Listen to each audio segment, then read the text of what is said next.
a great publisher, and a wonderful friend.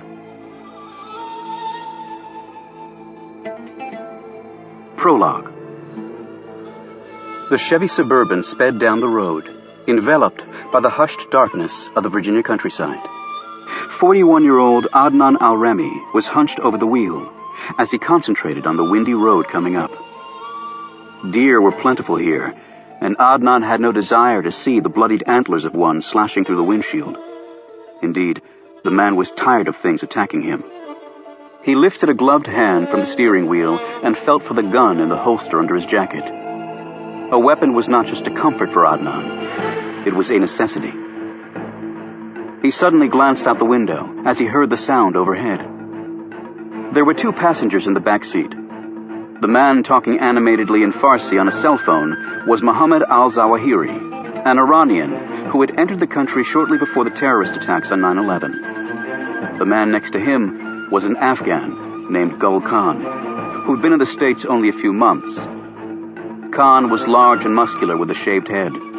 He wore a hunter's camouflage jacket and was checking his machine gun with nimble fingers. He clicked the mag back in place and put the firing switch on 2-shot bursts. A few drops of rain fell against the window, and Khan idly watched them trickle down. "This is nice countryside," Khan said in Pashto, a dialect Muhammad spoke but one Adnan had little familiarity with. "My country is filled with the metal carcasses of Soviet tanks. The farmers just plow around them." He paused and added, with a deeply satisfied look, "And some American carcasses, too, we have." Adnan kept glancing in the rearview mirror.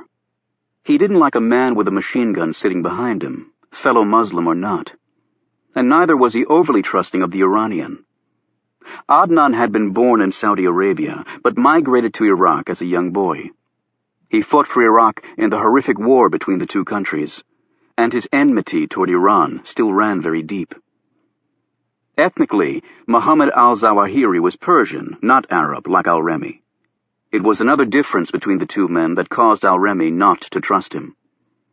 Mohammed finished his phone call, wiped a smudge of dirt off one of his American-made cowboy boots, checked the time on his very expensive watch, and lay back against the seat and smiled as he lit a cigarette. He said something in Farsi and Khan laughed. The big Afghan's breath smelled strongly of onions. Adnan gripped the steering wheel tighter. He had never been a careless man, and Adnan did not like the Iranian's flippancy about serious matters. Seconds later, Adnan looked out the window again. Mohammed had clearly heard it too. He rolled down his window and poked his head out, looking up at the cloudy sky. When he saw the wink of red lights overhead, he barked to Adnan, who nodded and hit the gas. Both men in the back strapped on their seatbelts. The Chevy flew along the snaking country road, banking so hard around some curves that the men in the rear held onto the hand straps with all 10 fingers. Yet even the fastest car in the world couldn't outrun a helicopter on a serpentine track. Speaking again in Farsi, Mohammed ordered Adnan to pull off under some trees and wait, to see if the chopper kept going. Continuing in Farsi, he said, "Car accident, Adnan? Medical evacuation helicopter, perhaps?" Adnan shrugged. He didn't speak Farsi very well, and oftentimes nuances in that language escaped him. One didn't need to be a linguist, however, to sense the urgency in his colleague's voice. He drove under a cluster of trees, and all 3 men got out and crouched down by the vehicle. Khan pointed his machine gun at the sky, and Adnan slid his pistol out as well. Mohammed just gripped his cell phone and looked nervously overhead. For a moment, it appeared that the chopper had left, but then a searchlight beam cut through the tree canopies directly over them. The next word Mohammed spoke was in English. "Shit!" He nodded at Adnan, instructing him to go for a better look. The Iraqi ran in a crouch until he reached the edge of the tree line and cautiously gazed up. The chopper was hovering 60 feet overhead. Adnan returned to his companions, reporting what he'd seen. "They may be looking for a place to land," he added. "Do we have an RPG in the truck?" Mohammed asked, his voice slightly trembling. He was used to being the brains behind these sorts of operations, rather than one of the foot soldiers who actually did the killing and often died in the process. Adnan shook his head. We didn't think we'd have need of a rocket-propelled grenade tonight. Shit, Muhammad said again. Listen, he hissed. I think they're landing. The tree canopies were starting to shake from the chopper's rotor wash. Adnan nodded at his companions. It is only a 2-person helicopter. There are 3 of us, he added firmly. He stared at his leader. Take out your gun, Muhammad, and be ready to use it. We will not go quietly. We will take some Americans with us. You fool, Muhammad snapped. Do you think they haven't already called for others? They will simply keep us pinned down until help arrives. Our cover papers are in order, Adnan countered. The best money can buy. The Iranian looked at him as though he were insane. We are armed Arabs in the middle of pig farmers in Virginia. They will fingerprint me and know in seconds who I really am. We are trapped, he added in another hiss. How could this be? How? Adnan pointed at the man's hand. Perhaps that cell phone you're always on. They can track these things. I've warned you before about that. Allah's will be done, Gul Khan said, as he put his gun's firing selector on full auto, apparently in accordance with God's wishes. Muhammad stared at him incredulously. If we are stopped now, our plans will not succeed. Do you think God wants that, do you? He paused and took a deep, steadying breath. Here is what I want you two to do. What you must do. He pointed a shaky finger at the vibrating tree canopies and said in a firm voice, I want you to hold them off while I make a run for it. There is another road a half-mile through these trees to the west. I can call Marwan to come and pick me up in the other truck at that location. But you must hold them off. You must do this. Adnan stared sullenly at his leader. By his expression, if there were a literal translation for chicken shit in his native tongue, Adnan would have certainly used it. Go now, draw them off. It is your sacrifice for the cause, Muhammad cried as he started backing away. If we are to die while you escape, then give me your gun, Adnan said bitterly. You will have no need of it. The Iranian pulled out his pistol and tossed it to Adnan.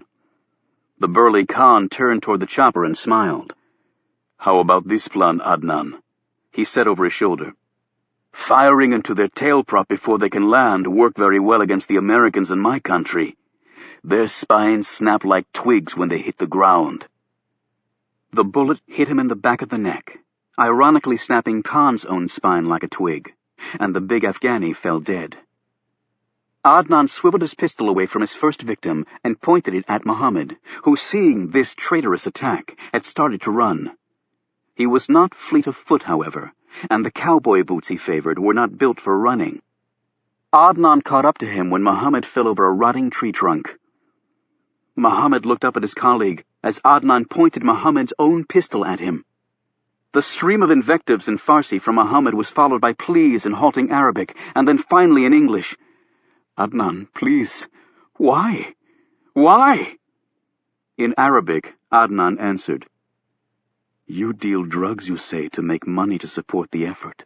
Yet you spend more time shopping for your precious cowboy boots and your fancy jewelry than you do on the work of Islam, Muhammad. You have lost the way. You are American now. But that is not why I do this. Tell me why, then, the Iranian shouted.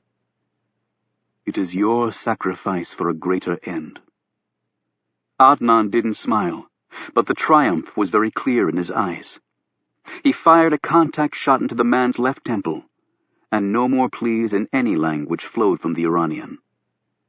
Adnan pressed Muhammad's hand around the gun, then set it down and made his way quickly back to the clearing, where the chopper had landed and one of the passenger doors was now opening. Adnan had lied. It was actually a 4-person chopper. 2 men got out. They were Westerners wearing grim features and carrying something between them. Adnan led them back to Muhammad's body after stopping to retrieve a shotgun from the Suburban. The object the men toted was a body bag. They unzipped it. Inside was a man who looked remarkably like Adnan and was dressed identically to him. The man was unconscious but still breathing. They set him up against a tree, near where the dead Iranian lay. Adnan handed his wallet to one of the men, and he placed it in the unconscious man's jacket pocket. Then the other man took the shotgun from Adnan, pressed Mohammed's dead hands around it, pointed it at the unconscious man, and fired a blast into his head, instantly wiping away part of his face. A living human to a corpse in seconds. Adnan was an expert in such things, and not by his choosing. Who would select that vocation except a madman? A minute later, Adnan and the two men were racing to the helicopter, and they climbed in. It immediately lifted into the air. There were no insignias on the chopper's sides or tail, and none of the men in the front seats wore uniforms. Indeed, they barely looked at Adnan as he settled himself in one of the back seats and pulled on his safety harness. It was as though they were trying to forget he was even there.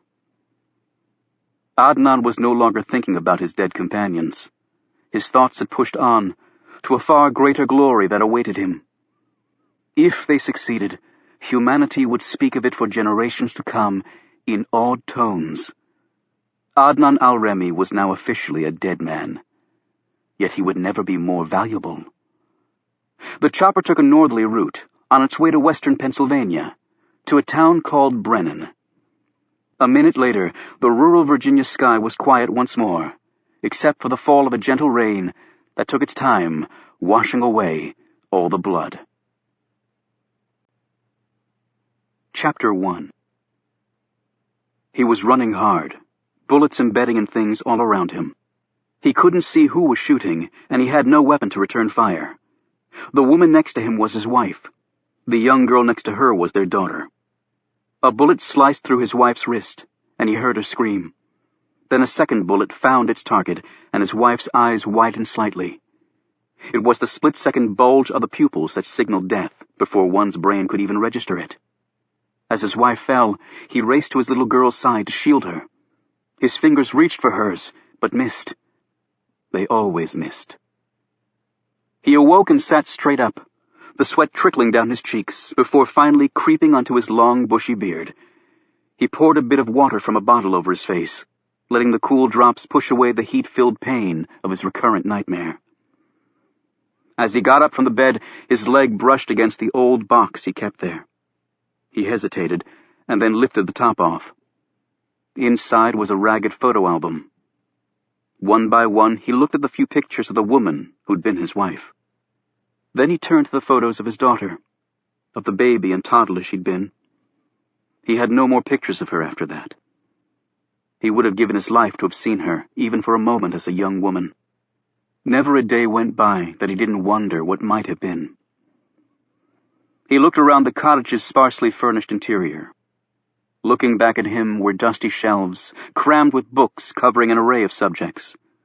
Next to the large window that overlooked the darkened grounds was an old desk, stacked with journals filled with his precise handwriting. A blackened stone fireplace provided much of his heat, and there was a small kitchen where he prepared his simple meals. A minuscule bathroom completed his modest living arrangements. He checked his watch, took a pair of binoculars from the rickety wooden table next to his bed, and grabbed a frayed cloth knapsack off his desk. He stuffed the binoculars and a few journals in the knapsack and headed outside. The old grave markers loomed before him, the moonlight glancing off the weathered mossy stone. As he stepped from the front porch to the grass, the brisk air helped carry away the burning sensation in his head from his nightmare, but not the one in his heart. Thankfully he had somewhere to go tonight, yet with some time to spare, and when he had extra time, he invariably headed to one place. He walked through the large wrought-iron gates, where the scrollwork announced that this was Mount Zion Cemetery, located in northwest Washington, D.C., and owned by the nearby Mount Zion United Methodist Church. The church was the oldest black congregation in the city, having been organized in 1816 by folks who didn't enjoy practicing their faith at a segregated house of worship that had somehow missed the concept of equality in the scriptures.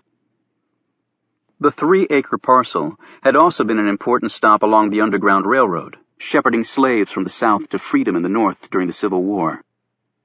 The graveyard was bracketed on one side by the massive Dumbarton House, headquarters of the National Society of the Colonial Dames of America, and on the other side, by a low-rise brick residential building. For decades, the historic cemetery had suffered from neglect, with toppled tombstones and waist-high weeds. Then the church had enclosed the graveyard with the fence and built the small caretaker's cottage. Nearby was the far larger and far better known Oak Hill Cemetery, the final resting place of many notable people. However, he preferred Mount Zion and its place in history as a gateway to freedom. He'd been engaged as the cemetery's caretaker some years ago, and he took his work very seriously, making sure the grounds and gravesites were kept in good order. The cottage that came with the job was his first real home in a long time. The church paid him in cash with no bothersome paperwork. He didn't make nearly enough to pay income taxes anyway. In fact, he made barely enough money to live. Yet it was still the best job he'd ever had. He walked south on 27th Street, caught a metro bus, and was soon dropped a block or so from his second home of sorts. As he passed the small tent that at least technically belonged to him, he pulled the binoculars out of his knapsack and from the shadow of a tree used them to eye the building across the street. He had taken the government-issued binoculars with him after serving his country proudly before completely losing faith in its leaders. His real name he had not used in decades. He had been known for a long time now as Oliver Stone, a name he'd adopted in what could only be termed an act of cheeky defiance. He related well to the irreverent film director's legendary work, which challenged the official perception of history, a history that often turned out to be more fiction than fact.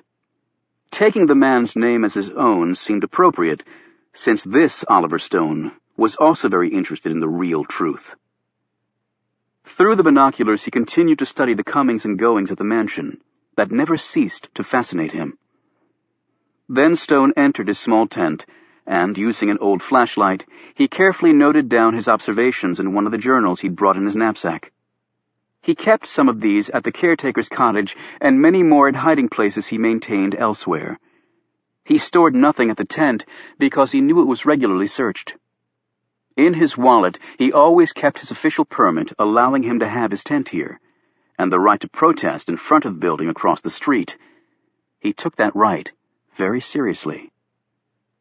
Returning outside, he watched the guards who holstered semi-automatic pistols and held machine guns, or occasionally spoke into walkie-talkies. They all knew him and were warily polite, as folks were with those who could suddenly turn on you. Stone always took great pains to show them respect. You were always deferential with people who carried machine guns. Oliver Stone, while not exactly in the mainstream, was hardly crazy. He made eye contact with one of the guards, who called out, "Hey, Stone! I hear Humpty Dumpty was pushed. Pass it on." Some of the other men laughed at this remark, and even Stone's lips curled into a smile. "Duly noted," he answered back. He had watched this very same sentry gun down someone a few feet from where he was standing. To be fair, the other fellow had been shooting at him. He hitched his frayed pants up tighter around his slender waist, smoothed back his long grayish-white hair, and stopped for a moment to retie the string that was trying and failing to hold his right shoe together.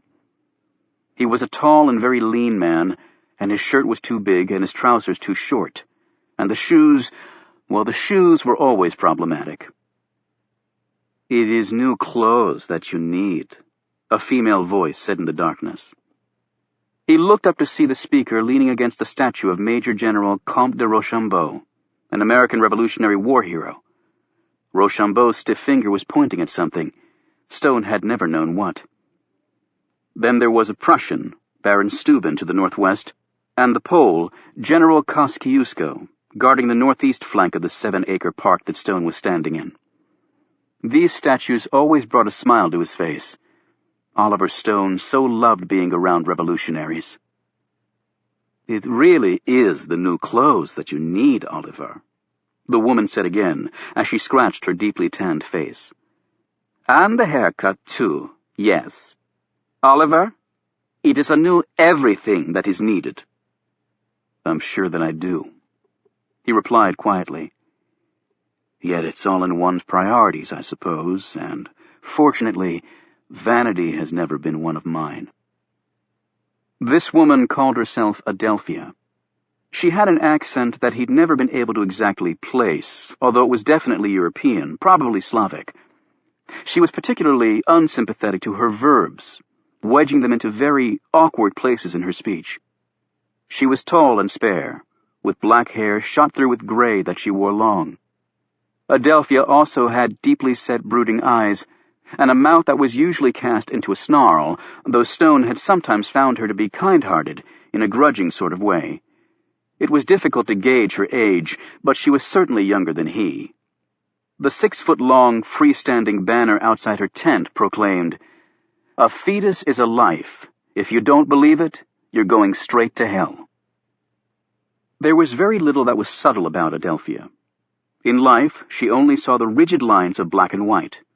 To her, shades of gray were non-existent, whereas this was a city that had seemingly invented the color.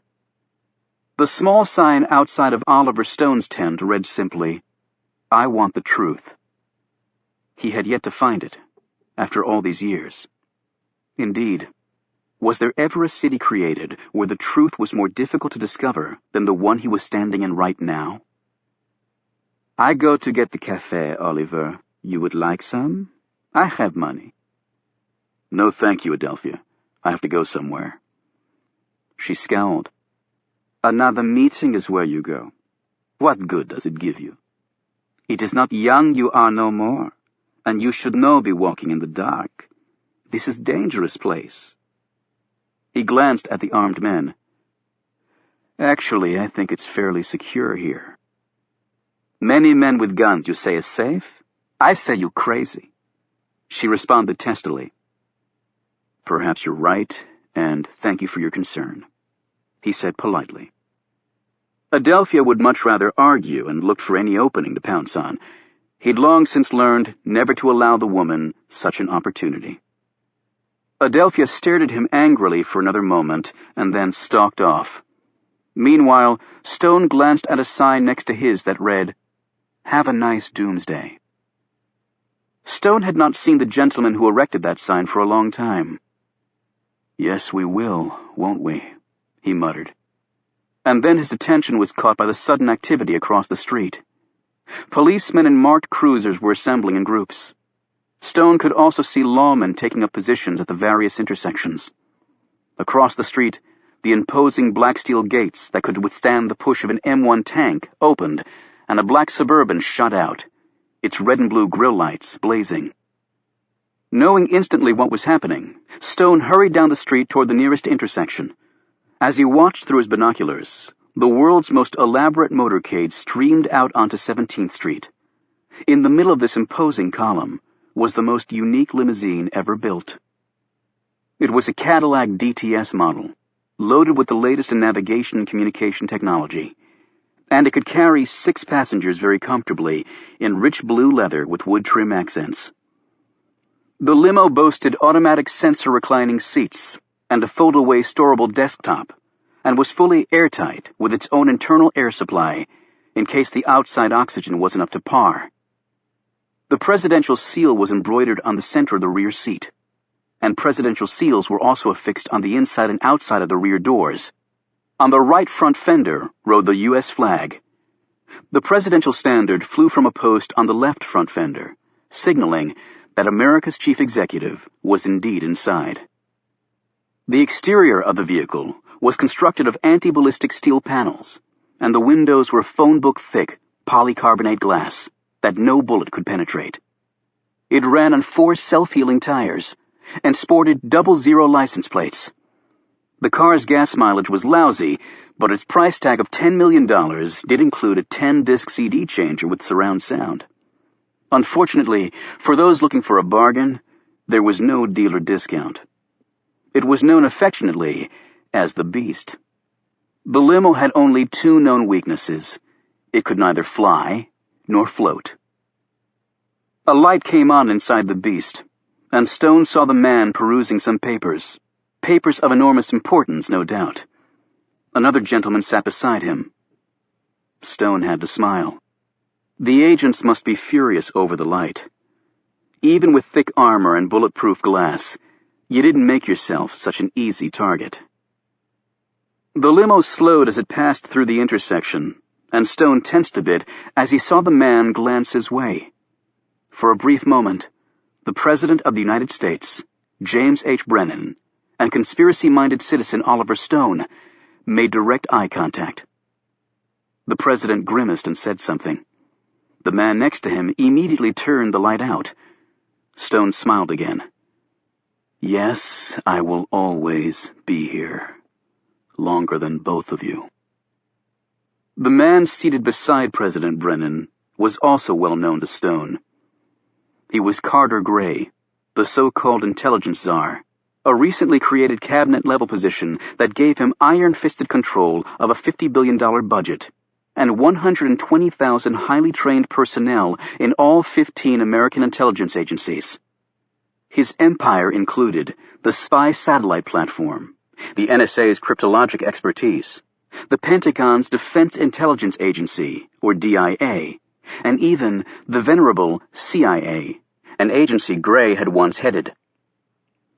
Apparently, the folks at Langley thought that Gray would show them preference and deference. He had done neither. Because Gray was also a former Secretary of Defense, it was assumed that he would show the Pentagon, which consumed 80 cents out of every intelligence dollar, loyalty. That assumption had also turned out to be completely erroneous. Gray obviously knew where all the bodies were buried, and had used that to bend both agencies to his considerable will. Stone did not believe that one man, one fallible human being, should have that much power, and certainly not someone like Carter Gray. Stone had known the man very well decades ago, though Gray certainly would not have recognized his old mate now. Years ago it would have been a different story, right, Mr. Gray? The binoculars were suddenly ripped out of his hands, and Stone was staring at a uniformed guard toting a machine gun. "You pull these out again to look at the man, Stone, they're gone. You got it? And if we didn't know you were okay, they'd be gone right now." The man thrust the vintage field glasses back into Stone's hands and marched off. "Simply exercising my constitutional rights, officer," Stone replied in a low voice that he knew the guard couldn't hear. He quickly put his binoculars away and stepped back into the shadows. Again, one should not argue with humorless men carrying automatic weapons. Stone let out a long breath. His life was a precarious balance every day. He went back inside his tent, opened his knapsack, and using his flashlight, read over a series of stories he'd clipped from newspapers and magazines and pasted into his journals. They documented the doings of Carter Gray and President Brennan. "Intelligence Czar strikes again," claimed one headline. "Brennan and Gray make dynamic duo," said another. It had all come about very quickly. After several fits and starts, Congress had dramatically reorganized the U.S. intelligence community and essentially put its complete faith in Carter Gray. As Secretary of Intelligence, Gray headed the National Intelligence Center, or NIC. The center's statutory mandate was to keep the country safe from attacks within or without its borders. Safe by any means necessary was perhaps the chief unwritten part of this mandate. However, the beginning of Gray's tenure had hardly matched his impressive resume. A series of suicide bombers in metropolitan areas with enormous casualties, 2 assassinations of visiting foreign dignitaries, and then a direct, but fortunately unsuccessful attack on the White House. Despite many in Congress calling for his resignation and the dismantling of the Secretary's authority, Gray had kept the support of his president. And if power slots in Washington were compared to natural disasters, the president was a hurricane and an earthquake all rolled into one. Then slowly the tide had begun to turn. A dozen planned terrorist attacks on American soil had been thwarted, and terrorists were being killed and captured at an increasingly high rate. Long unable to crack the inner rings of these organizations, the American intelligence community was finally starting to attack the enemy from within its own circles, and damaging its ability to hit the United States and its allies. Gray had understandably received the lion's share of the credit for these outcomes. Stone checked his watch. The meeting would be starting soon. However, it was a long walk, and his legs, his usual mode of getting around, were tired today. He left the tent and checked his wallet. There was no money in it. That's when he spotted the pedestrian.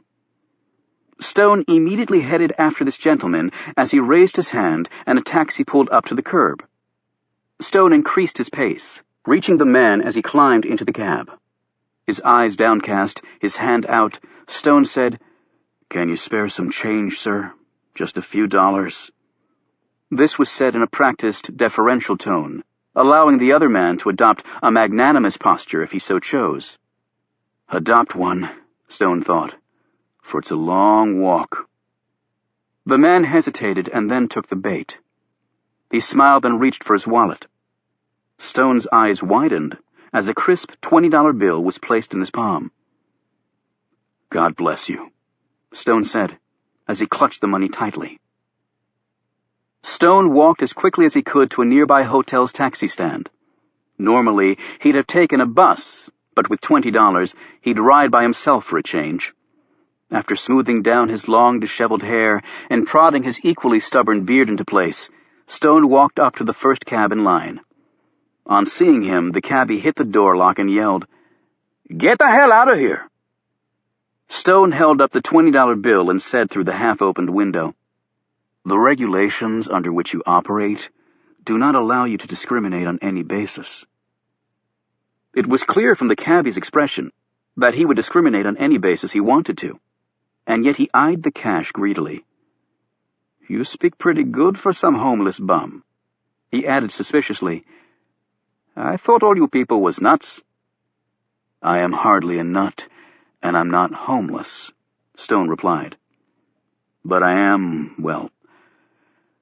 just a bit down on my luck. Ain't we all?" He unlocked the doors, and Stone quickly climbed in and told the man where he wanted to go. "I saw the president on the move tonight," the cabbie said. "Pretty cool." "Yes, pretty cool," Stone agreed, without much enthusiasm. He glanced out the rear window of the cab in the direction of the White House, and then sat back against the seat and closed his eyes. What an interesting neighborhood to call home. Chapter 2. The black sedan crept down the one-lane road that was bracketed by thick walls of trees, finally easing onto a gravel path branching from the road. 100 feet later, the car came to a stop. Tyler Rinke, tall, blond, athletically built, and in his late 20s, climbed out of the driver's side, while Warren Peters, early 30s, and barely 5'7", with a barreled chest and thinning dark hair, extricated himself from the passenger seat. Rinke unlocked the car's trunk. Inside, lying in a fetal position, was a fellow in his mid-30s, his arms and legs bound tightly with rubber straps. He was dressed in blue jeans and a Washington Redskins jacket. A heavy cloth covered his mouth, and a plastic tarp had been placed under him. Yet unlike most people bound and stuffed in car trunks, he was still alive, although he appeared deeply sedated. Using the tarp, the men lifted him out of the trunk and set him down on the ground. "I scouted this out before, Tyler," Peters said. "It's the best location, but a bit of a hike. We'll carry him using the tarp. That way nothing from us gets on him." "Right," Rinke replied as he stared warily down the steep, uneven terrain. "Let's just take it nice and slow." They made their way carefully down, leaning heavily into tree trunks along the way. Luckily, it had not rained lately, and the ground provided firm footing. Still, carrying the man between them on the plastic was awkward, and they had to take several breaks along the way, with the stout Peters puffing hard. Their path finally leveled out, and Rinke said, "Okay, almost there. Let's set him down and take a recon." The two men drew out night vision binoculars from a duffel bag that Rinke had strapped to his back and took a long look around. Satisfied, they took up their trek once more. 15 minutes later, they reached the end of the dirt and rock. The water was not deep here, and flat boulders could be seen in several locations, poking through the surface of the slow-moving river. "All right," Peters said. "This is the place." Rinky opened the duffel bag, pulled out 2 objects, and set them down on the ground. Squatting next to the larger object, he felt along its contours. Seconds later, his fingers found what they were searching for. A minute later, the dinghy was fully inflated. The other item he'd pulled from the duffel was a small engine prop that he attached to the boat's stern. Peter said, "We'll keep to the Virginia side. This engine's pretty quiet, but sound really carries over the water." He handed his colleague a small device. "Not that we'll need it, but here's the GPS." "We have to dunk 'em," Rinky pointed out. "Right. Figured we'd do it by the shore here." They took off their shoes and socks and rolled up their pant legs. Carrying the captive, they stepped along the soft dirt and rocks lining the water's edge, and then waded in up to their knees, and lowered him into the warm water until his body, but not his face, was submerged, and then quickly pulled him up again. They did this maneuver twice more. "That should do it," Peter said as he looked down at the soaked man, who moaned a bit in his sleep. They hadn't dunked his face because they thought that might rouse him and make it more difficult to transport him. They waded back to shore and then placed him in the inflatable dinghy. The men made one more careful sweep of the area and then carried the small boat out to the water and climbed in. Peter started the engine, and the dinghy sped out into the river at a decent clip. The tall Rinky squatted next to the prisoner and eyed the GPS screen as they made their way downriver, hugging the forested side. As he navigated the craft, Peter said, "I would have preferred doing this somewhere more private, but that wasn't my call. At least there's a fog rolling in. I checked the weather forecast, and for once it was right. We'll put into a deserted little cove a couple 100 yards down from here, wait until everything is cleared out, and then head on." "Good plan," Rinky replied. The 2 men fell silent as the tiny craft headed into the gathering fog bank. Chapter 3.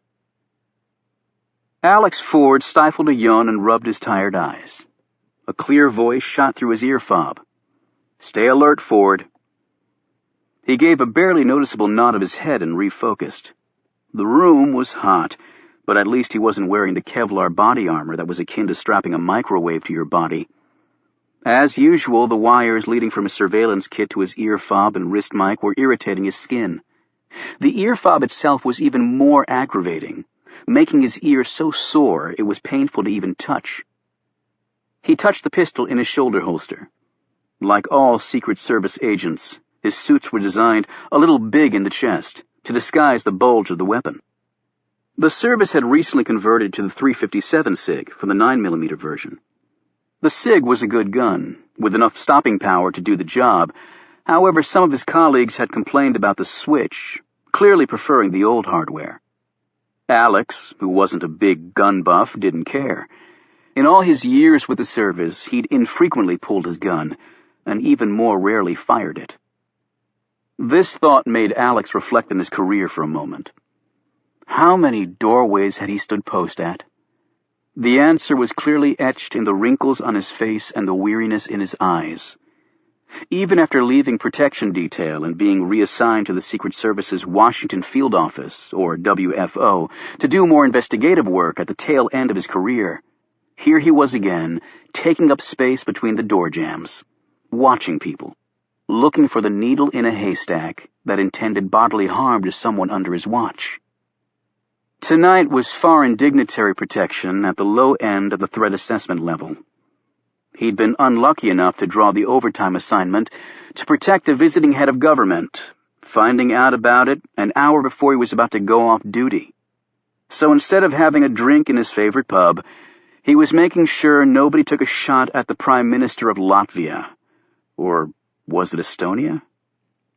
The event was a reception at the swanky Four Seasons Hotel in Georgetown, but the crowd was definitely B-list, many here only because they'd been ordered to attend.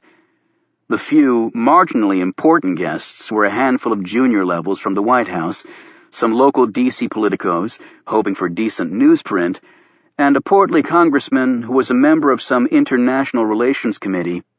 He looked even more bored than Alex felt. The veteran Secret Service agent had already done 3 of these extra-duty soirees in the past week. The months leading up to a presidential election were a manic swirl of parties, fundraisers, and meet and greets.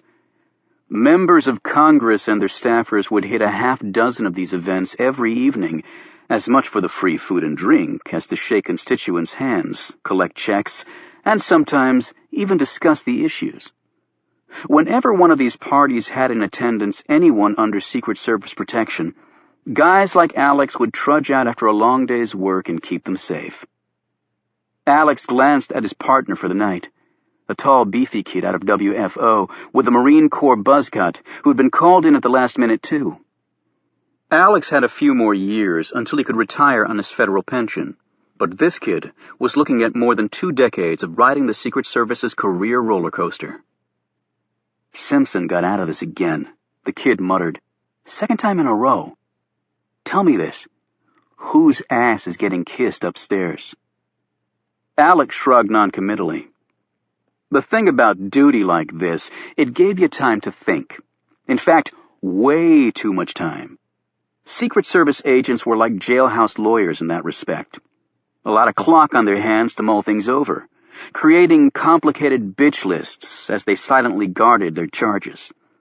Alex just didn't care about that side of the profession anymore. He glanced at the button on his wrist mic and had to smile. The mic button had been problematic for years. Agents would cross their arms and accidentally turn it on, or else the mic would get stuck on somehow. And then, coming over the airwaves, would be a graphic description of some hot chick wandering the area. If Alex had $100 for every time he'd heard the phrase, "Did you see the rack on that one?" he could have retired already. And then you'd have everyone yelling into his mic, "Open mic!"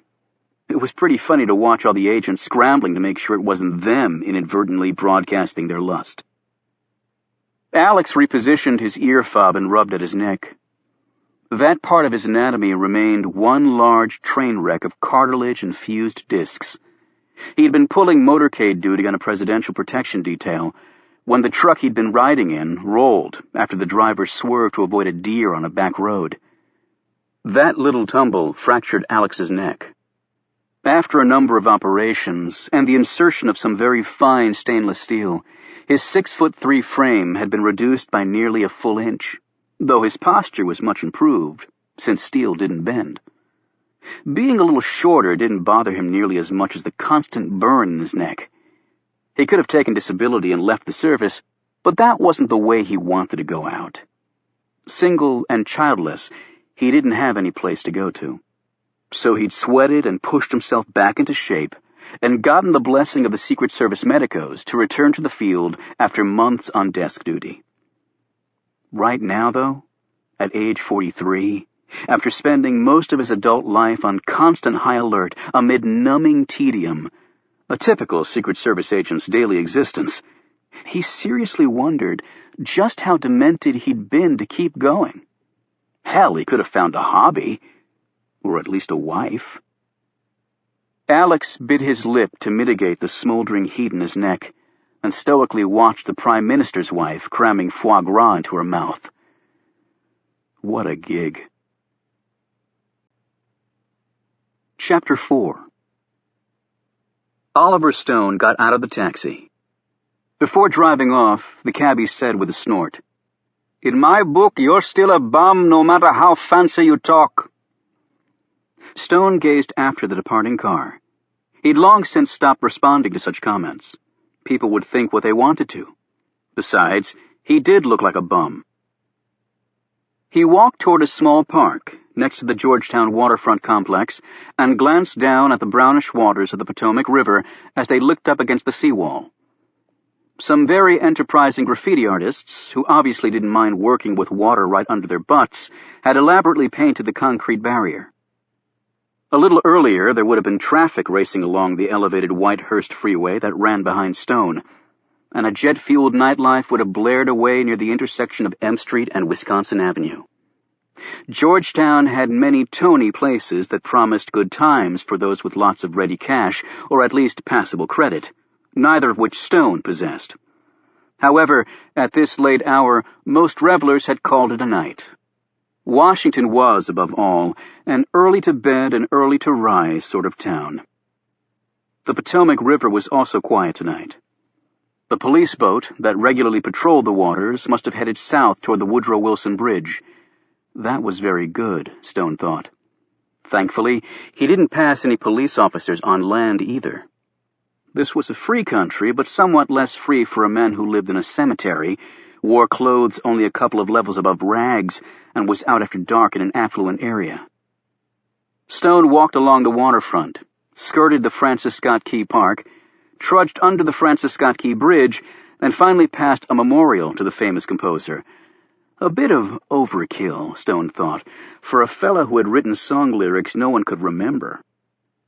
The sky was an inky black with splashes of clouds and dots of stars, and with the recently reinstated curfew at nearby Reagan National Airport, there were no aircraft exhaust streams to mar its beauty. However, Stone could feel the thick ground fog rolling in. Soon, he would be lucky to see a foot in front of him. He was drawing near to a gaudily painted building, owned by one of the local rowing clubs, when a familiar voice called to him from the darkness. "Oliver? Is that you?" "Yes, Caleb. Are the others here?" A medium-sized fellow with a bit of a paunch came into Stone's line of sight. Caleb Shaw was dressed in a suit of clothes from the 19th century, complete with a bowler hat that covered his short graying hair. An old-fashioned watch graced the front of his wool vest. He wore his sideburns long, and a small, well-groomed mustache hovered over his lip. "Reuben's here, but he's, relieving himself." "I haven't seen Milton yet," Caleb added. Stone sighed. "Not a surprise. Milton is brilliant, but absent-minded as always." When Reuben joined them, he didn't look well.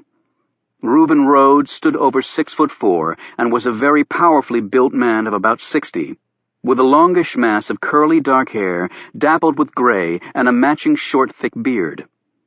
He was dressed in dirty jeans and a flannel shirt, with frayed moccasins on his feet. He was pressing one of his hands into his side. Reuben was prone to kidney stones. "You should go to the clinic, Reuben," Stone implored. The big man scowled. "I don't like people poking around inside me. Had enough of that in the army.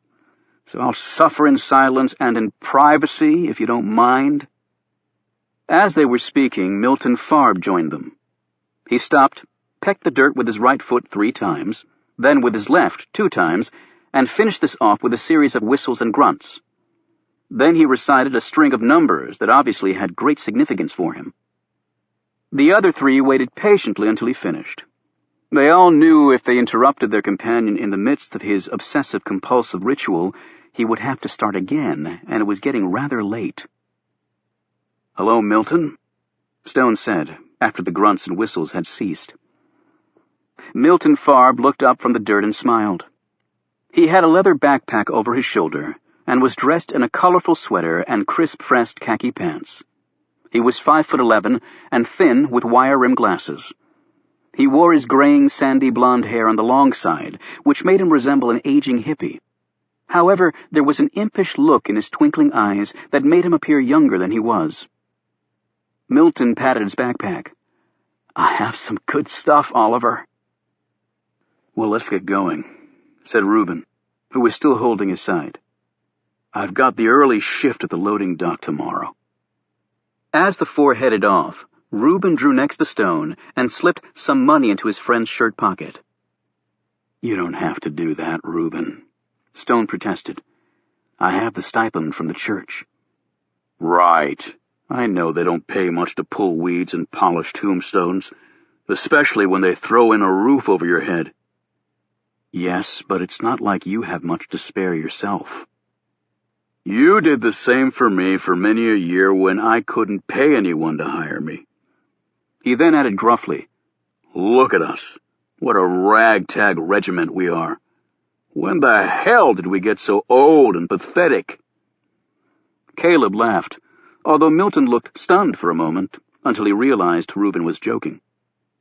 "Old age always sneaks up on one, but once it's fully present, the effects are hardly subtle," Stone commented dryly.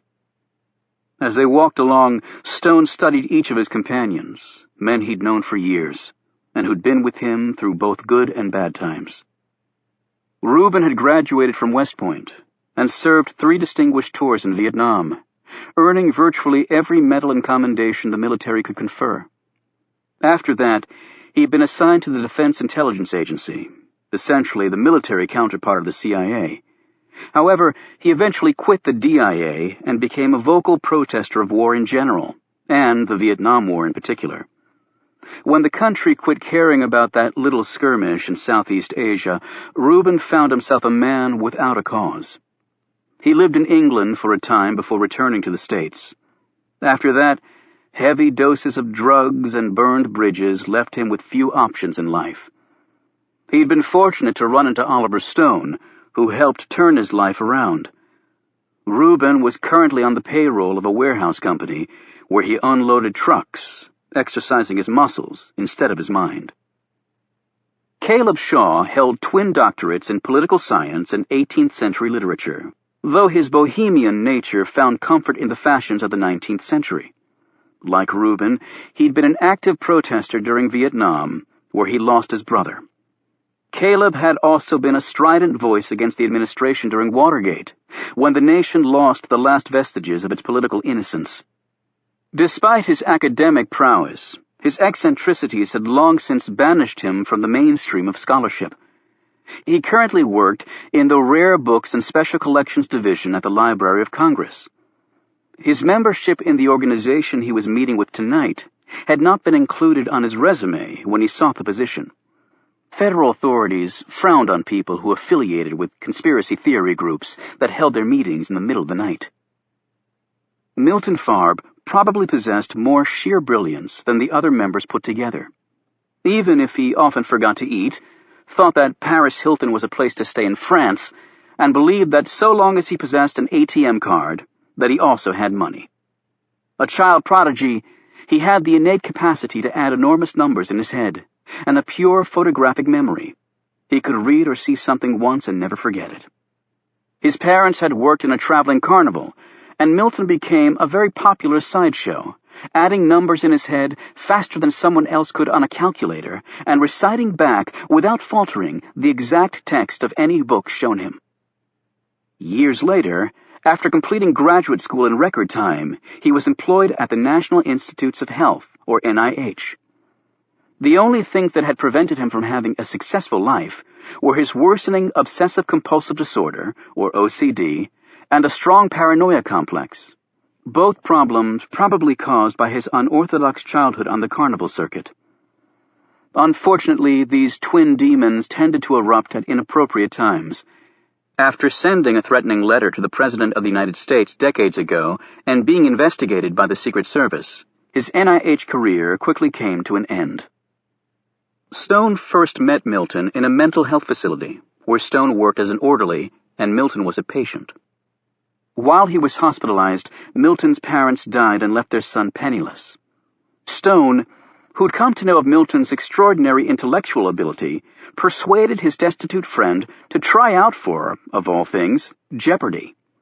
Milton qualified for the show, and, his OCD and other issues temporarily kept in check with medication, he went on to defeat all comers and earn a small fortune. He now had a thriving business designing corporate websites. They headed down closer to the water, where there was an old abandoned junkyard. At a spot nearby, there was a great clump of ragged bushes half in the water. From this hiding place, the four managed to pull out a long, crusted rowboat that hardly looked seaworthy. Undaunted by this, they tugged off their socks and shoes and stuffed them in their bags, carried the boat down to the water and climbed in. They took turns at the oars, with Big Reuben pulling the longest and hardest. There was a cooling breeze on the water, and the lights of Georgetown and farther south Washington were inviting, though fading with the encroaching fog. There was much to like about the place, Stone thought, as he sat in the bow of the little vessel. Yes, much to like, but more to loathe. "The police boat's up near the 14th Street Bridge," Caleb reported. "They're on a new schedule, and they've got Homeland Security chopper patrols circling the mall monuments every 2 hours again. It was on the alert email at the library today. The threat level was elevated this morning, Rubin informed them. Friends of mine in the know say it's all bullshit campaign posturing. President Brennan waving the flag. Stone turned around and stared at Milton, who sat impassively in the stern. You're unusually quiet tonight, Milton. Everything all right? Milton looked at him shyly. I made a friend. They all stared at him curiously. A female friend, he added. Rubin slapped Milton on the shoulder. You old dog, you. That's wonderful, Stone said. Where did you meet her? At the anxiety clinic. She's a patient, too. I see, Stone said, turning back around. That's very nice, I'm sure, Caleb added diplomatically. They moved slowly under the Key Bridge, keeping to the middle of the channel, and then followed the curve of the river south. Stone took comfort that the thickening fog made them practically invisible from shore. Federal authorities didn't tolerate trespassers very well. Stone watched as land came into view. A little to the right, Reuben. Next time, let's just meet in front of the Lincoln Memorial. It requires much less sweat on my part, the big man complained as he huffed and puffed on the oars. The boat made its way around the western side of the island and into a small strip of water known appropriately as Little Channel. It was so isolated here that it seemed impossible that they'd glimpsed the U.S. Capitol dome just minutes ago. Reaching shore, they climbed out and hauled the boat up into the bushes. As the men trudged single file through the woods toward the main trail, Oliver Stone carried an extra spring in his step. He had a lot he wanted to accomplish tonight. Chapter 5. The Latvian entourage finally retired, and Alex immediately hitched a ride to a federal cop hangout, not far from the Secret Service's WFO. The establishment was called the Leap Bar. The acronym LEAP probably meant nothing to the layperson, but was very well known to federal law enforcement types. LEAP stood for Law Enforcement Availability Pay. In exchange for being available at least 10 hours a day for work that required a badge, a gun, and more than a modicum of guts, federal officers received from their respective agencies a 25% bump in their base pay.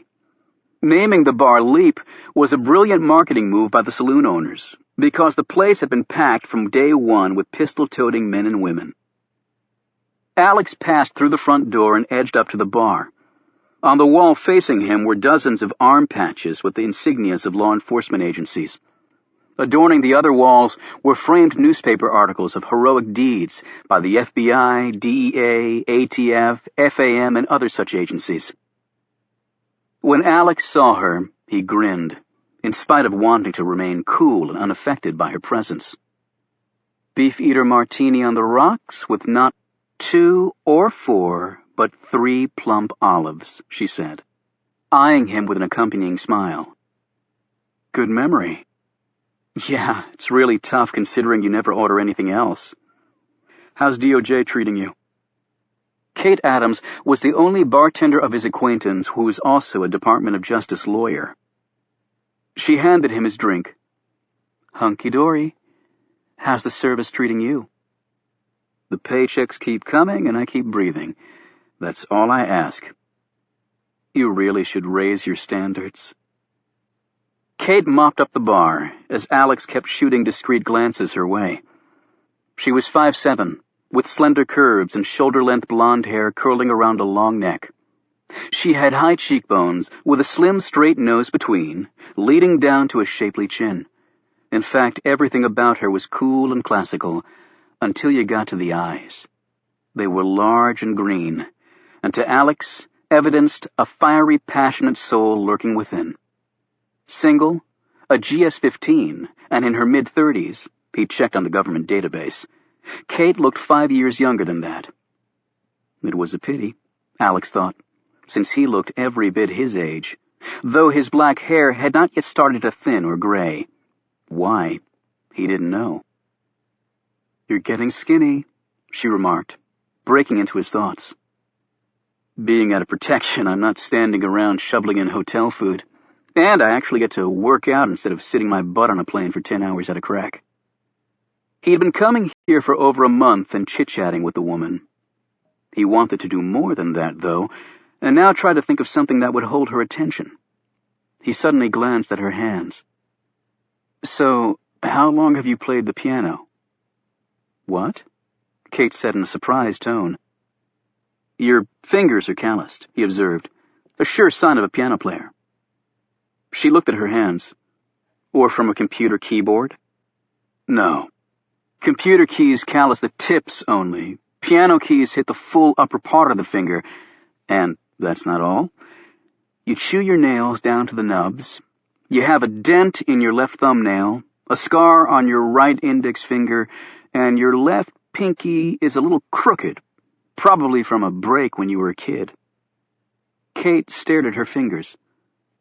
"What are you, some sort of hand expert?" "All Secret Service agents are. I've spent a good chunk of my adult life looking at hands in all 50 states and a bunch of countries overseas." "Why?" "Because people kill with their hands, Kate." "Oh." He was about to say something else when a group of FBI agents who'd just gotten off the last shift burst in, strode en masse to the bar, and started ordering in loud voices. Alex, pushed away by their sheer number, took his drink and sat alone at a small table in a corner. However, his gaze remained fixed on Kate. The bureau boys were giving the lovely bartender their fawning attention, which irritated the hell out of the Secret Service agent. Alex finally turned his attention to the TV bolted to the wall. It was tuned to CNN, and a number of bar patrons were listening intently to the person speaking on the screen. Alex carried his drink over near the set so he could hear better, and watched a repeat of an earlier press conference held by Carter Gray, the nation's intelligence chief. Gray's physical appearance instantly gave one assurance. Though short in stature, he had the weighty presence of granite, with his burly shoulders, stout neck, and wide face. He wore glasses that gave him a professional air, which wasn't simply a facade. He was the product of some of the finest schools in the country, and everything the schools hadn't taught him, he had learned through almost 4 decades in the field. He did not seem capable of being either intimidated or caught off guard. In rural Southwest Virginia, 3 alleged terrorists were found dead by a farmer looking for a lost cow. The Secretary of Intelligence announced with a completely straight face. The mental image this conjured made Alex want to laugh, but Carter Gray's grave demeanor extinguished any desire to chuckle. Forensic evidence suggests these men had been dead for at least a week, and perhaps longer. Using the information database at the National Intelligence Center, we have confirmed that one of them was Mohammed al-Zawahiri, who we believe was connected to the Grand Central suicide bombing and is suspected of running an East Coast drug ring as well. Also killed were Adnan al-Remi, believed to be one of al-Zawahiri's foot soldiers, and a third man whose identity is still unknown. Using intelligence developed by NIC, the FBI has arrested 5 other men with connections to al-Zawahiri and confiscated a large quantity of illegal drugs, cash, and weapons. Gray knew how to play the Washington game perfectly, Alex thought. He'd made sure the public knew that NIC was the one who'd done the heavy lifting, but he'd also credited the FBI. Success in D.C. was measured in budget dollars and extra scraps of turf. Any bureaucrat who forgot this did so at his extreme peril. Yet every agency occasionally needed favors from its sister organizations. Gray had clearly covered his bases there. Gray continued. One of the most interesting facets of this incident is that, based on the investigation so far, it seems that al-Zawahiri killed his 2 companions and then committed suicide, although it may turn out that his death was somehow related to his drug trafficking. Regardless, we believe that this latest development will send another shockwave through terrorist communities at a time when the United States is making clear inroads in the fight against terror. He paused and then said in a crisp voice, "And now I'd like to introduce the President of the United States." This was the standard drill for these press conferences. Gray would report the actual details in straightforward language. Then the charismatic James Brennan would follow and knock the political baseball out of the park with a hyperbole-laced speech that left no doubt as to who could protect the country best. As Brennan began his remarks, Alex turned his attention back to the bar and the lady there. He knew that a woman like Kate Adams probably had 20 guys gunning for her, and most of them were probably better prospects than he was. She also probably realized how he felt. Hell, she'd probably known how he felt about her even before he did. He squared his shoulders and made up his mind. Well, there's no reason I can't be the one guy out of 20 who sticks. However, halfway to the bar he stopped. Another man had come in and walked right up to her. The immediate smile on Kate's face was enough to tell Alex that this person was special. He sat back down and continued to watch as they moved off to the end of the bar where they could talk in private. The fellow was a little shorter than Alex, but younger, powerfully built and handsome. To Alex's practiced eye, the man's clothes were very expensive. He was probably one of those high-priced corporate attorneys or lobbyists who plied their trade on K Street. Every time Kate laughed, it was like a meat cleaver directly in the Secret Service agent's skull. He finished his drink and was about to leave when he heard his name. He turned and saw Kate motioning to him. He reluctantly walked over. "Alex, this is Tom Hemingway. Tom, Alex Ford," she said. When they shook hands, there was such strength in Hemingway's grip that Alex, who was pretty strong, felt a pain shoot up his arm. He stared down at the man's hand, amazed at the thickness of the fingers and the knuckles that looked like wedges of steel. Hemingway had the most powerful set of hands the Secret Service agent had ever seen. "Secret Service," Hemingway said, glancing at Alex's red lapel pin. "You?" Alex asked. "I'm with one of those places where I'd have to kill you if I told you," Hemingway replied with a knowing smile. Alex could barely conceal his contempt. "I've got buddies at the CIA, DIA, NRO, and the NSA. Which one are you?" "I'm not talking anything that obvious, Alex," Hemingway answered with a chuckle. Alex glanced at Kate. "Since when is DOJ mixed up with funny guys like him?" Hemingway said, "Actually, we're working on something together. My agency and DOJ. Kate's the lead counsel. I'm the liaison." "I'm sure you couldn't ask for a better partner than Kate." Alex put his empty glass down. "Well, I better get going." "I'm sure I'll see you in here soon," Kate said quickly. Alex didn't answer her. He turned to Hemingway. "Hang in there, Tom. And don't let it slip where you do your Uncle Sam time. I wouldn't want you to get busted for having to kill some poor bastard who asked too many questions." He strode off. With the eyes in the back of his head that all Secret Service agents seemed to possess, Alex felt the man's gaze burning into him. What he didn't sense was Kate's worried look following him out. Okay, Alex thought as the crisp night air hit him. That was a real crappy end to what up until then was just your average shitty day. He decided to go for a stroll and let his beef eater with a trio of fat olives pickle his soul. Now he wished he'd had a second.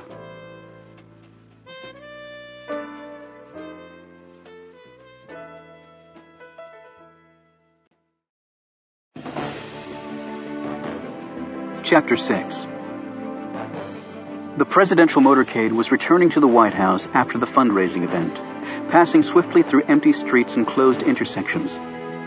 Thanks to the meticulous work of the Secret Service advance team, U.S. presidents never spent one idle moment in traffic. That perk alone would be sufficient motivation for some frustrated D.C. commuters to vie for the job. On the drive over, Gray had given his boss an end-of-the-day briefing on all pertinent intelligence matters. Now, in the back seat of the beast, Brennan was intently studying some poll results, while Gray stared straight ahead, his mind, as always, juggling a dozen things at once. Finally, Gray glanced at his boss. "With all due respect, sir, Going over the polls every 5 minutes won't change the result. As a presidential candidate, Senator Dyson is not in your league. You will win this election by a landslide."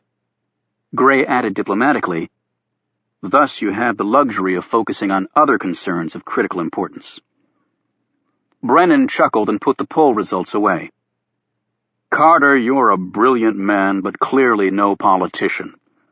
A race isn't in the bag until the last vote has been counted, but I'm certainly aware that my considerable lead in this race is due in part to you.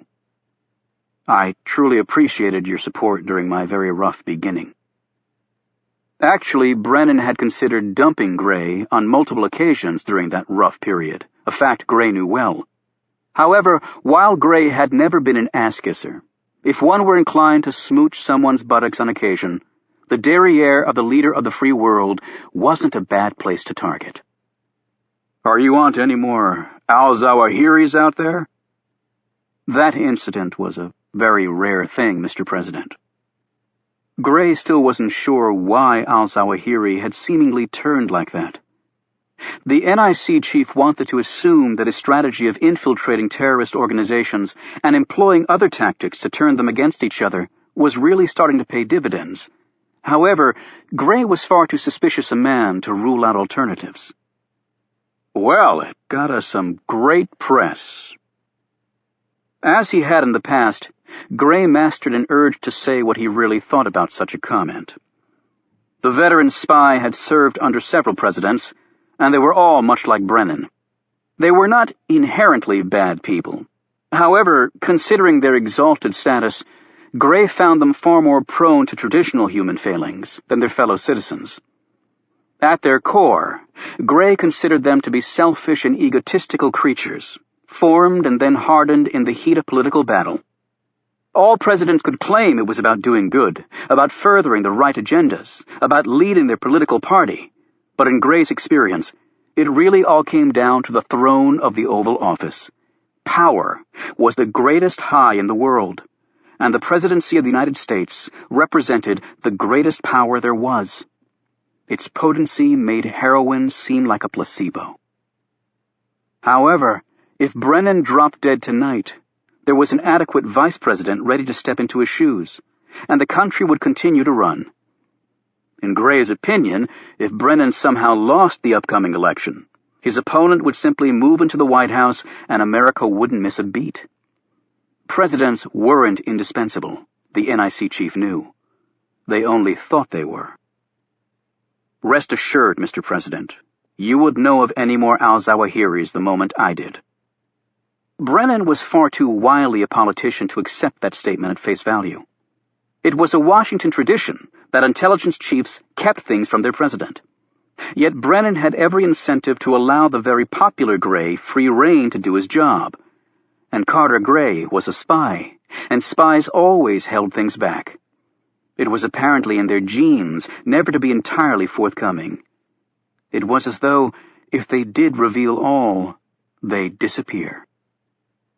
"Get some sleep, Carter. I'll see you tomorrow," the president said as they left the beast. Brennan's entourage poured out of the other cars in the motorcade. The president's top advisors and handlers hated the fact that Brennan had chosen to ride alone with Gray, both to and from the fundraiser. It had been a bone thrown Gray's way for the al-Zawahiri coup, but it benefited the president as well. At the fundraiser, Gray scared the fat checkbooks out of the well-heeled attendees with his stirring talk on terrorism. The tuxedoed crowd coughed up $1 million for Brennan's political party. That was certainly worth a private ride in the beast. Gray was whisked away from the White House moments later. Contrary to the president's advice, Carter Gray had no intention of going to bed, and 45 minutes later, he was striding onto the grounds of the National Intelligence Center headquarters in Loudoun County, Virginia. The facility was as well protected as NSA in Maryland. 2 full Army companies, 400 soldiers strong, were devoted to the exterior security. However, none had the necessary security clearances to step foot inside any of the structures, except in the event of a catastrophe. The main building looked like it was all glass, with commanding views of the Virginia countryside. There actually wasn't a window in the place. Behind the glass panes, the bunker-thick concrete walls, lined with specialized material, prevented human or electronic eyes from peering in. Here, more than 3,000 men and women, armed with the most sophisticated technology, labored 24/7 to keep America safe, while the other intelligence agencies fed NIC with more data every second of every day. After the intelligence failures surrounding 9/11 and the CIA's WMD disaster, many U.S. leaders were left wondering if American intelligence was an oxymoron. Subsequent governmental attempts at reform had met with little success, and had actually created more confusion at a time when clarity and focus in the intelligence sector were national goals. A national counterterrorism center, with its own director reporting to the president, and a brand new intelligence directorate at the FBI, were added to the plethora of existing counterintelligence ranks that still largely refused to share information with each other. At least in Gray's mind, saner heads had prevailed and shredded all these unnecessary layers in favor of a single national intelligence director, with his own agency personnel, operations center, and of critical importance, budget and operational control over all other intelligence agencies. It was an old adage in the spy business that analysts got you in political hot water, but covert op people landed you in prison. If Gray ever went down, he wanted to be responsible for his own professional demise.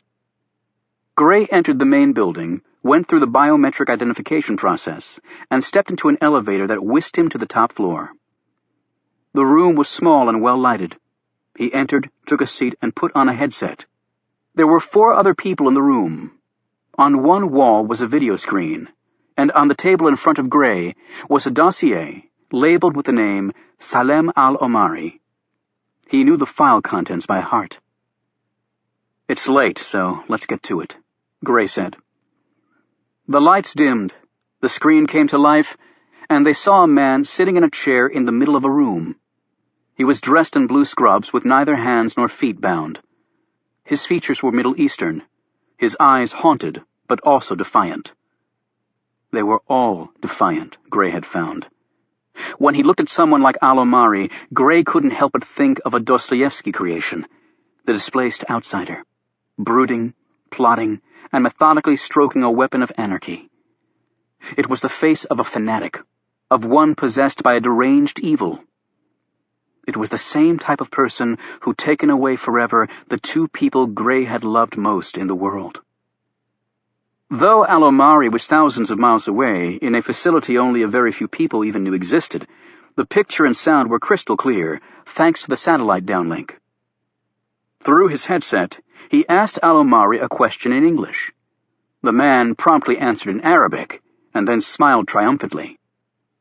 In flawless Arabic, Gray said, "Mr. Al-Omari, I am fluent in Arabic and can actually speak it better than you. I know that you lived in England for years and that you speak English better than you do Arabic.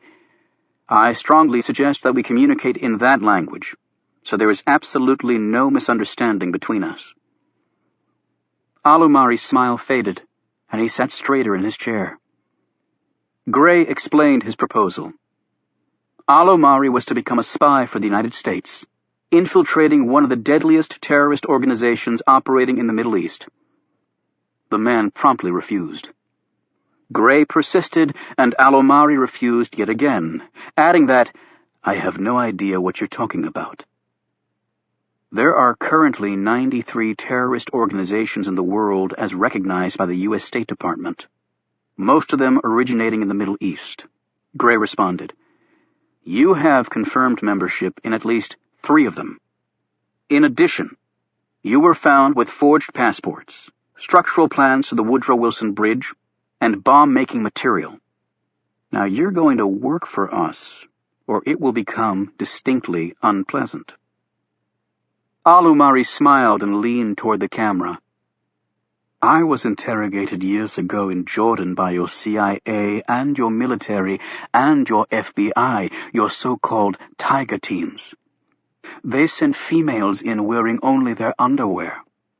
They wiped their menstrual blood on me, or at least what they called their menstrual blood, so I was unclean and could not perform my prayers.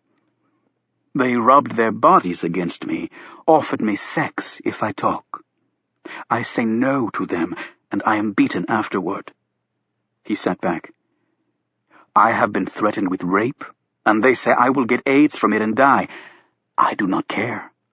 True followers of Muhammad do not fear death as you Christians do. It is your greatest weakness and will lead to your total destruction. Islam will triumph. It is written in the Quran. Islam will rule the world." "No, that is not written in the Quran," Gray rejoined. "Not in any of the 114 surahs.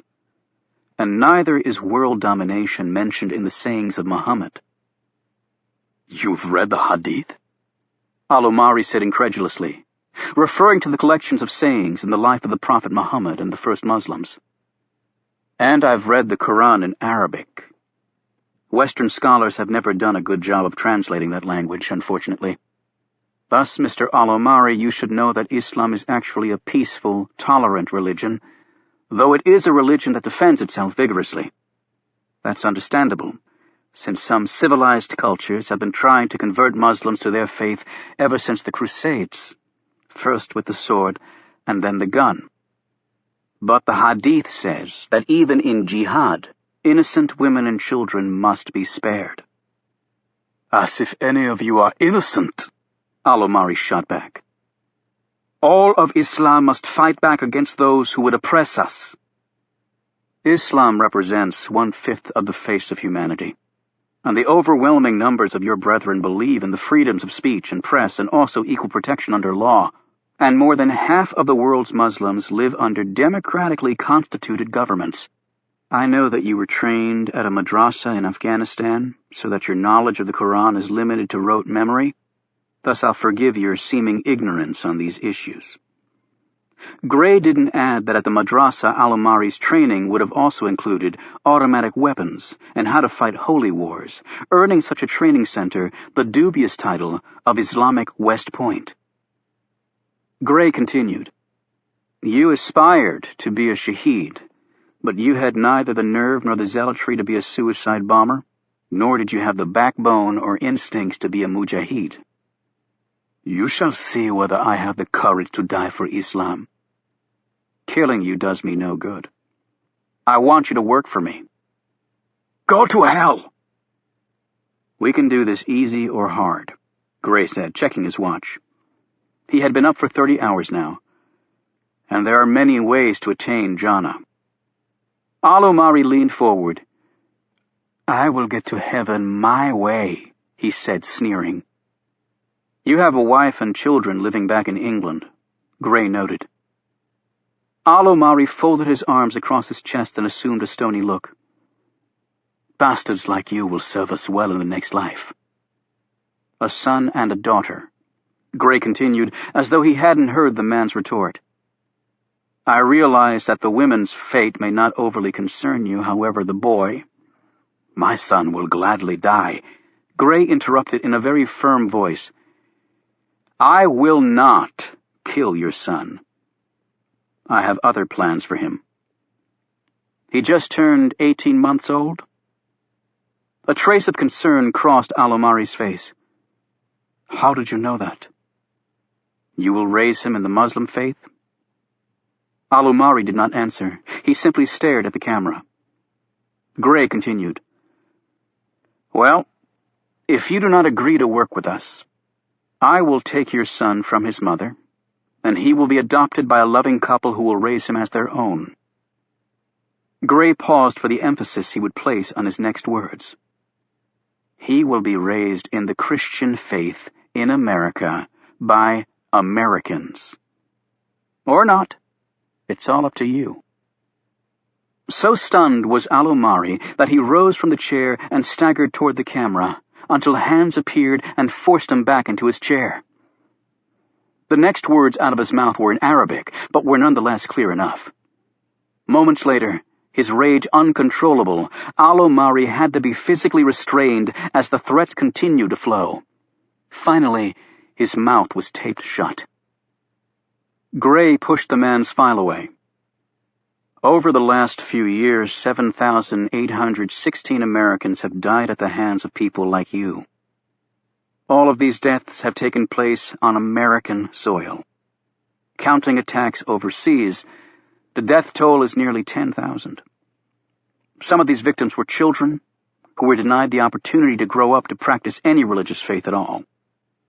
I will give you 24 hours to make your decision. I ask you to consider it carefully. If you work with us, you and your family will live out your lives in comfort. However, if you choose not to work with us. Gray nodded to the man next to him, and the screen went blank. Gray looked at 6 more files in front of him. 4 represented other Middle Easterners, much like Al-Omari. The 5th was a neo-Nazi based in Arkansas, and the 6th, Kim Fong, was a member of a Southeast Asian group with ties to known Middle East terrorist organizations.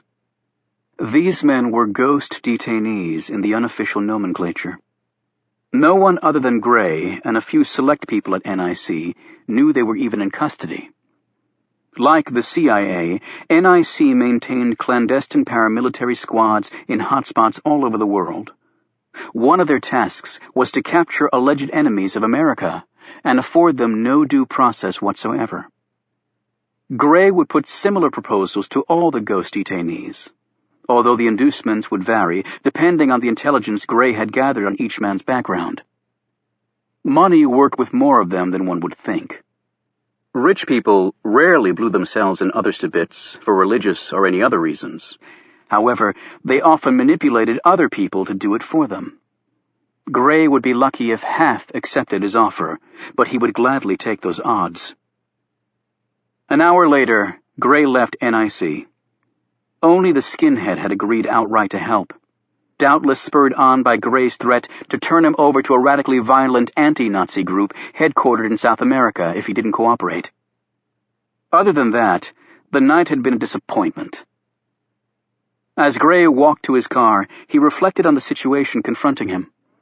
The violence was mounting on each side, and the harder one side hit, the harder the other tried to hit back. Using just a fraction of its nuclear arsenal, the United States could wipe out the entire Middle East, vaporizing everyone in the blink of an eye, along with every holy site for 2 of the world's major religions. Barring that unthinkable scenario, Gray did not see any clear resolution. This was not a war of professional armored battalions versus turbaned rabble in the streets toting rifles and RPGs. And it was not simply a difference of religions. It was a battle against a mindset of how people should conduct their lives. A battle that had political, social, and cultural facets melded together into an exceedingly complex mosaic of humanity under enormous strain. At times, Gray humbly wondered whether the conflict should be fought with psychiatrists and counselors instead of soldiers and spies. Yet all he could do was get up each day and do his job. Gray sat back against the worn leather of the Suburban he was riding in, while the armed guards all around him kept a close lookout. Gray closed his eyes for 15 minutes until he felt the vehicle slow. Then came the familiar rattle as the motorcade rolled across the gravel drive leading up to Gray's modest home. It was as well guarded as the VP's digs at the Naval Observatory. President Brennan was not about to let anything happen to his intelligence chief. Gray lived alone, but not by choice. He went inside, allowed himself a beer to unwind, and then headed upstairs to sleep for a few hours. As was his habit before retiring, he picked up the 2 pictures on the fireplace mantel across from his bed. The first was his wife, Barbara, a woman who'd shared most of his adult life. The second photo was of his only child, his daughter Margaret, or Maggie, as everyone had called her. He had never grown comfortable referring to his family in the past tense. Yet how else did one refer to the dead and buried? He kissed both of the pictures and set them back down. After he had climbed into bed, the horrible weight of depression lasted 30 minutes, less than usual, and then Carter Gray fell into an exhausted sleep. In 5 hours he would rise and again engage in the only battle he now considered worth fighting. Chapter 7. Alex Ford's walk that night took him east, and he soon found himself in familiar territory, 1600 Pennsylvania Avenue. Now gracing the area between the White House and Lafayette Park were elm trees and retractable bollards, interspersed with guard booths, camouflaged so they didn't stand out like prison gun towers.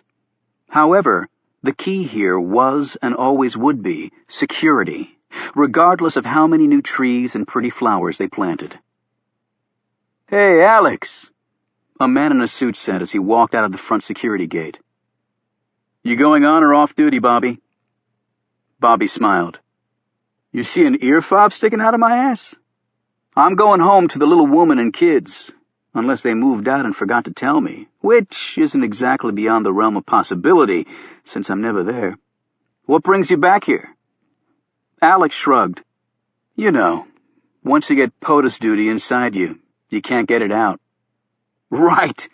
I'm counting the days till I see my family more than once a year." "You on the campaign travel team?" Bobby nodded. "We leave day after tomorrow to shake some more hands and make some more speeches from Iowa to Mississippi. Because of all the campaign stuff, we were short-handed and had to pull in some WFOs on 21-day rotations to post POTUS and the VP's families." "I know.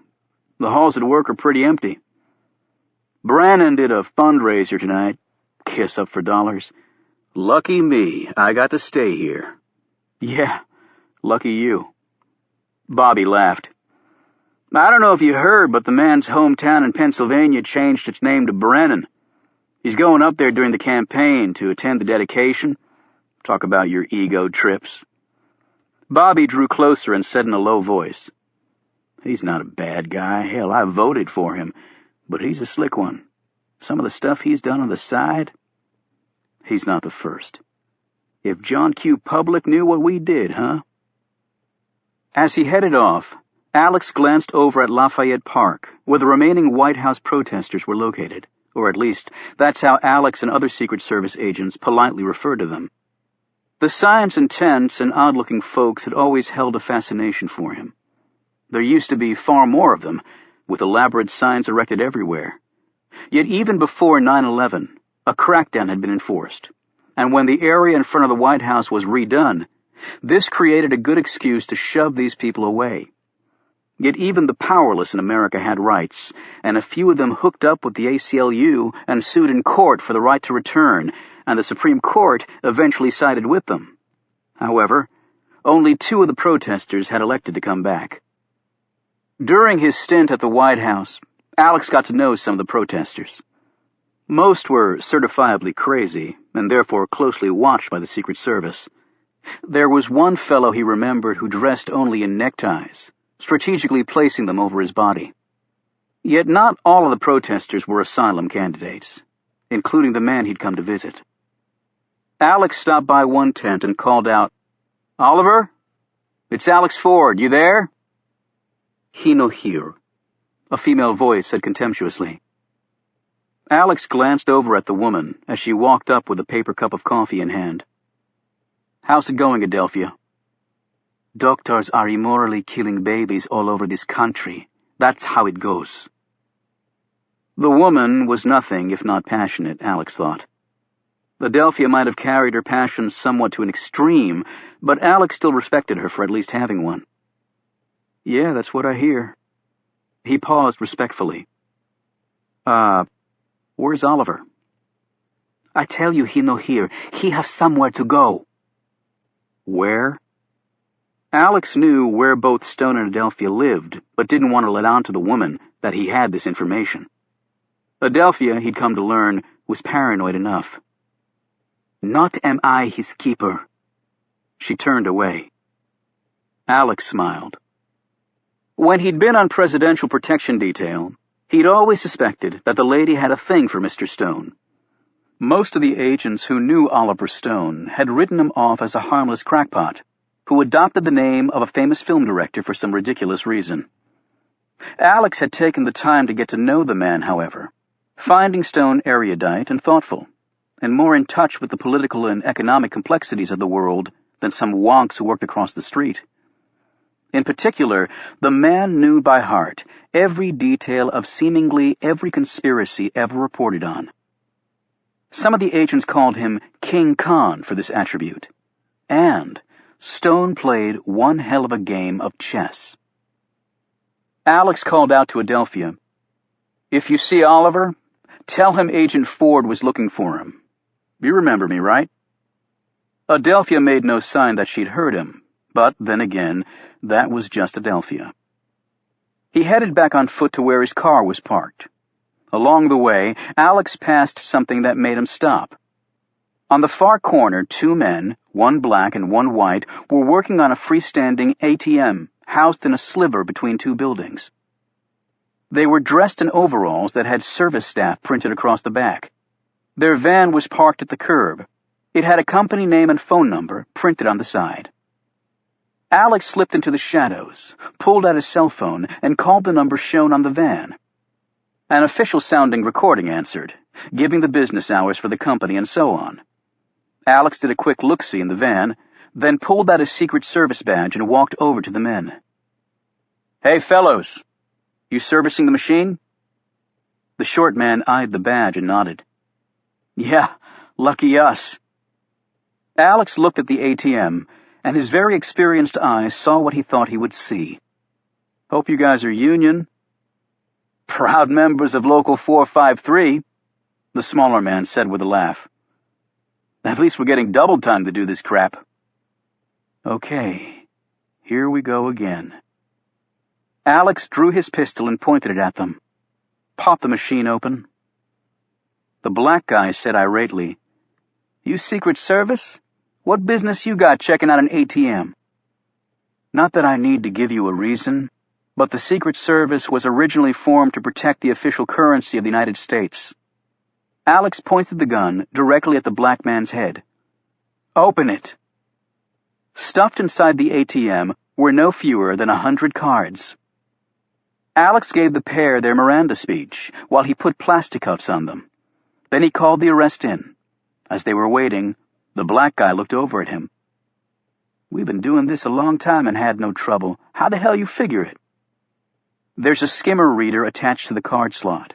It captures the pin so you can clone the card. And on top of that, banks are cheap. So there's no way one's going to pay some union guys double overtime to schlep down here in the middle of the night to service this thing." After the police took the men away, Alex walked down the street to his car. Even after the successful, if unexpected, bust, all he could think about was one Kate Adams, who fought for justice by day and poured out highballs by night, and seemed very close to the big-knuckled Tom Hemingway of the undisclosed super-secret agency. Alex could only hope tomorrow would start on a better note. Chapter 8. Stone, Milton, Reuben, and Caleb walked along the main trail on Theodore Roosevelt Island, a 90-acre memorial to the former president and Rough Rider that sat in the middle of the Potomac River. They soon reached a clearing where an immense statue of Teddy Roosevelt stood with his right arm raised to the heavens, as though he were about to retake the oath of office nearly 90 years after his death. The area was elaborately laid out with brick pavers, 2 curved stone bridges over man-made canals of water, and a pair of huge fountains that flanked the statue. Oliver Stone sat cross-legged in front of the statue, and the others joined him there. Stone was an enthusiastic fan of TR, which was the reason they were here, albeit as trespassers, since the island officially closed at dark. He announced in a solemn voice, "The regular meeting of the Camel Club is officially called to order. In the absence of a formal agenda, I move that we discuss observations since the last meeting and then open the floor for new business. Do I have a second?" "I second the motion," Reuben said automatically. "All in favor say aye," Stone added. The ayes carried the motion, and Stone opened the notebook he pulled from his knapsack. Reuben slipped some crumpled pieces of paper from his pocket, and Milton slid his laptop computer out, then took a small bottle of antibacterial lotion out of his pocket and thoroughly washed his hands. Stone used a small pen light to see his notes, while Reuben read by the flickering flame of a cigarette lighter. "Brennan went out late tonight," Stone reported. "Carter Gray was with him." "Those two are joined at the hip," Reuben noted hotly. "Like J. Edgar Hoover and Clyde Tolson," Caleb added jokingly as he took off his bowler hat. "I was thinking more of Lenin and Trotsky," Reuben growled. "So you don't trust Gray?" Stone asked. "How can you trust any prick who actually likes being called a czar?" Reuben replied. "And as far as Brennan goes, all I can say is he should thank his lucky stars for terrorists, because but for them, his ass would be headed for the unemployment line." "Reading the newspapers again, are we?" Stone said in an amused tone. "I use the papers to get my laughs just like everybody else." Stone looked thoughtful. "James Brennan is a gifted politician, and his intellect is first-rate. But more than that, he has the power to make people trust him. Yet inside, a darker beast lurks. He has an agenda that is not available to the public." Reuben eyed him closely. "It seems to me that you're describing Carter Gray more than you are the president." Milton broke in excitedly. "I've compiled facts on several conspiracies of global proportion that have not been reported by any news media. And I," Reuben said as he eyed his notes, "have personally noted 3 occasions when the present Speaker of the House has been unfaithful to his quite fetching wife." "Personally noted?" Caleb asked skeptically as he stared at his friend. Reuben barked.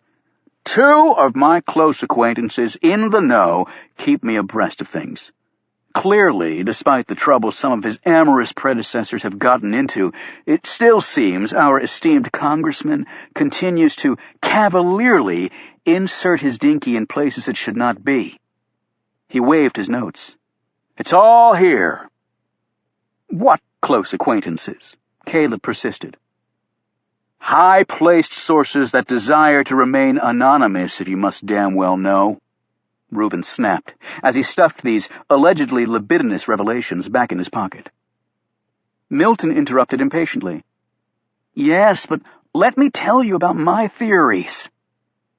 He spent the next 20 minutes enthusiastically discussing theoretical ties between North Korea and Great Britain for purposes of worldwide terrorism, and a possible attack on the euro and yen by a cabal in Yemen sponsored by a top member of the Saudi royal family.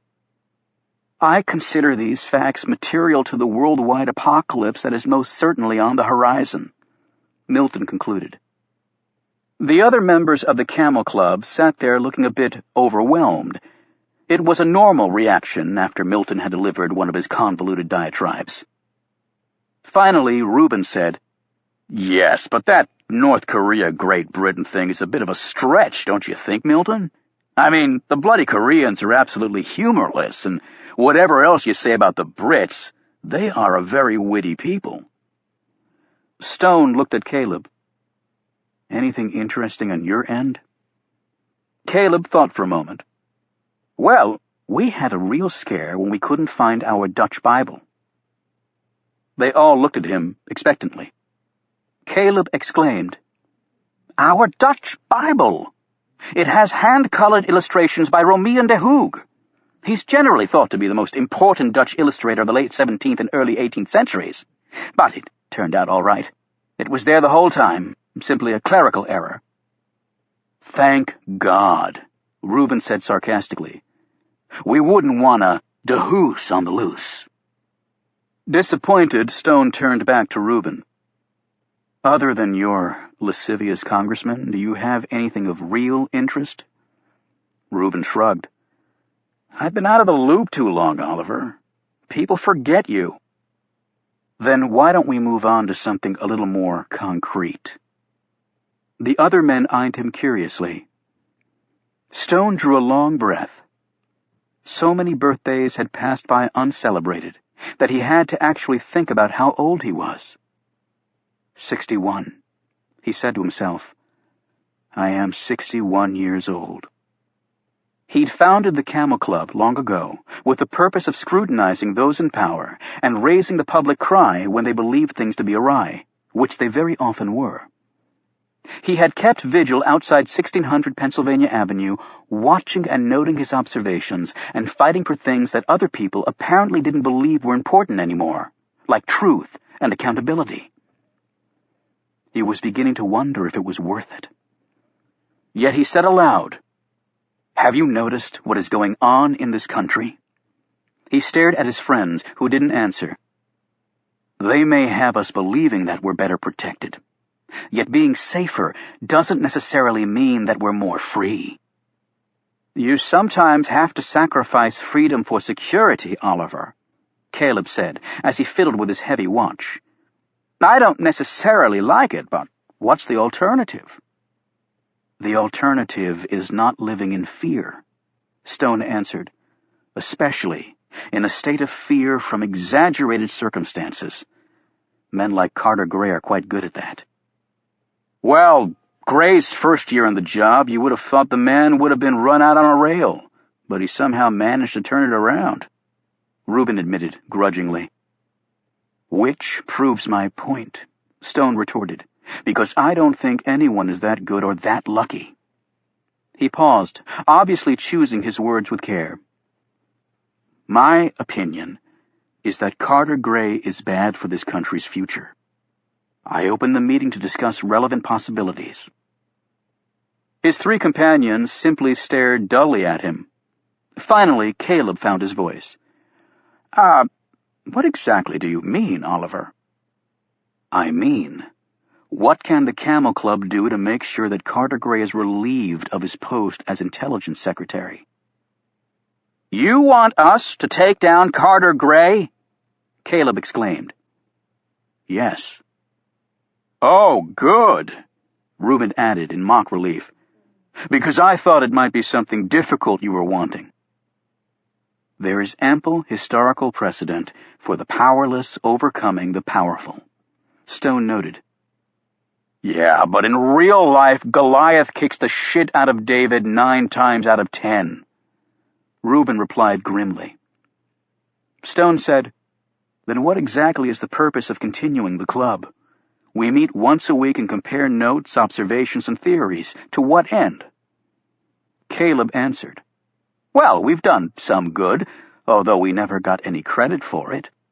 Our work helped reveal the truth behind the scandal at the Pentagon. That came from a scrap of conversation the White House chef's assistant overheard and told you about. And don't forget about the mole at NSA who was altering transcription files, Oliver. And then there was the DIA subterfuge that Reuben stumbled onto." "Those events were a long time ago," Stone replied. "So again I ask, what is the purpose of the club now?"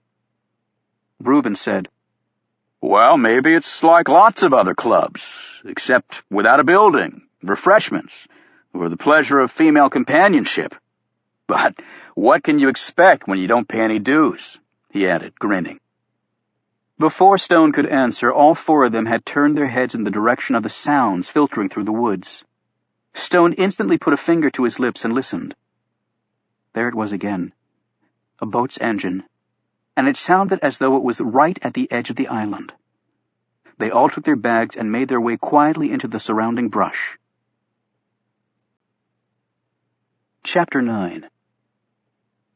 Oliver Stone eased a branch out of the way and peered through this small gap toward the paved area in front of the Roosevelt Monument. His companions were also riveted on what was happening nearby. Two men appeared on one of the gravel paths, carrying something on a plastic tarp. One man was tall, lean, and blond, the other short, thick, and dark-haired. When they laid the tarp on the ground, Stone could see that they were carrying a man bound with straps. They slid the plastic from under him and then swept the area with their flashlights, going grid by grid. Fortunately, as soon as Stone saw the flashlights come out of their pockets, he motioned for his friends to hunker down behind the cover of bushes, with their faces hidden from the beams. Satisfied that they were alone, the men turned back to their captive. One of them removed the cover from his mouth and placed it in his pocket. The man made a few sounds, none of them coherent. He appeared drunk. The short man put on a pair of rubber gloves and pulled a revolver from his coat, while the other man undid their captive's bindings. The short man took a nearly empty bottle from the duffel bag and pressed the semi-conscious man's hands around it, and then splashed a bit of the remaining liquid on his clothes and around his mouth. Reuben was about to charge out of the bushes, but Stone put a hand on his arm. The other man was also armed. A pistol was clearly visible in his belt holster. The Camel Club stood no chance. To reveal themselves now would mean a death sentence. Meanwhile, the man holding the gun knelt down next to the captive. He took the man's right hand and placed it around the gun.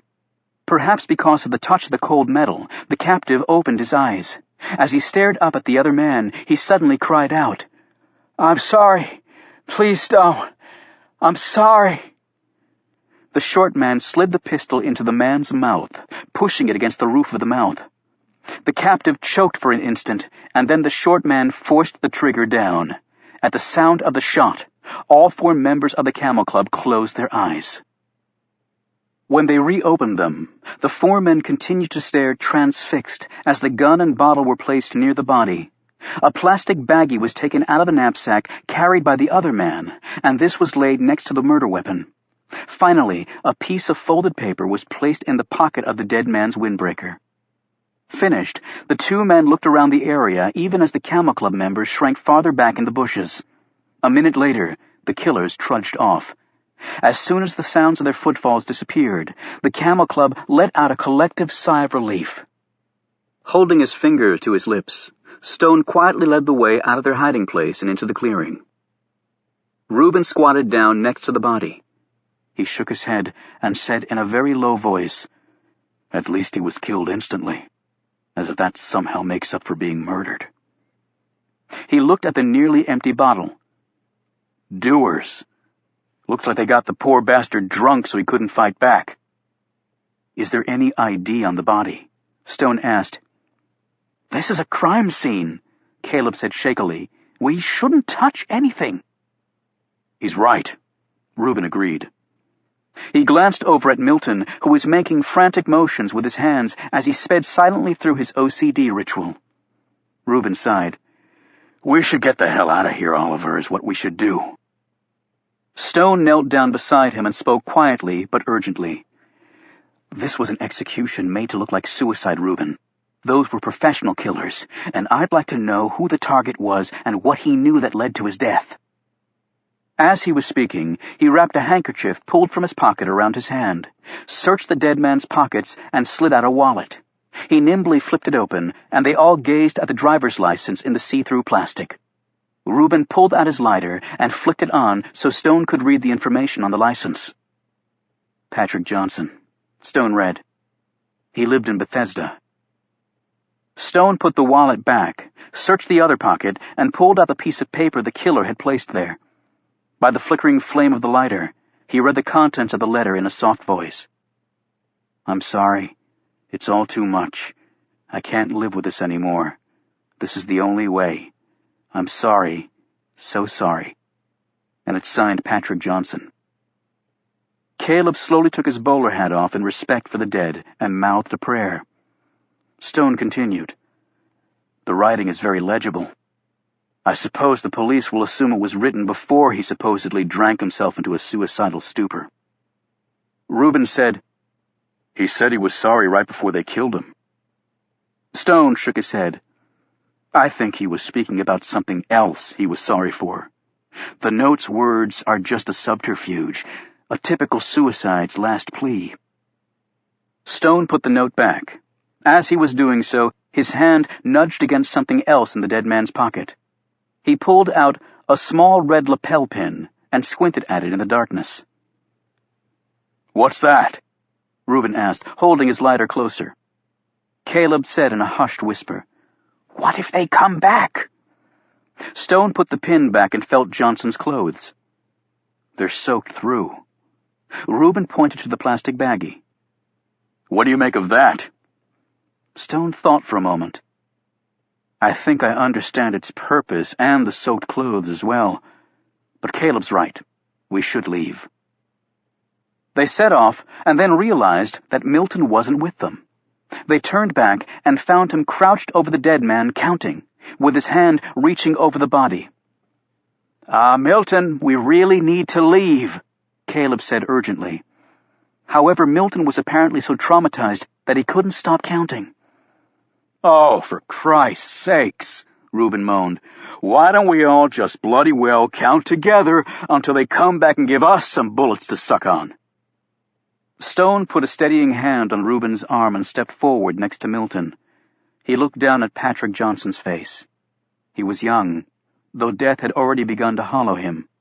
Stone knelt and placed his hand gently on Milton's shoulder and said quietly, "We can do nothing for him now, Milton.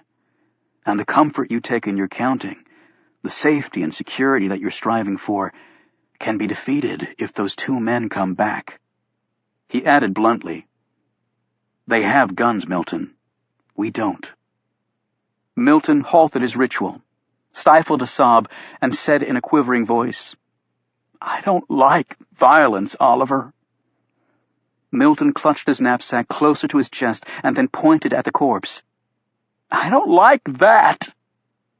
"I know, Milton. None of us do." Stone and Milton rose together. With a sigh of relief, Reuben followed them to the path leading to their boat.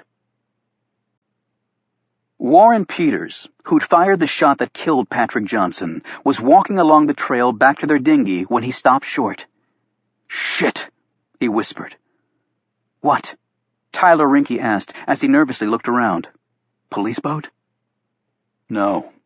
Almost a big mistake." Peters scooped up some dirt and pebbles in his hand.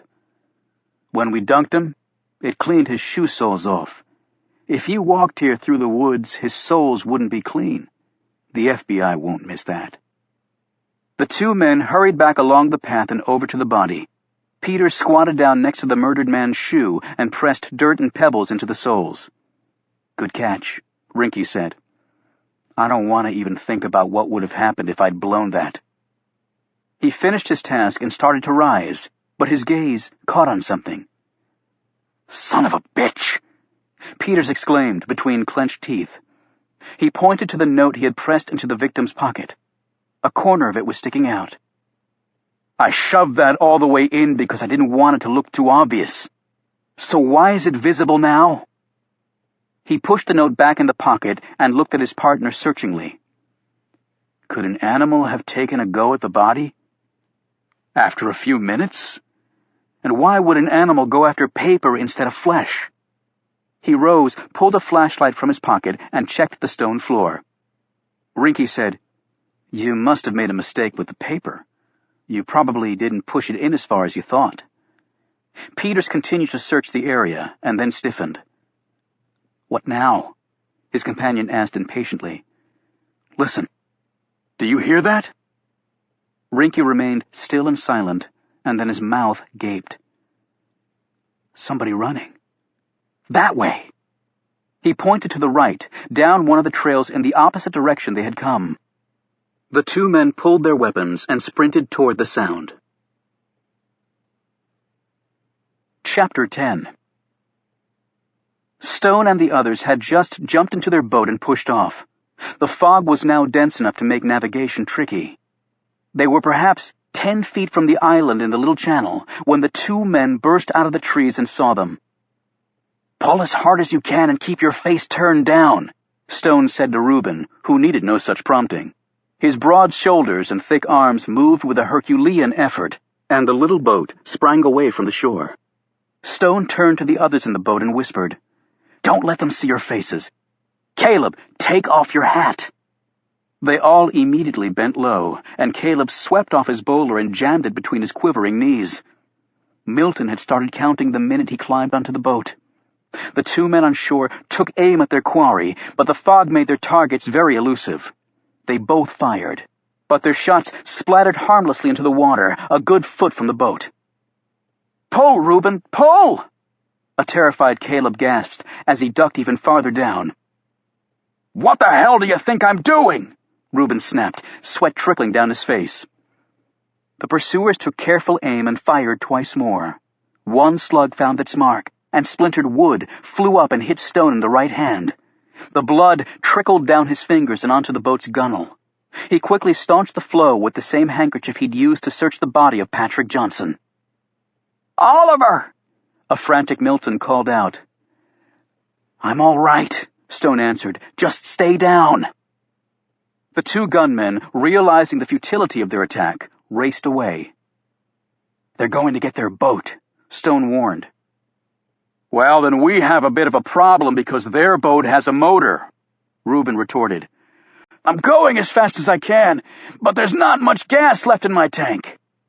Stone pulled on Caleb's sleeve. "Caleb, you take one oar and I'll take the other." Reuben moved out of the way, and the two men rowed with all their strength. Ordinarily, after leaving the inlet, they would have gone north on the river and returned to their original launching site.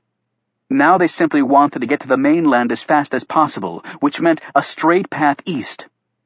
They passed the western tip of the island and made their turn toward Georgetown. "Oh, shit!"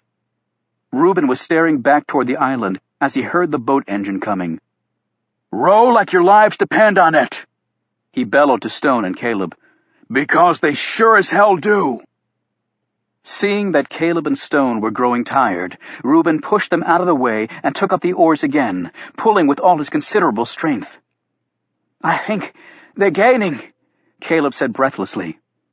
A shot hit right next to him, and Caleb joined a cowering Milton in the bottom of the boat. Stone ducked down as another shot passed by, and then he heard Reuben cry out. "Reuben!" He turned to look at his friend. "It's all right. Just a glance. But I'd forgotten how much they burn," Reuben added grimly. "They've got us, Oliver. It'll be 5 corpses for those bastards tonight." Stone looked toward the wispy lights of sleeping Georgetown. Even though the river was fairly narrow here, with the fog, they were still too far away for anyone on shore to see what was going on.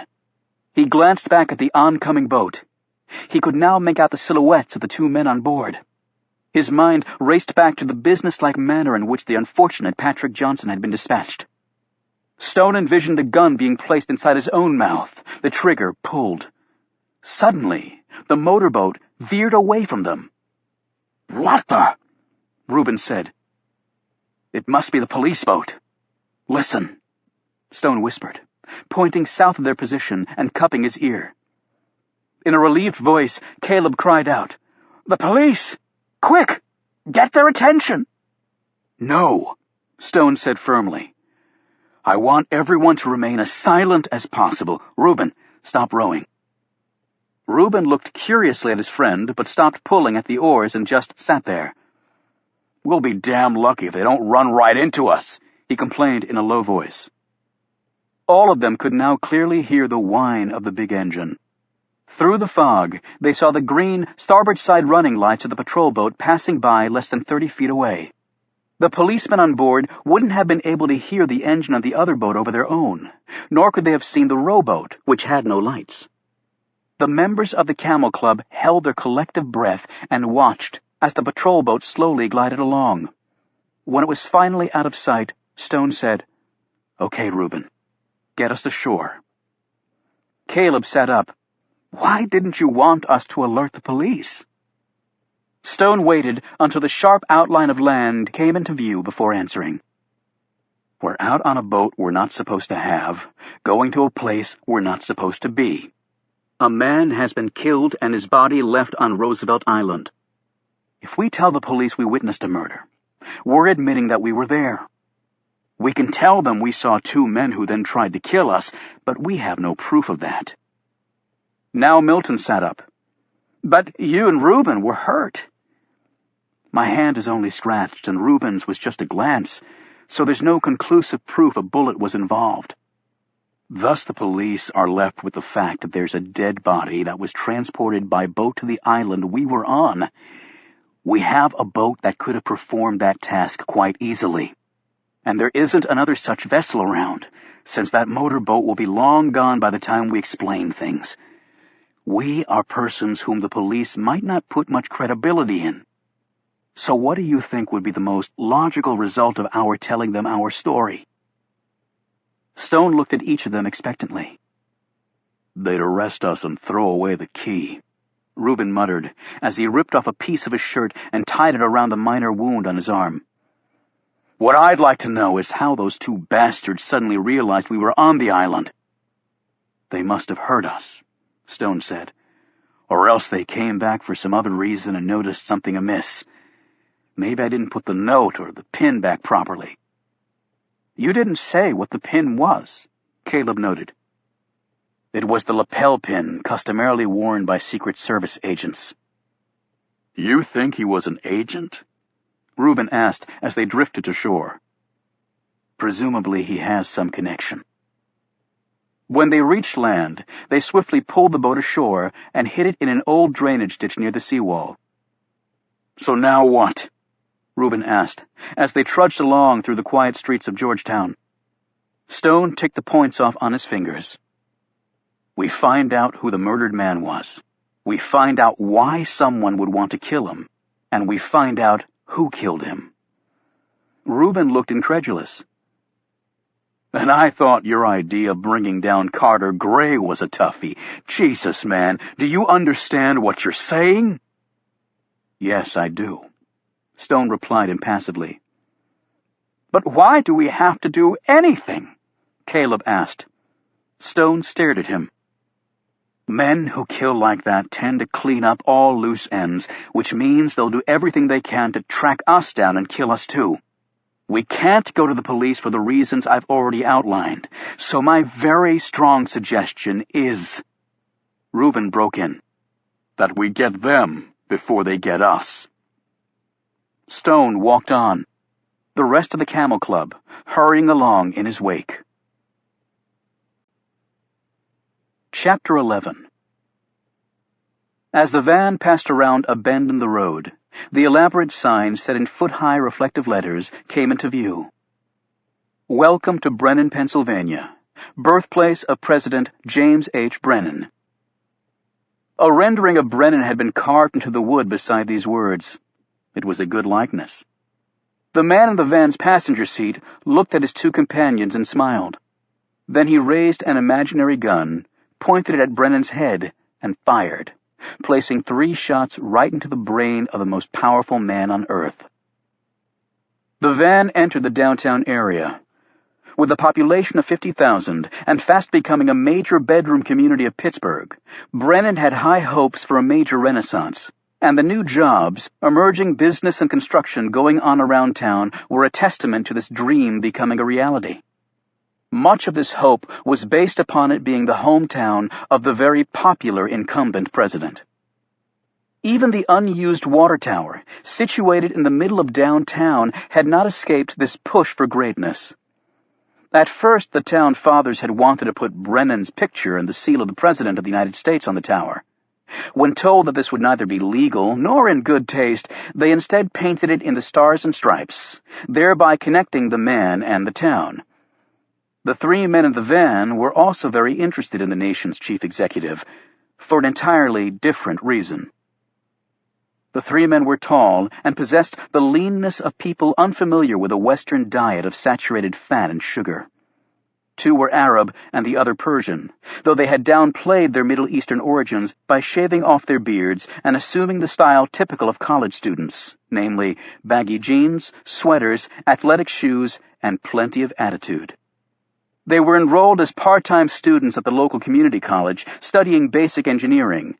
In reality, each was proficient in certain areas of science that had to do with barometric pressure, wind deflection, air drag and coefficiency, as well as more esoteric subjects like the Coriolis effect and gyroscopic precession. 2 of the men were from Afghanistan and in their late 30s, though they looked much younger. The other man, the Persian, was 30 years old and hailed from Iran. Their professors and classmates believed them to be from India and Pakistan. The 3 Muslims had found that to most Westerners, the term Middle Eastern covered more than 3 billion people, from Indians to Muslims, with not much attention given to the nuances of nationality or ethnicity. And it wasn't as though they were an oddity in Brennan. Over the last decade, there had been a large influx of Middle Easterners into the United States, particularly in and near major metropolitan areas. Many new businesses in Brennan were owned by hard-working Saudis, Pakistanis, and Indians. When they reached their apartment a block from Main Street, someone was waiting for them. The man didn't look at them when they entered, but continued gazing out the window. He was nearly 60, though as lean and wiry as the younger men. He was Caucasian and an American, although from the immediate deference paid to him by his companions, he was clearly the leader of this small band. The Muslims referred to him with respect as Captain Jack. He had given himself this title based on his preferred brand of liquor. They did not, nor would they ever know his real name. Captain Jack lived outside of Brennan in a rental house on the road to Pittsburgh. He had come here ostensibly to look for locations for the business he was thinking about starting. This had given him ample reason to examine many of the vacant properties in the area. Captain Jack was looking through his binoculars at Mercy Hospital across the street. Built right after the end of World War II, it was a squat white building with little in the way of architectural interest. It was the only hospital in the immediate vicinity, which was why it had attracted his interest. There was a drop-off entrance in the rear of the hospital, but the space was very tight, and it was a long hike once inside to get to the admitting desk. Thus, even ambulances almost always dropped off their patients in front, using a wheelchair ramp next to the steps. For Captain Jack, that was a very important element, so critical, in fact, that he had videotaped an entire 24-hour cycle of these comings and goings. They also had floor plans for Mercy Hospital, and knew every exit and entrance, from the most obvious to the most obscure. He continued to watch as a patient was unloaded from an ambulance and whisked through the front doors on a gurney. The trajectory here was excellent, Captain Jack thought, and high ground was almost always good ground in his line of work. He sat down and watched as one of the men worked away on a laptop while the other two went over some equipment manuals. "Current status?" he asked. The Iranian on the laptop answered, "We've switched to another chat site." He glanced at a piece of paper taped to his screen. "Tonight it's Gone with the Wind." "Not one of my favorites," their leader said dryly. "What's so great about a wind blowing?" one of the Afghans commented. They had chosen a movie chat site listing the 50 greatest American movies of all time. It was highly doubtful that law enforcement agencies would be monitoring people cybergabbing about films, so their method of encryption was relatively simple. And then they would move on to another film the next day. "Everyone progressing on schedule?" Captain Jack asked as he scratched his trim beard. There were several other operation teams in Brennan. The authorities would of course call them terrorist cells, but to Captain Jack, that was simply splitting hairs. American operations teams overseas could just as easily be deemed terrorist cells by the folks they were intending to harm. He should know. He had been on many of those teams. Once he'd gotten past the patriotic claptrap, he'd seen the truth. One should do what Captain Jack did for a living only for those willing to pay the most money. That simple change in philosophy had vastly uncomplicated his life. The Iranian read through the chat lines. He had done this so often he could decipher the encrypted messages in his head. "All accounted for and all on schedule." He added with an element of disbelief. "Even the woman is progressing well. Very well." The American smiled at this comment. "Women are far more capable than you give them credit for, Ahmed. The sooner you learn that, the better off you'll be." "The next thing you'll be telling me is that men are the weaker sex," Ahmed said scornfully. "Now you're getting close to something called wisdom." Captain Jack looked at the two Afghans. They were both Tajiks, members of the Northern Alliance before they'd been recruited for this assignment. He spoke to them in their native language, Dari. "Do they still sell off the daughters for marriage in your country?" "Of course," one replied. "What else do you do with them?" "Times are changing, my friend," Captain Jack said. "It's not exactly the 14th century anymore." The other Afghan piped in. "We have nothing against modern women, so long as they obey their men. If they do that, no problems. They are free." Free in that sense was relative, Captain Jack knew. In Afghanistan, If a woman demanded divorce, she lost everything, including the children. An adulterous wife, even one whose husband had taken another wife, was executed, sometimes by her own family. The men in their lives controlled everything, whether they went to school, worked outside the house, who they would marry. These were not conditions originated by the Taliban or Islam, but they wouldn't necessarily run afoul of them either. They were based on ancient Afghan tribal customs. "It's not just the women," the first Afghan said. "I have to obey my father, even if I disagree with him. His word is final. It is a matter of respect, of honor." And so it was, Captain Jack thought. And good luck trying to change that way of thinking, considering it's been around for thousands of years.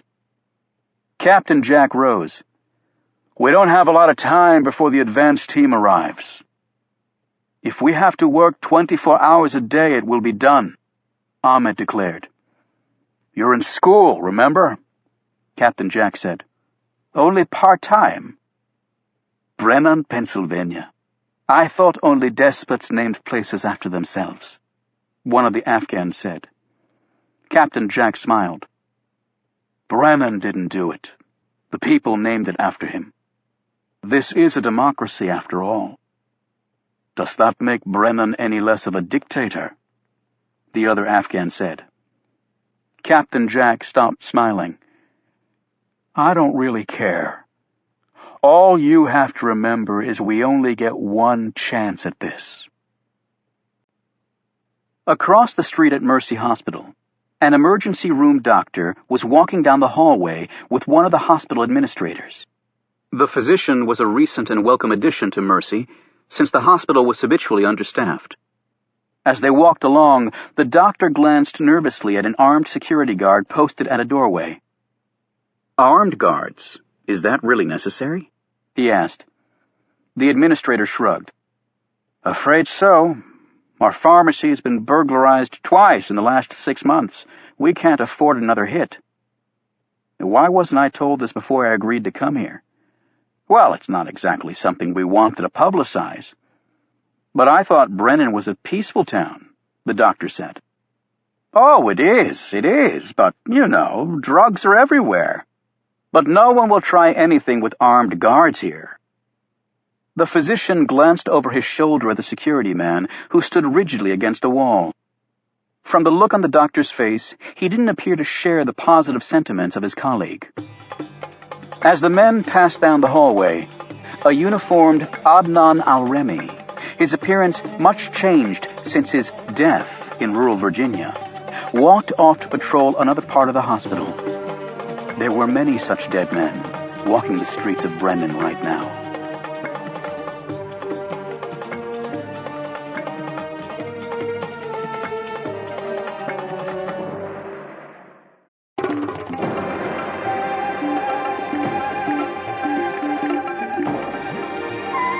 Chapter 12.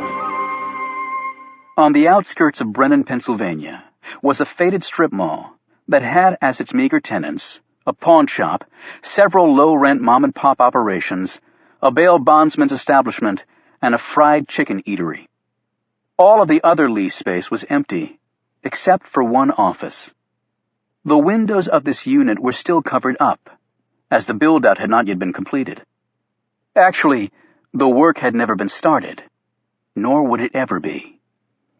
In the far back room, behind a makeshift plywood partition, were 2 Arab men and a third fellow. One of the Arabs was an engineer specializing in medical devices, the other a chemist, though both men had other skills as well. The third man, a former U.S. National Guardsman, was sitting in a chair looking nervously at the various pieces of equipment stacked neatly on a long table against the wall. These included wrenches, power screwdrivers, electrical wires, and other more sophisticated equipment. The former National Guardsman was looking nervously at where his right hand had been. A cast had been made of the stump, and a shiny metal socket with metal fingers had been attached to this spot.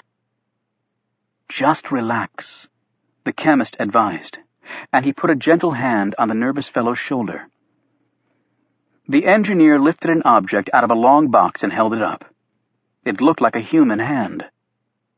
"It's made of silicone, and we have copied your vein patterns, simulated your natural skin color, and even matched it to your skin's hair color. The metal socket and inner hand attached to your wrist are internally wired, with powered movement and flexibility in all 5 fingers. The older models only had mobility in the thumb, index, and ring fingers, and they were able to engineer down the scale of the wiring so the new generation's size approximates that of an actual human hand." He held his hand up against the prosthetic one. "You can see that it's barely an inch longer than normal." The man nodded and smiled. His thoughts were obvious. It did look like a real hand. The chemist said, "You have a solid wrist joint and good remaining wrist muscles. That will help greatly. The electrodes embedded in the inner hand will have solid connection to the muscle." "Yeah, I'm a real lucky bastard," the man said bitterly. The silicone hand was put over the socket and the hand securely attached. When that was done, they took the man through some simple exercises. The engineer said, "When you push your wrist muscles upward, the hand opens.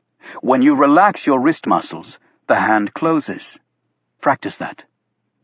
The man did so about a dozen times while the men watched closely. Each time he became more comfortable with the manipulations. The chemist nodded approvingly.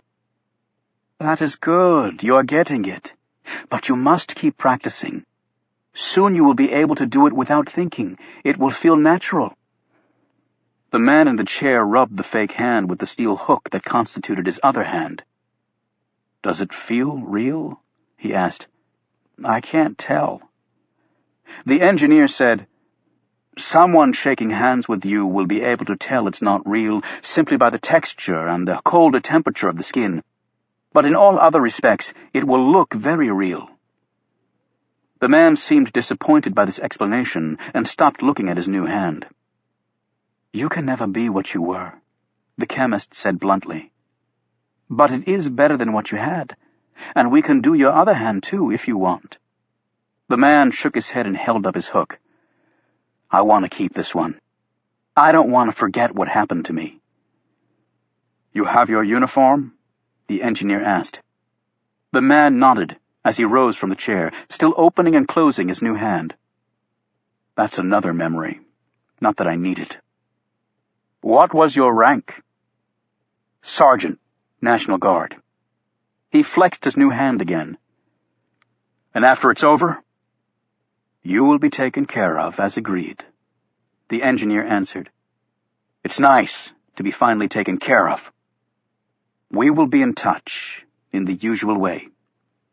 They shook hands. "Feels good to finally be able to do that," the ex-National Guardsman said. After he had left, the 2 men went back to work. There was another box on the table that was marked in Arabic. One of the men opened it. Inside, wrapped in plastic, was a stainless steel canister. Inside the canister was a bottle filled with liquid. He lifted out the bottle and held it up to the light. He well knew that, according to the FBI, the 3 deadliest substances in the world were, in descending order of lethality, plutonium, botulism toxin, and ricin. The liquid in the glass vial was not nearly as deadly as any of those poisons. However, in its own way, the substance was still very effective. The hand he had just placed on the former National Guardsman had a pouch inside. When a tiny release button built into the skin was pushed, and the wrist bone was flexed a very special way, the pouch opened, and any liquid inside it would be secreted through the artificial pores. As they worked away, the chemist said, "He is bitter, that National Guardsman." "Wouldn't you be?" the other answered. Chapter 13. Tom Hemingway sat in his modest apartment near Capitol Hill. He had taken off his suit and put on shorts and a t-shirt and was barefoot. Though it was very late, he was not tired. In fact, adrenaline was ripping through his veins. He had just received the news. Patrick Johnson was dead. Hemingway felt no remorse. The man had no one to blame but himself. But there had been witnesses to the killing, and they had gotten away. Of course, that potentially changed everything. He went into his bedroom, unlocked a hidden floor safe, took out a folder, and sat down at his kitchen table. Inside the folder were photographs of over 24 men and 1 woman.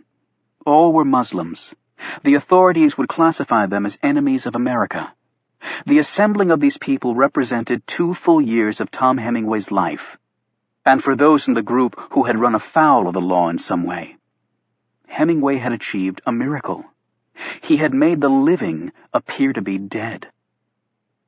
Hemingway's father, the Honorable Franklin T. Hemingway, had been a statesman, when that word still carried some actual meaning. He had risen through the ranks to become ambassador to some of the most diplomatically challenging countries on earth. Before his untimely death, he had been hailed as one of the great peacemakers of his generation, a dedicated and honorable civil servant. Tom Hemingway eventually came to terms with his father's violent death. However, he knew it was not something he would ever get over, nor should he. He had loved and respected his father, learning civility and compassion by the man's example. Unlike many other ambassadors who purchased their title with large campaign donations, and who never even bothered to adequately learn the language and culture of the country they were sent to, Franklin Hemingway immersed himself and his family in the language and history of whatever land he was assigned. Thus, Tom Hemingway had a far better understanding and appreciation of both the Islamic and Asian worlds than virtually any other American. He had not gone the route of his diplomatic father, however, because Tom Hemingway didn't believe he had the temperament for such a career. He had instead entered the spy world, beginning with the National Security Agency, before transferring to the CIA and working his way up.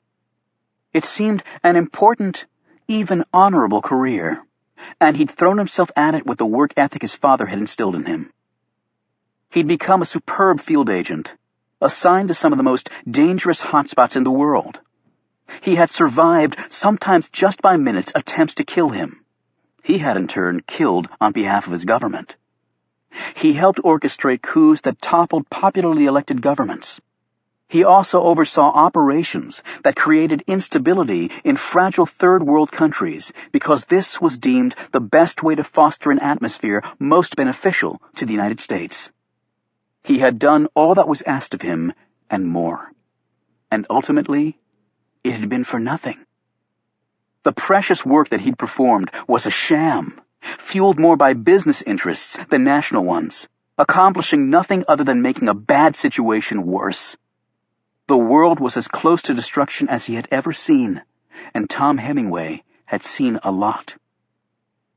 There were many reasons, beginning with critical shortages of water, oil and gas, steel, coal, and other natural resources. Rich countries like the United States, Japan, and China took the lion's share of these precious commodities, leaving scraps for the poorest nations. But it was more than the historically complex issues of the haves and the have-nots. It was a fundamental question of ignorance and intolerance. Hemingway had always considered ignorance and intolerance to be like commas, because you often found them in pairs, and almost never did you find one, ignorance, without its evil twin, intolerance. At age 40, Hemingway's father had helped create peace in lands that had known only war. At the same age, his son had helped to rip peace from lands all over the world, leaving much of it in shambles. It had been a devastating revelation, given his provenance. And then he had sat down and looked at his options, and a plan had slowly coalesced. There were many who would have looked at what he intended and called him hopelessly naive. That was not the way the world worked, they would have argued. You are doomed to pitiful failure, they would have pronounced. And yet these were the same people who had performed atrocities in certain parts of the world under the pretense of helping them. They committed these crimes for reasons as crude as money and power, and expected to have their own way without ever being seriously challenged by those they had so clearly wronged. Now, who was the naive one? Hemingway thought. His official occupation had allowed him to crisscross the Middle East over the last few years. During that time, he slowly formed the pieces to his puzzle, meeting with people he needed assistance from. He found skeptics aplenty. But then, one man, someone he deeply respected and a longtime friend of his father's, agreed to help. The man gave Hemingway not only access to people, but the necessary funds to construct an elaborate operation. Hemingway did not believe for an instant that this gentleman didn't have reasons of his own to do so. However, Tom Hemingway, American-born and bred, even with all his contacts in that region and familiarity with its language and culture, couldn't have possibly pulled off something this monumental on his own. And if he suffered from a certain idealism that bordered on naivete, he was brutally realistic about how best his plan could be successfully carried out. He often wished his father were still alive so that he could ask for his advice. He knew, though, what Franklin Hemingway would say. It is wrong. Don't do it. But the son was going to do it. And what was his true motivation? Hemingway had asked himself that question often as the process was unfolding. He had come up with different answers at times. He had finally concluded that he was not doing this for his country, and he was not doing this for the Middle East. He was doing this for a planet that was quickly running out of second chances. And perhaps also as a tribute for a father who was a man of peace, but who died a violent death. Because people patently refused to understand each other. Perhaps it was as simple and complex as that. Chapter 14. The body of Patrick Johnson was discovered early the next morning by a group of fifth graders and their teachers from a Maryland elementary school who wanted to learn more about Teddy Roosevelt. Unfortunately, they learned far more than they'd bargained for. Later that morning, Alex Ford was driving his creaky government Crown Vic into work and thinking about what he'd be doing that day. If nothing else, duty at the Washington field office provided a lot of variety. The head of WFO, the special agent in charge, or SAC, believed that agents with broad experience in all areas of concern to the service were better agents because of it. Alex generally agreed with this approach. Already this week, he'd performed surveillance on a couple of ongoing cases, pulled a few hours of prisoner transport, stood post for several visiting foreign dignitaries, and been called in once as part of the gate caller squad, maintained 24/7 at the WFO's duty desk. The gate caller squad, part of the Secret Service's Protective Intelligence Squad, was summoned whenever someone walked up to the White House, knocked on the gate, and wanted to see the president without an appointment, which happened more frequently than most people imagined. There was one guy who showed up every 6 months and informed the guards that this was his house and they were all trespassing. There was also increased activity like this when the moon was full, the service had discovered. Such bizarre behavior would win the gate caller a visit from the Secret Service, some shrink time, and possibly a trip to jail or St. Elizabeth's, depending on how deranged the agents found the person. Alex parked his car, walked into the WFO, nodded to a broad-hipped female guard in the lobby, swiped his security card in the slot in the elevator, and rode up to the 4th floor, where the Metro Area Task Force was located. For part of his work, Alex was assigned to the task force, as were many of the more veteran agents at WFO. The task force worked closely with Virginia and Maryland State Police and other federal law enforcement on myriad financial felony cases. That was the good news. The bad news was that criminals were so active, the task force had more work than it could reasonably handle. The service had 3 floors in the building, and he headed to his wall-less work cubby in a large open area of the 4th floor. There was an email from Jerry Sykes, his ATSAC, or assistant to the special agent in charge, telling him to come up to the 6th floor as soon as he got in. Okay, that was a little out of the ordinary, he thought. Had he violated some civil rights he was unaware of when arresting the 2 ATM goofballs last night? Alex rode the elevator to the 6th floor, got off, and walked down the hallway, nodding to people he knew along the way. He passed the duty board that hung on one wall in the corridor. It had magnetic pictures of all the agents at WFO, arranged in clusters according to their current assignments. It was a good, if not exactly high-tech way of keeping abreast of people's whereabouts. There was also an electronic backup duty roster, because some pranksters would switch the pictures of agents on this board to other assignments.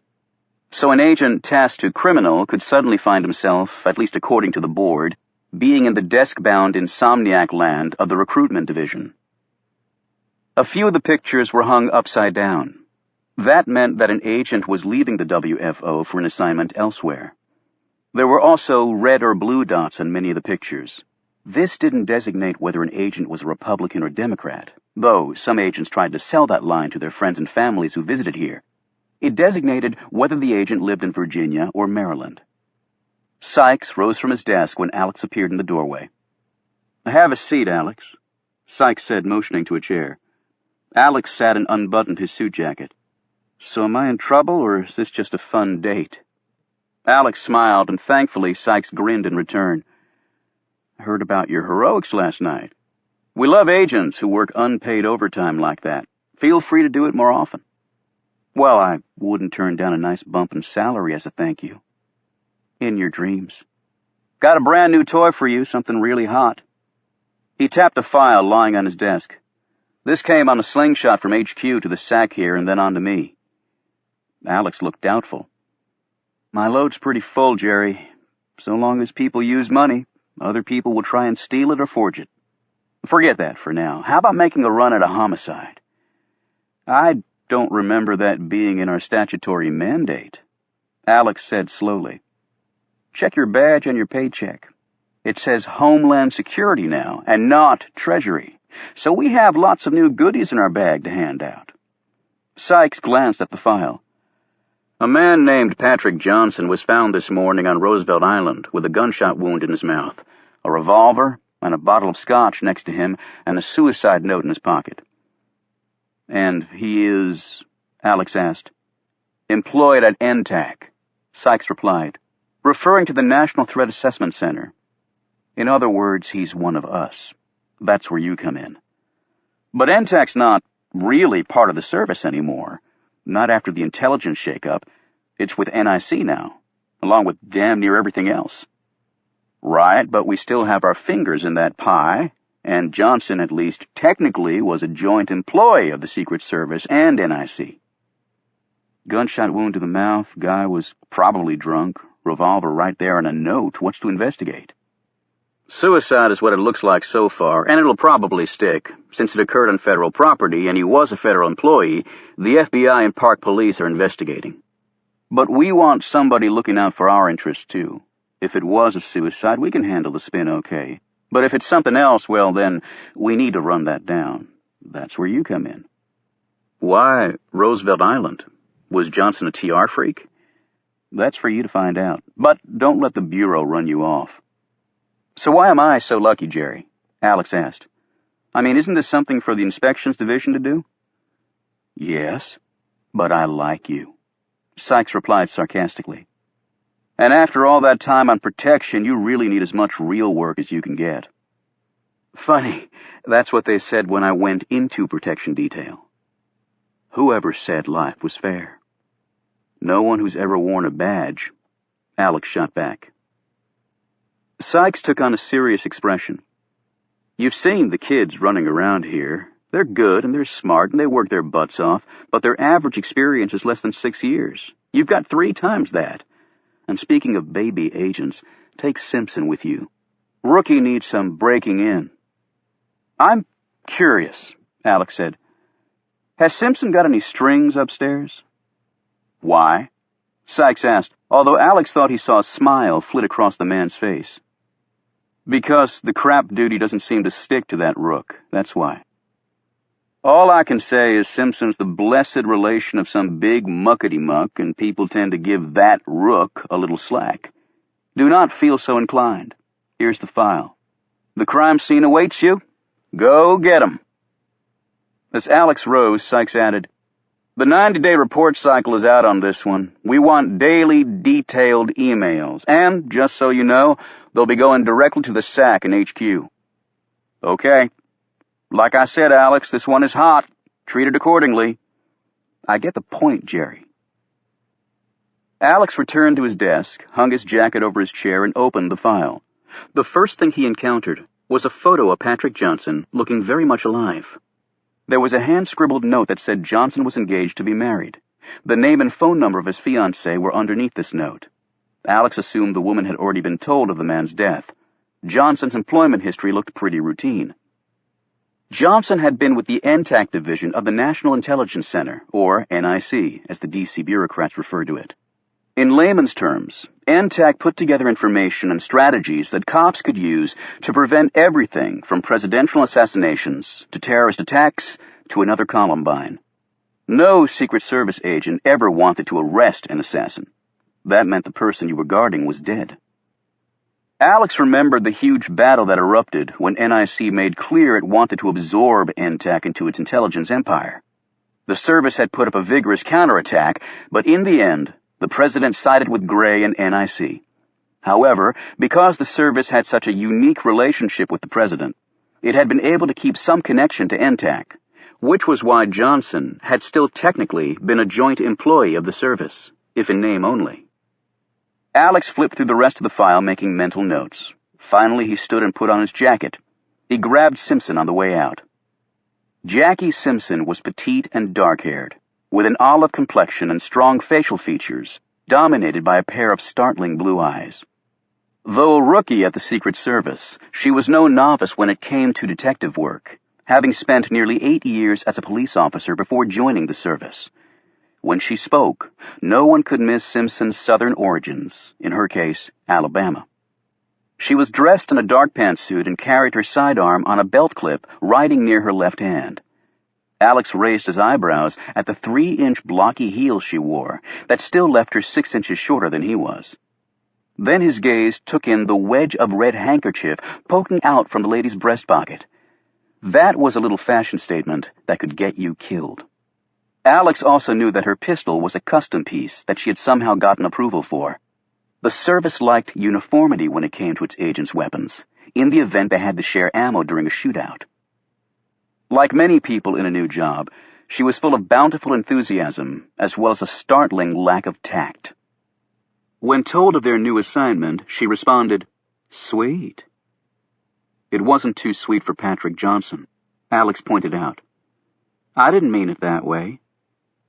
"Glad to hear it. Let's go." Alex walked off fast, leaving Simpson to scurry after him. Chapter 15. Jamila, the nanny, changed the diaper of the youngest boy, then turned her attention and considerable patience to feeding the 1-year-old's 2 brothers, aged 2 and 3. After she'd finished this task, she played with them and then put the boys down for naps. She took her prayer rug out of the bag she brought with her to work and prepared to perform the salat, or prayer, by undertaking the ablution, or wudu, of the face, head, hands, arms up to the elbows, and the feet up to the ankles. Barefoot, Jamila faced the Qibla, the direction of Mecca, and performed her prayer. It was a ritual she did 5 times each day, beginning 2 hours before sunrise and ending with the last prayer at nightfall, when the twilight disappears. This was Jamila's second prayer of the day, performed at noon, when the sun begins its decline. A few minutes after she'd finished, the boy's mother, Lori Franklin, came downstairs and gazed admiringly at her well-kept house, and then looked in at her sons sleeping very soundly in their respective berths in the large playroom. Franklin was barely 30 and very attractive, with a slim yet curvy figure and well-toned muscles. She carried a small bag with her. "Going to the club, miss?" Jamila said. "Yes, Jamila. A set of tennis and then, who knows?" She laughed lightly and drew a contented breath in the way that young, well-off people often did. She nodded at her sons. "I see you have the army down already." "Yes, they are good boys. They play hard and sleep harder." "They're good boys with you. They aren't so good with me, or the 3 nannies that came before you. Now I can actually have a life, even if my husband works 20 hours a day. Men, Jamila, can't live with them, can't live without their W-2s. In my country, a man, he is head of the home," Jamila noted, as she put some toys away in a storage box. "A woman's duty is to help her husband, keep the home in a good way, and to take care of the children. But you must marry a man you respect and whose wishes you can carry out with a good conscience. Your husband is not your master, only God is." The American rolled her eyes. Oh, men are kings here too, Jamila, at least in their own minds. She laughed again. And I gave George the family he wanted. And I give him his wishes when he really needs me to. It's not such a bad bargain. So you won't be back this afternoon? Jamila said, frowning as she hurriedly changed the subject. She had found her employer far too frank sometimes. I'll be here in time to make dinner. George is out of town again. You can eat during the day now, can't you? Your fasting thing is over? Ramadan has passed, yes. I can never keep the dates straight. That is because they change. The Ramadan is celebrated in the 9th month of the Islamic year. It was then that Muhammad received the first revelation of the Quran from the angel Gabriel. But Muslims use the lunar calendar, so Ramadan comes earlier every year. My parents have celebrated Ramadan during winter and also during summer. Well, I wouldn't want to celebrate Christmas in July, and I can't imagine fasting like that. Jamila, it can't be healthy for you. Actually, it is very healthy. And the women with child or nursing, they do not have to fast. The sawm, the fasting, it purges the body of bad thoughts. It is a cleansing, focusing time of life. I enjoy it very much, and I do not feel hungry at all. I eat the sahur before dawn, and after sunset I can eat the meal. It is not much of a sacrifice. Jamila didn't add that one American meal typically equaled 3 of hers. Then at the end of Ramadan we celebrate. It is called Eid al-Fitr. We wear new clothes and exchange nice meals and visit with our friends and family. It is very much fun. Well, I still think it's unhealthy. Laurie Franklin looked out the window. It's a beautiful day, so why don't you drive the boys to the park and let them burn some energy up? That way, the house will be a little quieter when I get home. I will take them, miss. I like to drive very much. Women aren't allowed to drive in your country, are they? Jamila hesitated and then said, It is true that a woman cannot drive a car in Riyadh, but that is just a local law that has nothing to do with Islam. Franklin looked at her with pity. You don't have to make excuses. There were lots of things you weren't allowed to do over there, I know. I watched the news. Forced marriages, and men having lots of wives, and you had to wear all those veils and things to cover up your body, and no education. You have no rights at all. Jamila looked down for a moment so Franklin wouldn't see the resentment reflected in her features. When she looked back up, she forced a smile and said in a positive tone, What you say is not Islam that I know or that most Muslims know. Muslim women are not forced to marry. It is a contract between man and woman, and also between their families. If a divorce happens, God forbid, the woman, she is entitled to much property from the man. This is her right by the law, you understand. And a man may have more than one wife, but only if he can support them all equally. Unless a man, he is very rich, he only has one wife. And Islam says all should learn, men and women. I receive a good education. As for dress, the Quran does not say wear this or that. It tells both men and women to be modest and righteous in their dress. God is loving. He knows if one believes in him, that person will make the right choices. Some women choose the veil and the abaya, what you call a body cloak. Others do not. Well, it's very different here, Jamila. In America, you can do anything you want to. Anything. That's what makes this country so great. Yes, I have heard that. And yet, sometimes, is doing everything you want to do really that good? Franklin smiled. Absolutely, Jamila. Especially if you don't get caught. If you say so, Jamila replied, but she didn't believe any of it. Women really run this country, Jamila. We just let men think they do. But women in America, they were not allowed to vote until the 20th century. Is that not so? Franklin looked a little put off by this comment, but then waved her hand dismissively. That's ancient history. Let's just say we've made up for lost time, and the sooner the Muslim women figure that out, the better. Jamila chose not to respond to this. She had been instructed not to address such issues with her employer, and yet sometimes she could not help herself. Franklin said, "I wish you'd reconsider and come live with us. This house is huge." "Thank you, but for now, I would like to keep our arrangement the same." "Okay, whatever you want. I can't afford to lose you." She blew kisses at her sleeping family and left. As Franklin pulled out of the driveway, she glanced at the white van parked there. It had never occurred to her that it was somewhat odd that a woman who before coming to the United States had never driven a car would have shown up for a new job with her very own van and valid driver's license. However, Franklin already had far too much to occupy her mind than to worry about such a trivial incongruity. She was in fact not going to play tennis or cards at her country club. In the small bag she carried was a negligee of breathtaking sheerness. She was already wearing the matching thong, and she had seen no reason to wear a bra for what she would be engaged in doing that afternoon.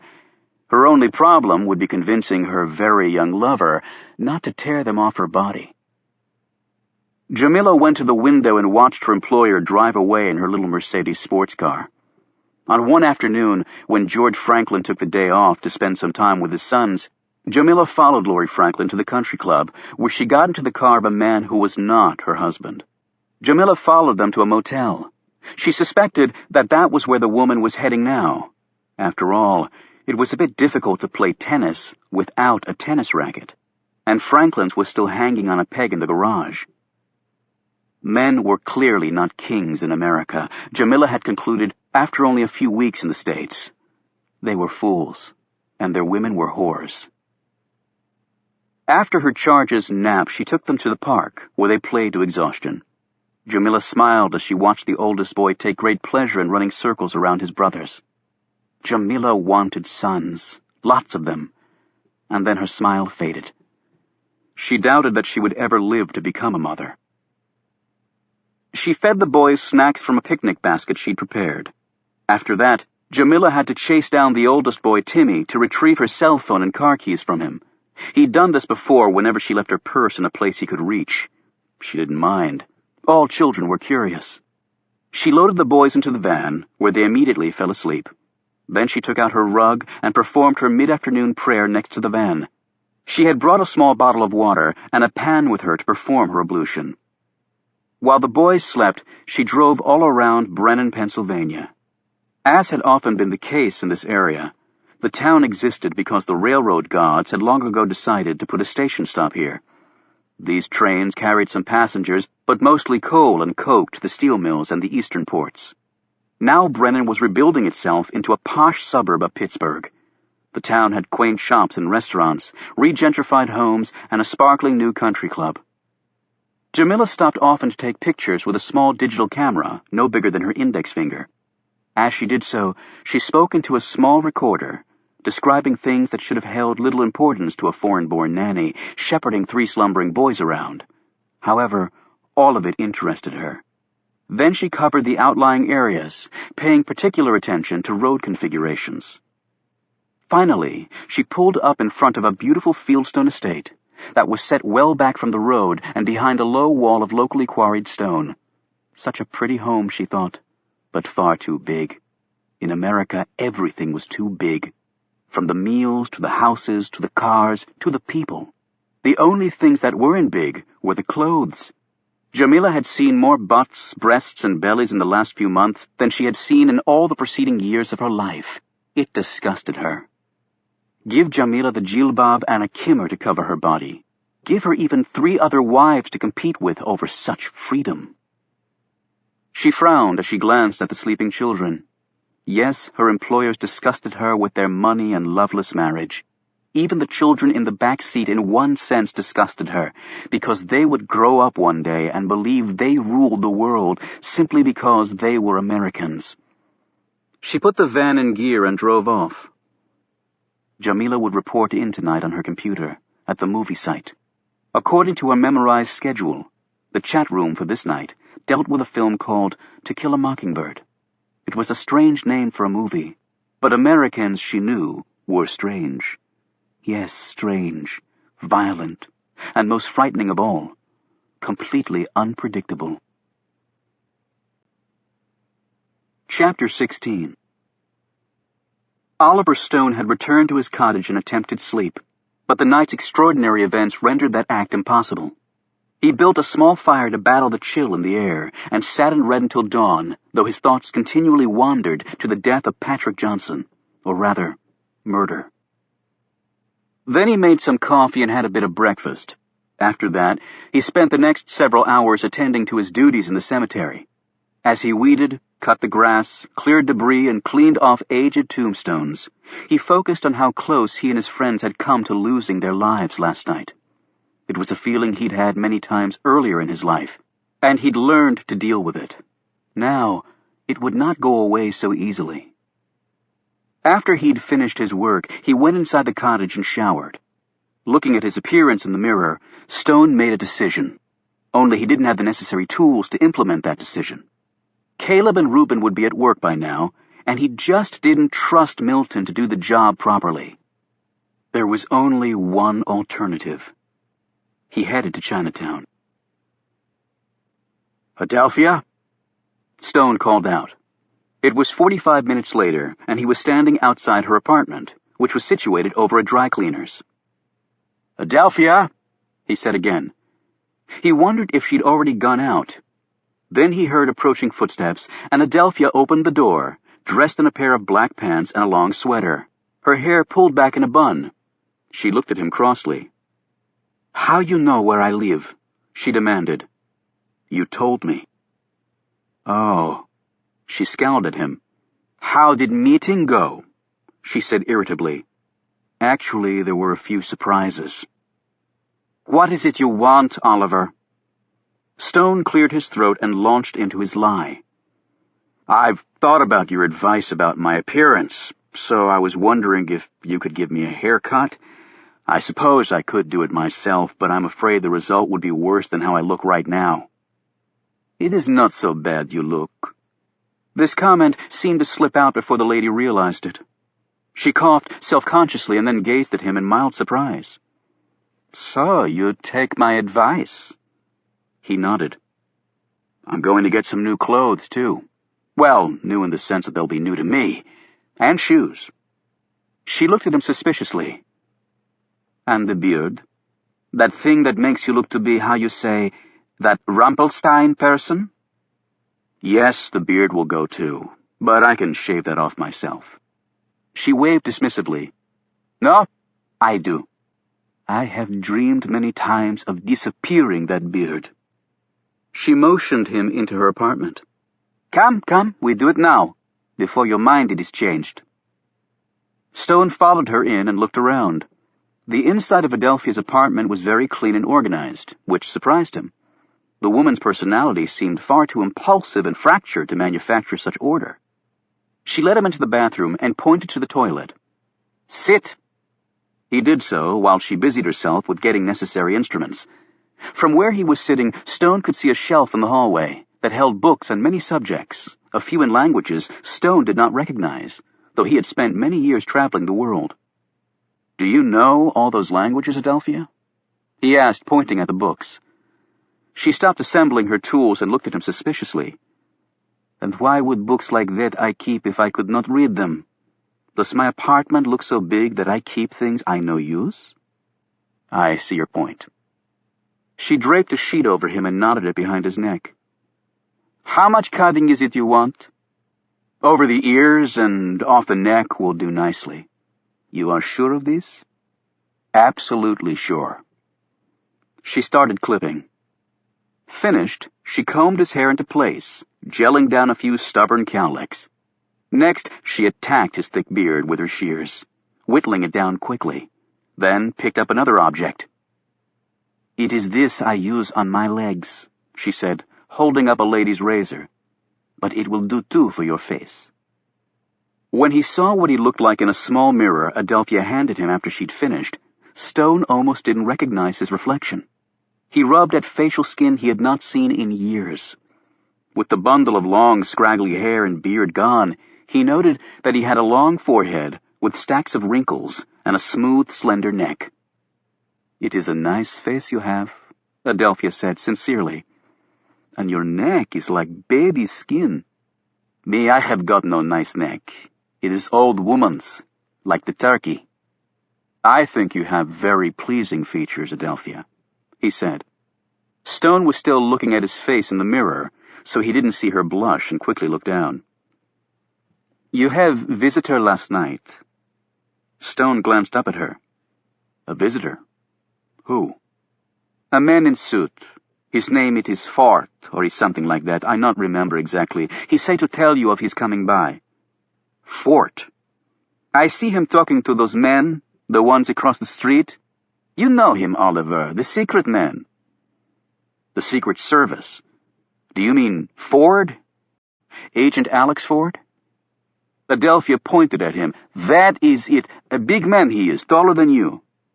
Did he say what he wanted? Only that he say hello.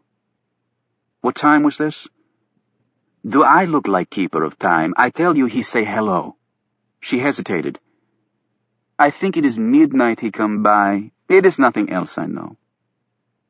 His mind now preoccupied with this latest news, Stone hurriedly rose and took off the sheet. I would like to pay you, he began, but she waved this offer away. There must be something I could do to return this kindness. She glanced at him sharply. There is a thing you can do. She paused, and he stared at her curiously. We get the café sometime. She added with a scowl, when you not have big meeting in middle of night. Stone was a little taken aback, but decided what was the harm in talk and coffee. All right, Adelphia. I guess it's time we did things like that. Then that is good. She put out her hand for him to shake. He was surprised by how strong her long fingers were. As Stone walked along the streets a few minutes later, he thought about his late-night visitor. Alex Ford had been closer to Stone than any of the other Secret Service agents, so his visit could be simply a coincidence. Stone headed to a nearby Goodwill store. There, with the money Reuben had given him, he purchased 2 pairs of dungarees, a pair of sturdy walking shoes, socks, shirts, a sweater, and a faded blue blazer. The clerk, whom he knew well, threw in 2 pairs of brand-new underwear. You look years younger, Oliver, the man commented. I feel it. I really do, he answered. He returned to Lafayette Park with his purchases to make a quick change inside his tent. However, as he started to enter his little sanctum, a voice called out. Where the hell do you think you're going, bud? Stone looked up to see a uniformed Secret Service agent staring at him. That tent's already occupied, so move on. Stone replied, Officer, this is my tent. The guard walked over to him. Stone? Is that really you? Stone smiled. A little less hair and a little less beard, but yes, it's me. The guard shook his head. Who you been to see, Elizabeth Arden? And who is this Elizabeth woman? A female voice cried out. They both turned to see Adelphia striding toward them and looking at Stone accusingly. She was still dressed in the same clothes as earlier, but her hair was now down around her shoulders. Don't get your conspiracy theories in a wad, Adelphia, the guard said playfully. It's a spa where you go to get all pretty. My wife went there once, and let me tell you, for what it cost, I'll take the woman just the way she is. He chuckled and walked off as Adelphia edged up to Stone. You would like to go for a café now and talk? She asked. I would love to, but I have to meet someone. However, when I get back. We will see, Adelphia replied in a disappointed tone. I too have things to do. I no can wait for you all the time. I have job. No, of course not, Stone said, but the woman had turned and stormed off. Stone slipped inside his tent, changed, and put the rest of his newly acquired clothes in his knapsack. He wandered through the park until he found what he was looking for in a trash can, the morning newspaper. There was nothing in the paper about a body being discovered on Roosevelt Island. It had obviously occurred too late to make the morning edition. He found a payphone and called Caleb in his office at the Jefferson Building of the Library of Congress. Have you heard anything, Caleb? There's nothing as yet in the papers. I've had the news on all morning. All they're saying is that Roosevelt Island is closed due to an investigation of an undisclosed nature. Can you come down here around 1 o'clock so we can talk about it? Stone agreed and added, You've taken precautions?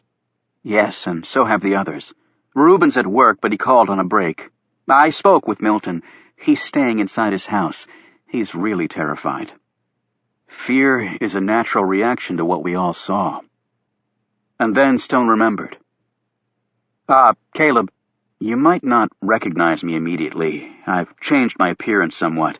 I felt it necessary because I was the most likely to have been spotted by the killers. I understand, Oliver. Stone hesitated and then added, Since I'm fairly well presentable, would it be possible for me to meet you in the reading room instead of outside the building? I've always wanted to see the place, but didn't want to, well, embarrass you at work. Oliver, I had no idea. Of course you can. As Stone walked to the Library of Congress, he thought about Patrick Johnson's killers. They would know soon that the eyewitnesses had not gone to the police, and they might see an opportunity there that could lead to the extinction of the Camel Club. Chapter 17. Alex pulled his car off the George Washington Parkway before it ascended sharply along the Potomac River and parked in the lot for Roosevelt Island. The only access to the island from the parking lot was a long footbridge. The parking lot was filled with police cruisers and unmarked federal vehicles. A team from the D.C. Medical Examiner's Office was here, as well as an FBI forensic squad. Alex knew he'd be running a gauntlet of suits and uniforms by the time their visit was over. Busy place, Simpson commented. Yeah, it'll be fun to see the Bureau and the Park Police fight out jurisdiction on this one. The D.C. cops will run a distant third. They stepped onto the bridge and flashed their credentials at a guard posted there. Secret Service? The uniformed cop said, looking a little confused. President sent us top-secret stuff. Alex answered and kept on walking. They quickly made their way to the crime scene along the marked paths. As they drew closer, Alex caught snatches of conversation and the sounds of cell phones, playing a cacophony of downloaded tunes. Alex was proud of the fact that his phone simply rang when someone called him. The two agents stepped into the paved area in front of the TR statue, where Alex looked around, mentally assembling the players working the homicide. The D.C. and Park Police stood out because of their uniforms and somewhat deferential manner. The forensics techs were also easy to spot. The suits standing around looking like they owned the place were the Bureau boys undoubtedly, yet there were some other suits Alex couldn't identify. He stepped toward what he'd picked out as the ranking park policeman. Getting the uniforms on your side was a very good rule to live by. Alex Ford, Secret Service, this is Agent Simpson. The policemen shook their hands. Alex inclined his head at the body. What do we have so far? The cop shrugged. Probable suicide. Looks like the guy shot himself in the mouth. We won't know for sure until the ME does the post. The guy's in full rigor. We can't get his mouth open without screwing things up for the autopsy. That the FBI over there? Alex inclined his head at two suits standing near the body. How'd you guess? The cop said with an amused expression. Superman capes sticking out of their jackets, Alex replied. That comment drew a chuckle. How about those guys? He asked, pointing at the other men he'd noted earlier and who were talking quietly together. Carter Gray's boys from NIC, the man said. They're probably analyzing what Al-Qaeda has against Teddy Roosevelt.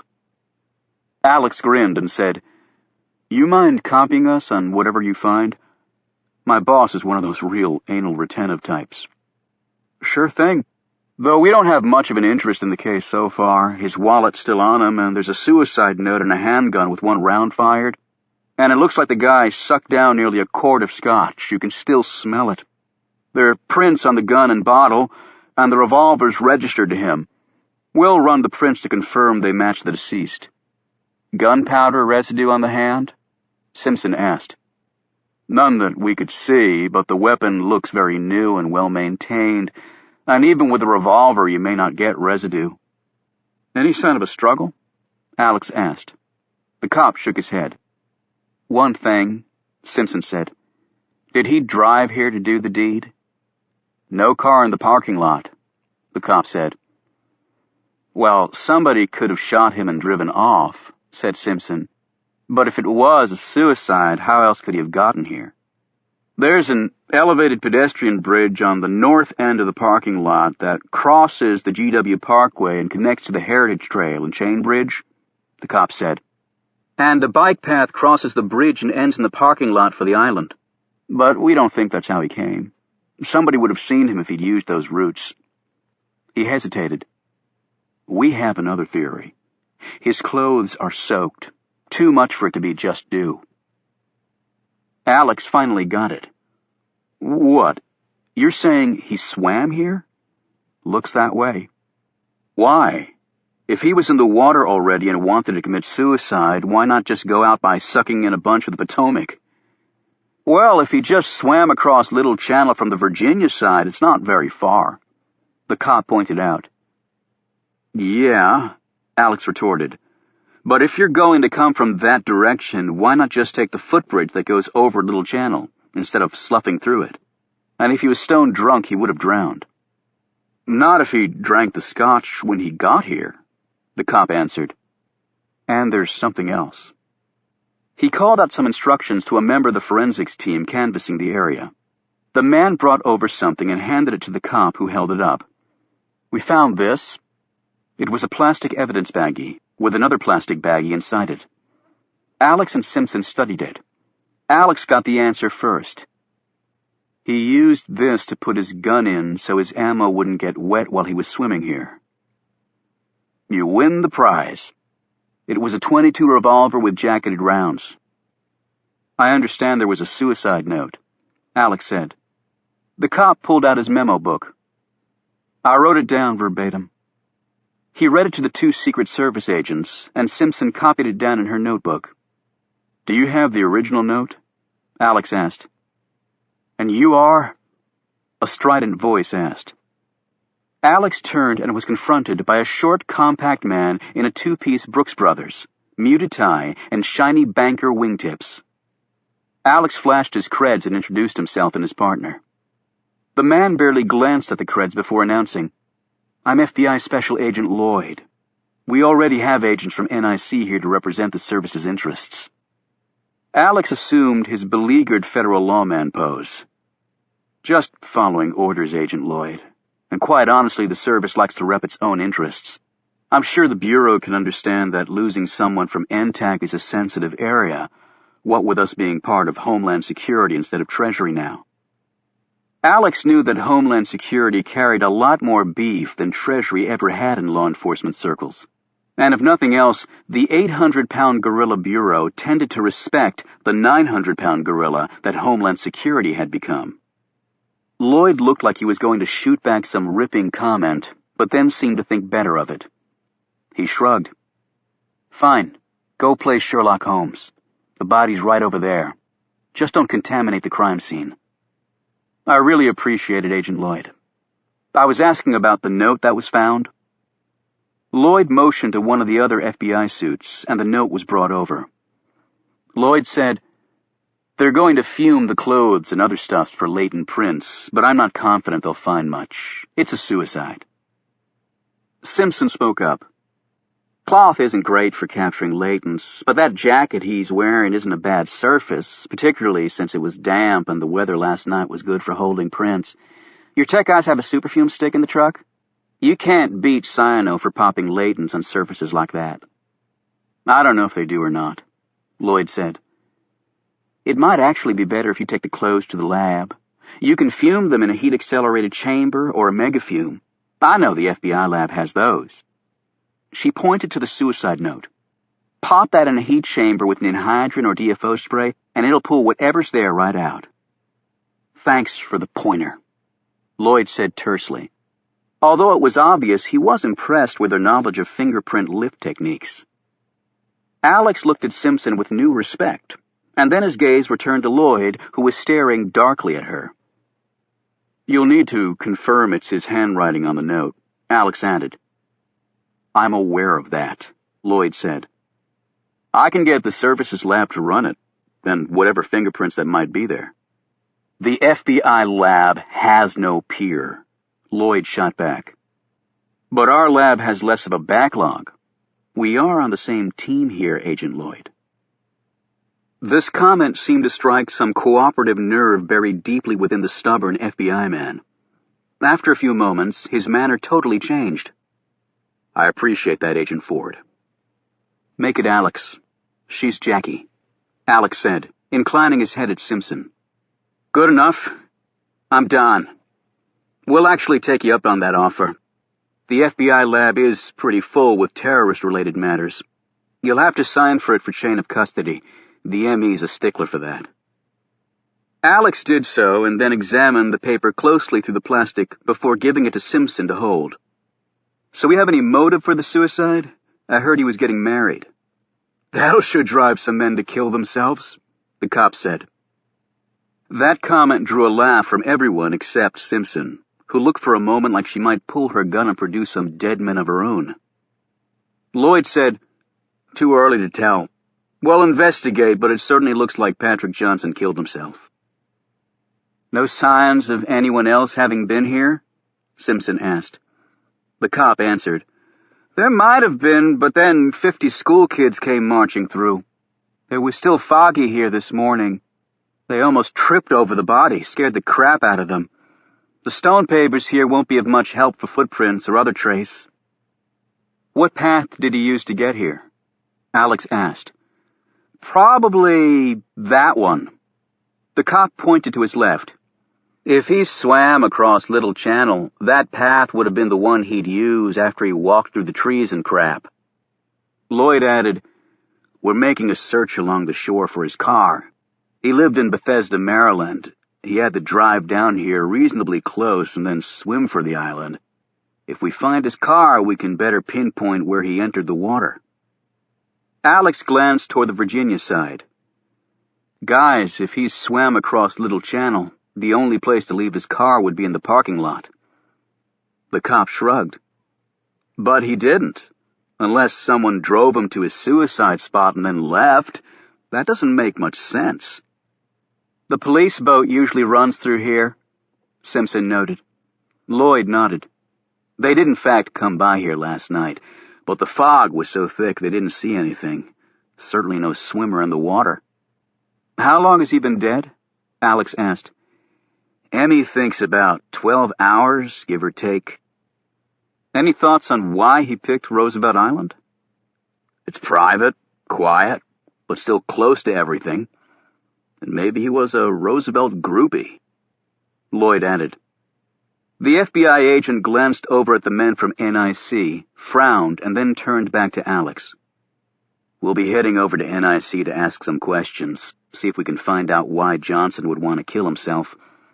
What we learn might get those guys," he motioned to the NIC folks, "a little more paranoid than they already are."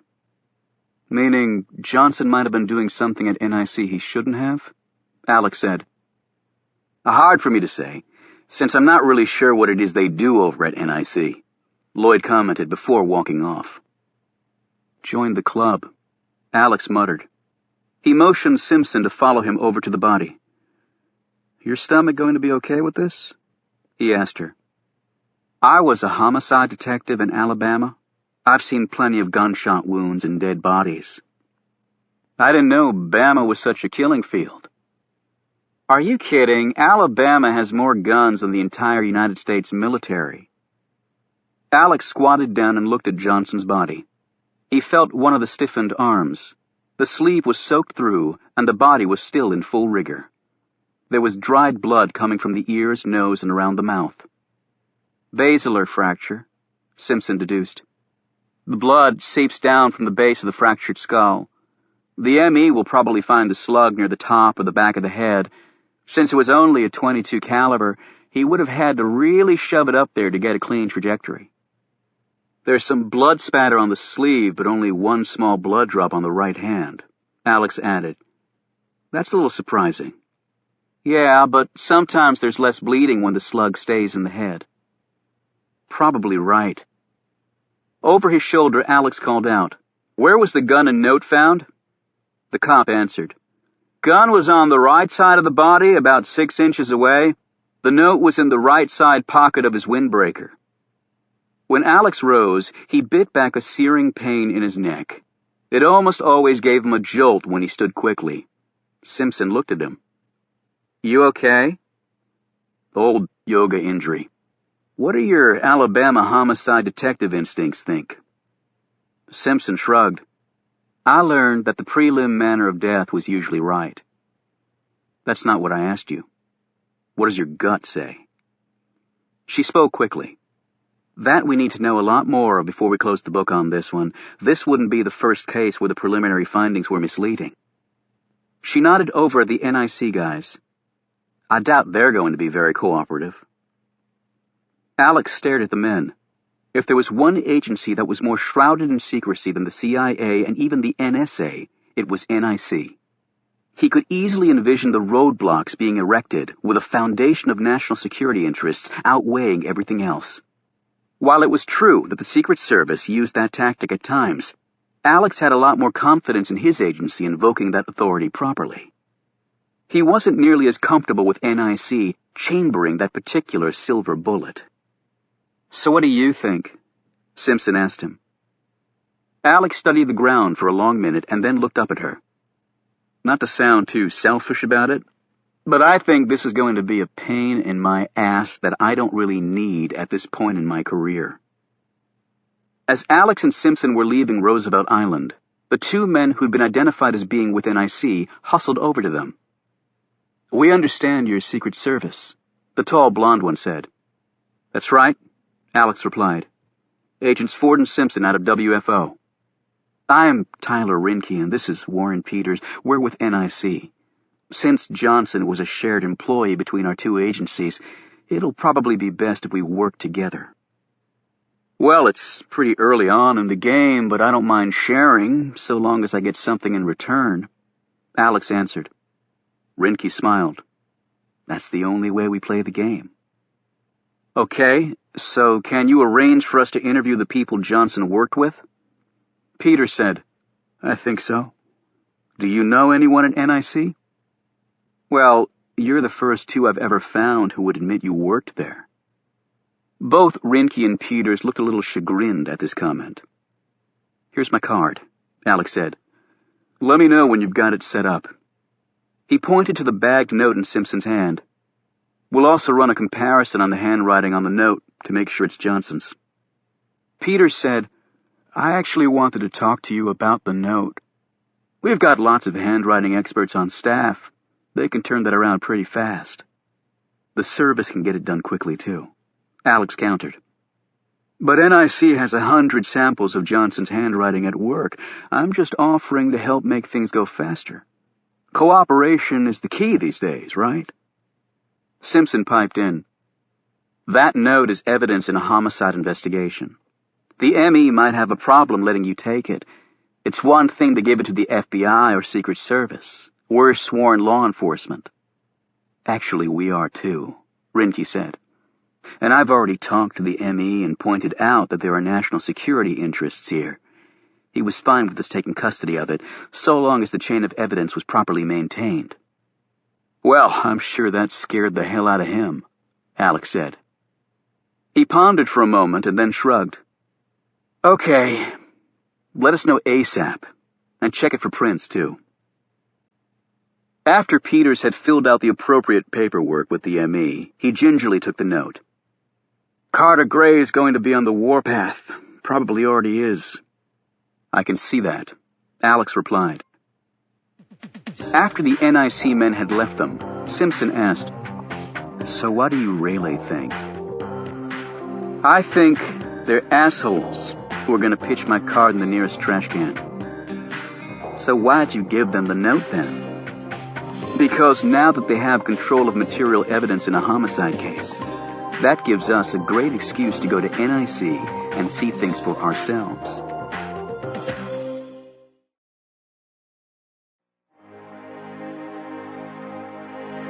Chapter 18. Carter Gray had risen at 6:30 and arrived back at NIC 45 minutes later. In the NIC lobby were a series of stark black and white photos that every employee had to pass each day. One showed the World Trade Center towers ablaze. The photo next to it graphically captured the rubble and empty space where the towers had stood. The crippled Pentagon was in the third photo, a hole punched in its face by the American Airlines jet. A fourth photo showed the stark crater in the Pennsylvania field, the final resting place of the doomed United Airlines flight.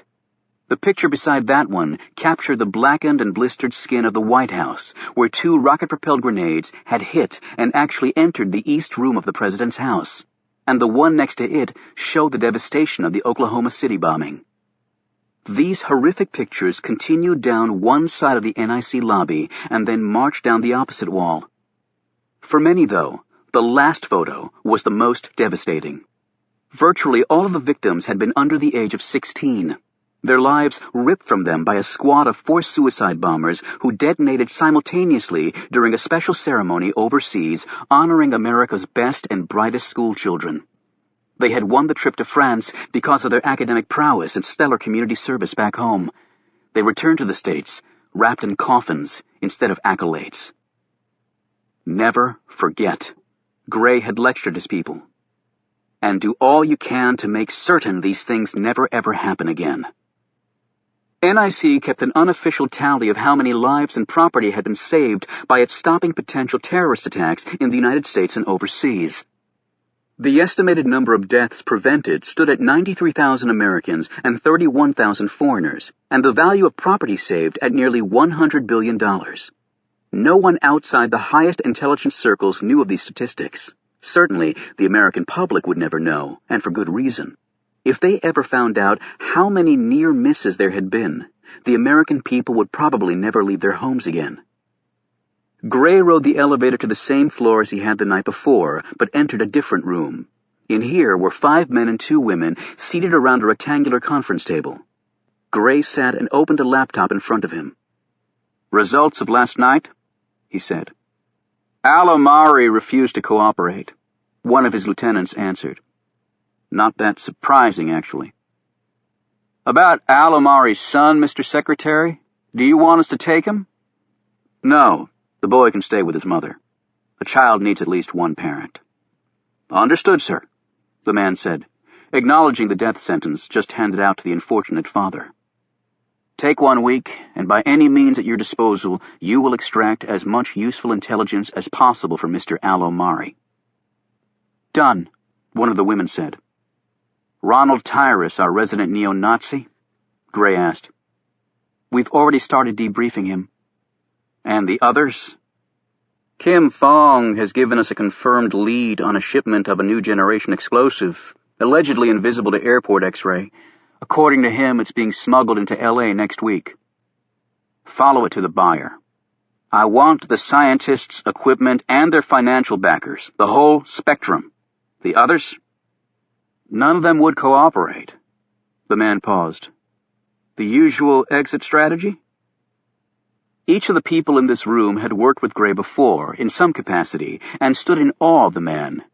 They had collectively made decisions and taken actions that were illegal and often immoral as well.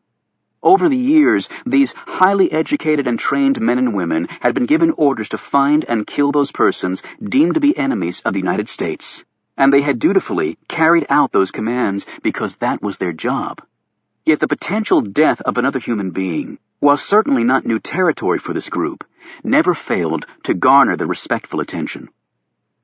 "No," Gray said. "Let them go, but with tracers. And let it be known through discreet channels that they've talked to the authorities." "The result will be they'll be killed by their own people," the other woman present said. Gray nodded. "Film the murders. We'll use that as leverage. And if they won't turn to our side, terrorist killing terrorist never fails to make the 6 o'clock news. Okay, give me the latest." The man charged with responding to this query was the youngest person in the room. However, in many ways, he had more experience in the field than most agents far his senior. Tom Hemingway looked just as dashing and was dressed just as impeccably as he had been last night at the Leap Bar. He was a rising star at NIC and its reigning expert in Middle East affairs. He also had an excellent grounding in the Far East, having spent the first 20 years of his life in those 2 places with his father, who'd been a U.S. ambassador, first to China, then Jordan, and for a brief time, Saudi Arabia, before returning to China. Because of his father's travels, Tom Hemingway was one of the few operatives in American intelligence who could speak Mandarin Chinese, Hebrew, Arabic, and Farsi. He had read the Quran in its original Arabic and knew the Muslim world as well as any American other than his father. It was these attributes, plus physical and mental indefatigability, and a gift for spycraft, that had fueled his meteoric rise through the ranks to his current position as one of Gray's inner circle. Hemingway clicked a key on his computer, and a screen hanging on the far wall sprang to life, showing a detailed satellite imaging map of the Middle East. He said, "As outlined here, CIA and NIC operatives on the ground have made significant inroads in Iran, Libya, Syria, Bahrain, Iraq, UAE, and Yemen, as well as the new Kurdish Republic. We've infiltrated over 24 known terrorist organizations and splinter cells at the deepest levels. All are on track to pay big dividends. It helps when your field agents aren't all blonde and blue-eyed who speak no Arabic," one of the other men commented dryly. "Well, for decades that's all we had," Gray shot back. "And we still don't have nearly enough operatives who can speak the language." "Kabul and Tikrit aren't exactly popular career paths these days," commented one of the men. "What are the losses currently running?" Gray asked. 2 operatives killed per month," Hemingway answered. "It's as high as it's ever been, but with more reward obviously comes more risk," he added. Gray responded, "I can't emphasize enough the importance of getting these people out safely." There was a murmur of largely unenthusiastic agreement around the table. Middle East terrorists dealt with suspected spies very directly. They filmed the beheading of the person and released it to the world to dissuade others from replacing the fallen. It had proved a very effective strategy. "We're losing soldiers over there at the rate of 12 a day, 7 days a week," Hemingway pointed out.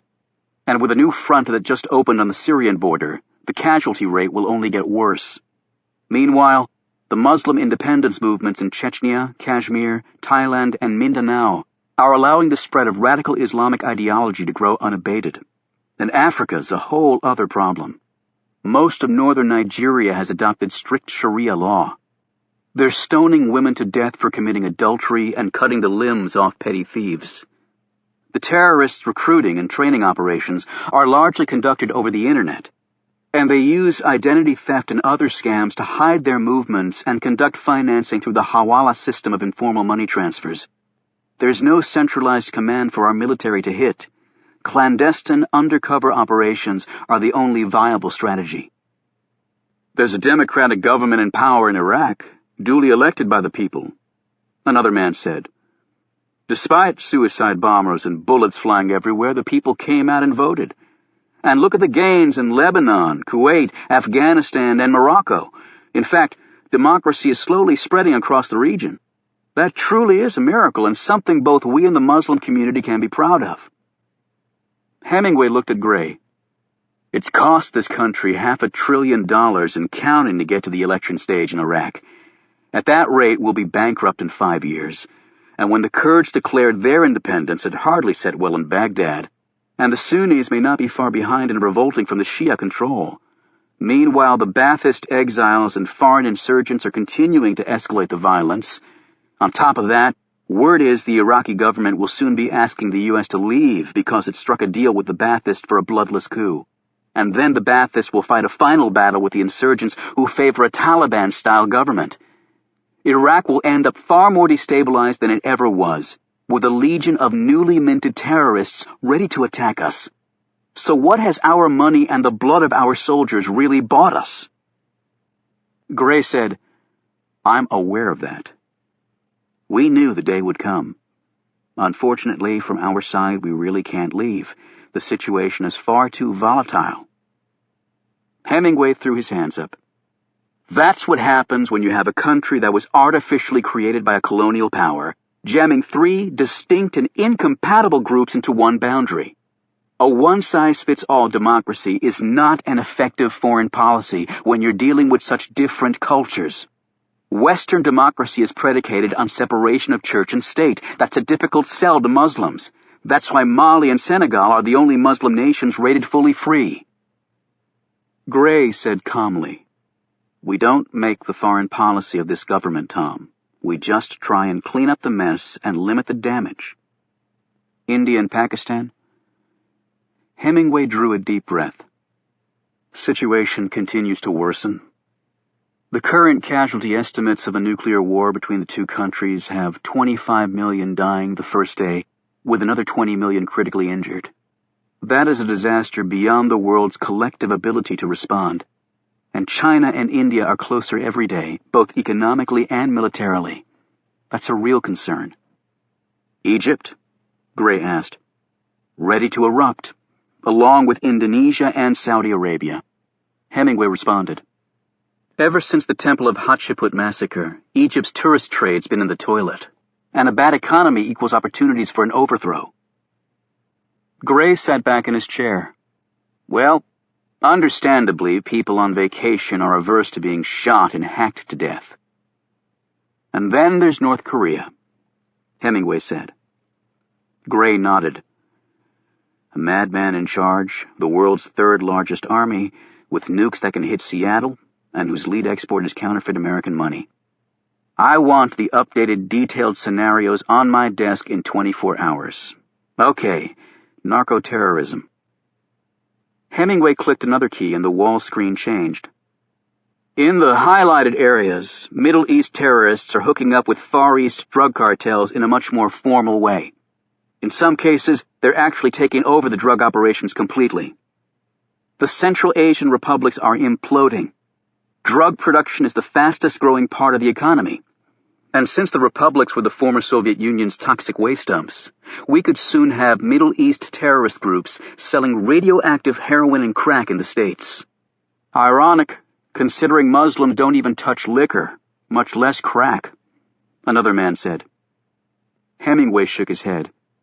I've been on flight with some Saudis where the hijab comes off and the booze comes out as soon as the plane was wheels up. Thank you for your report, Tom. Is this current hit list fundamentally accurate? Gray asked another man. Yes, sir. It's based on very credible evidence. In my experience, a term very often confused with incredible evidence, Gray said. As usual, ground-level operatives are to be given the broadest possible latitude to accommodate different tactics by the enemy. Preemptive action is encouraged whenever possible. We'll take care of any lingering details on the other end. Everyone in the room understood Gray's words to mean, kill them, and don't worry about the legal or political niceties. Gray next asked for and received a report on the domestic terrorist front, which included groups of militia and religious cults. Give me the current hot reads, Gray ordered next.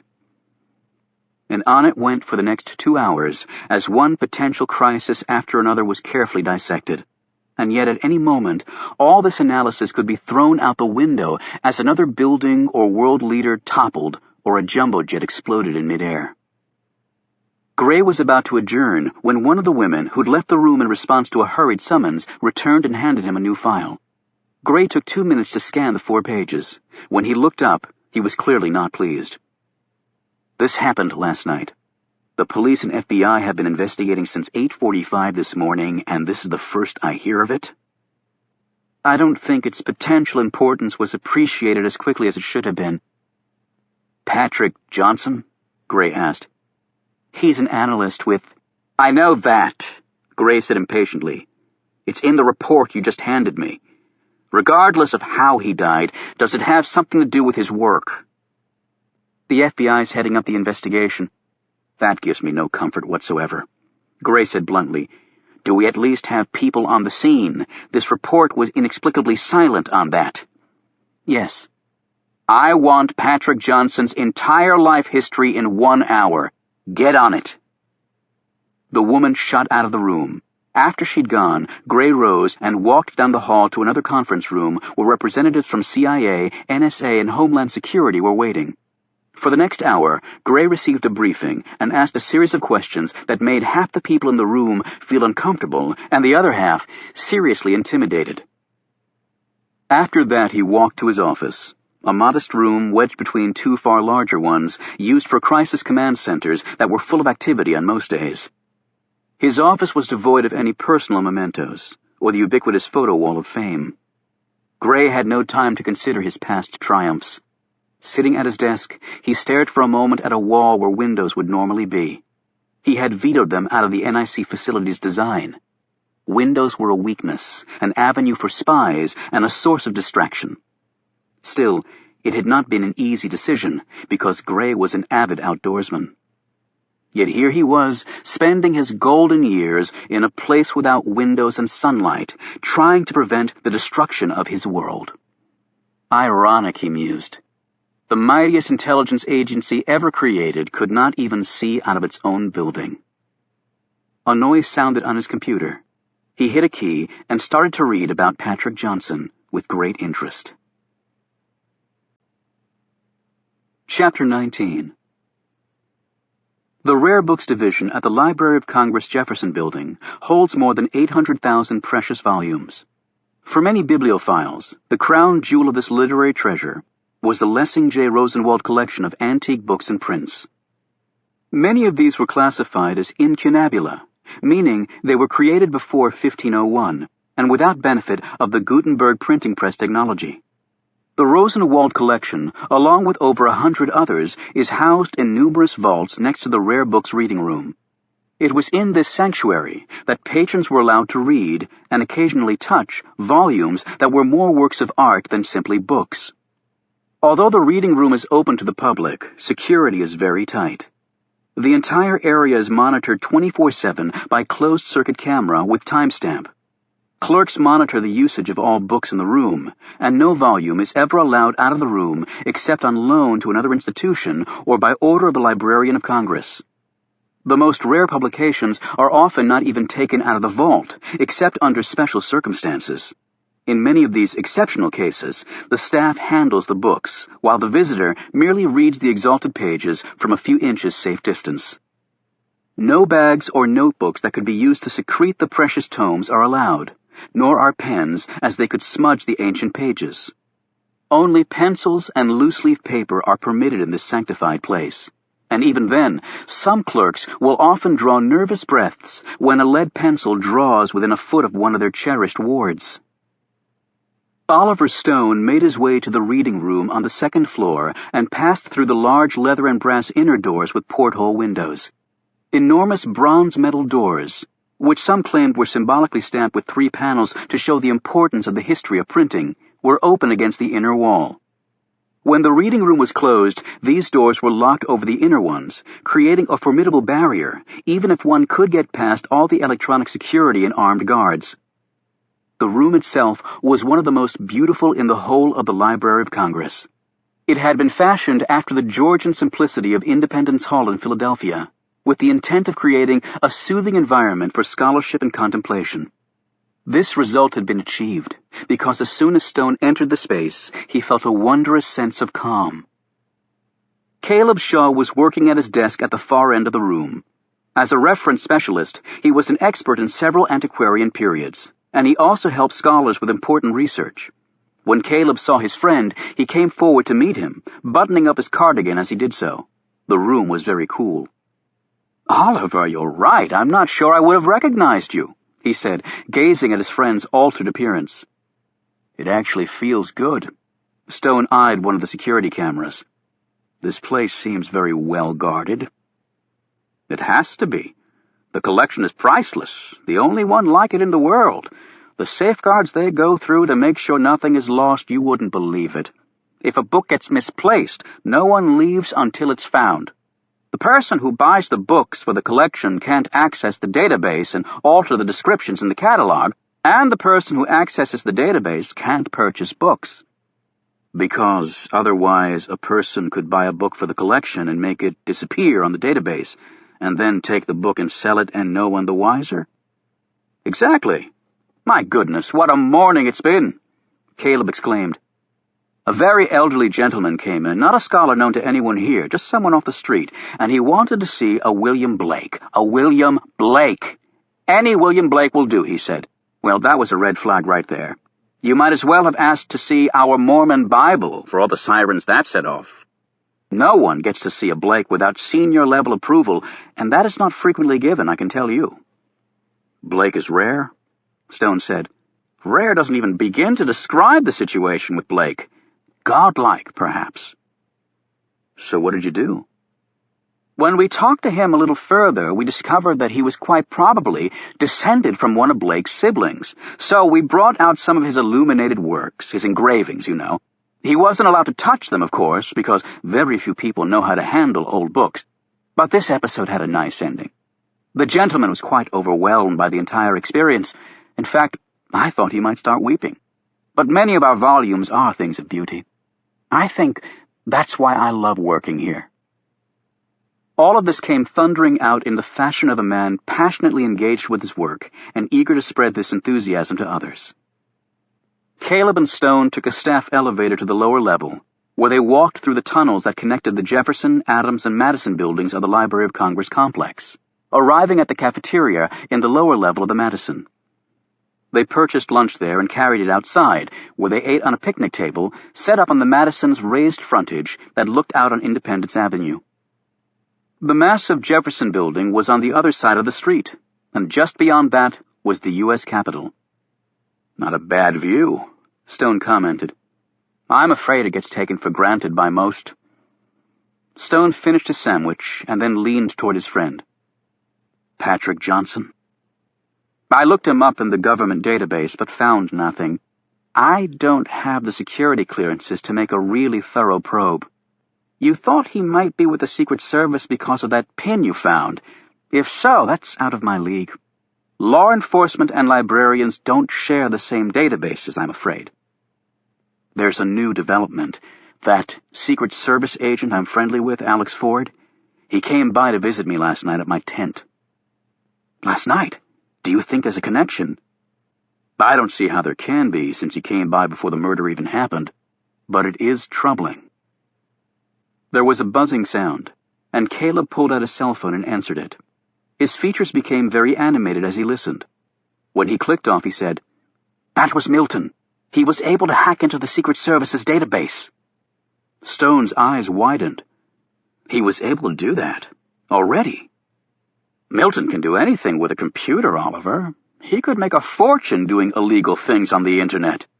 3 years ago, he hacked into the Pentagon because he said he wanted to make sure they weren't planning on nuking one of our own cities and blaming it on terrorists as an excuse for an all-out war against Islam." "That certainly sounds like something Milton would think of." "What did he find?" "Johnson worked as a data management supervisor at NIC."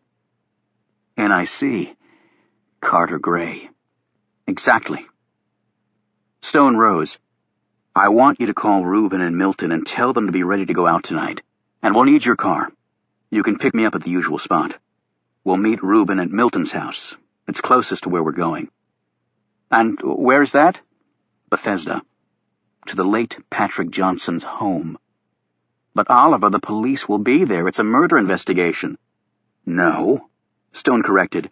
"It's a homicide investigation right now, with the police no doubt leaning towards suicide. But if the police are there, we might be able to pick up some valuable information.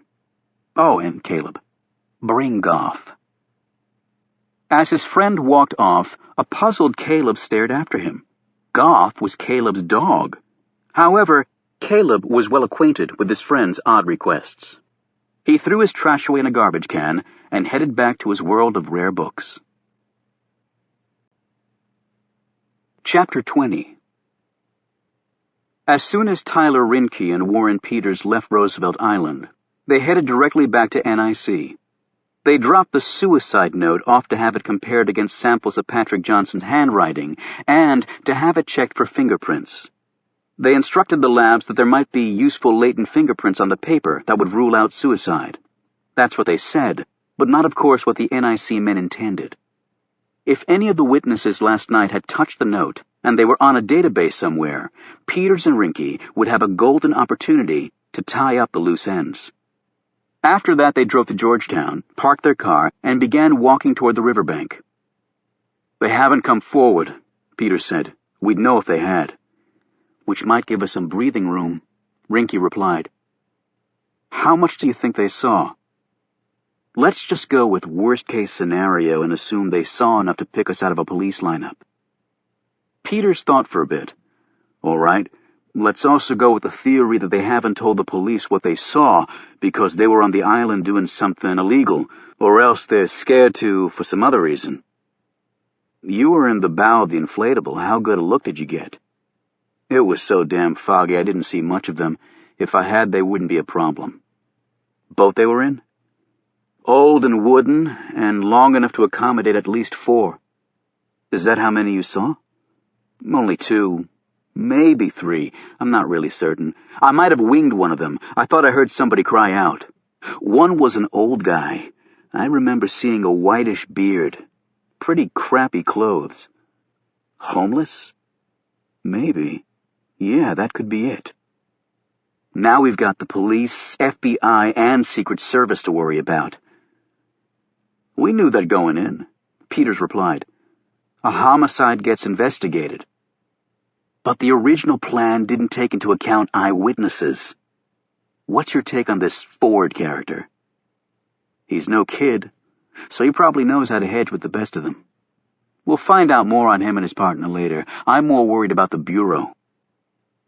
When they reached the riverbank, Rinke said, We know they were headed this way. I made a preliminary recon of the riverbank earlier this morning and didn't find it, but the boat has to be here. I'll go north, you go south. Call if you spot anything. The 2 men headed off in opposite directions. Patrick Johnson's fiancée had finally stopped sobbing long enough to answer a few standard questions posed to her by Alex and Simpson, who sat across from the devastated woman in her living room. The FBI had already been by to interrogate her, and Alex doubted that Agent Lloyd had exhibited the greatest bedside manner. He decided to try a gentler approach. Ann Jeffries lived in a 1-bedroom apartment in Springfield, Virginia, where $1,800 a month in rent bought you considerably less than 1,000 square feet, a single bedroom and 1 toilet.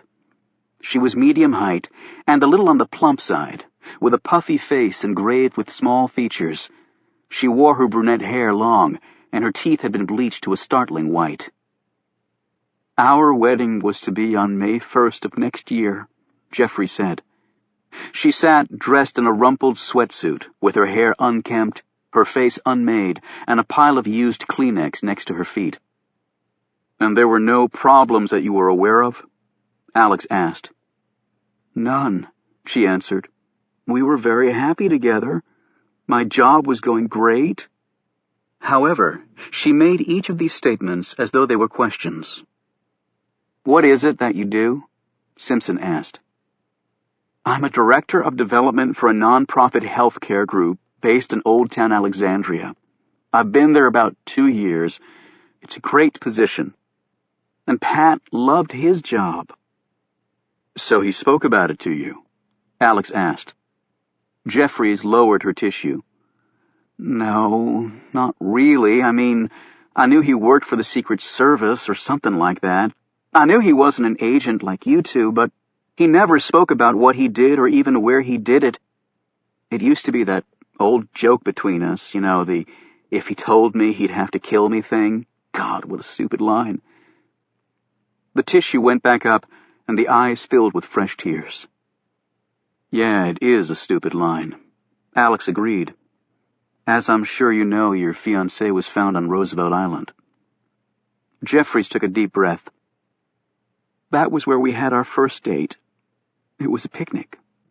I still remember exactly the food that I brought and the wine we had. So he maybe committed suicide at the site of your first date? Simpson asked.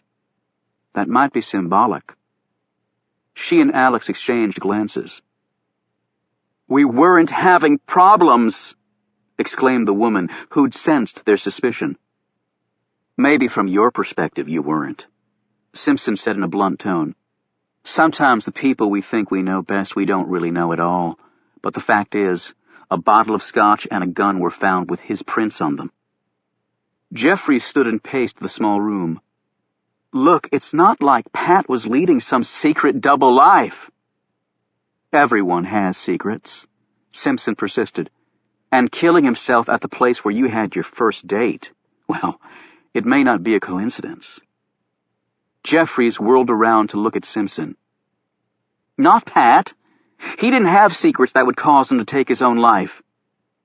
If you knew about them, they wouldn't be secrets, would they? Simpson said.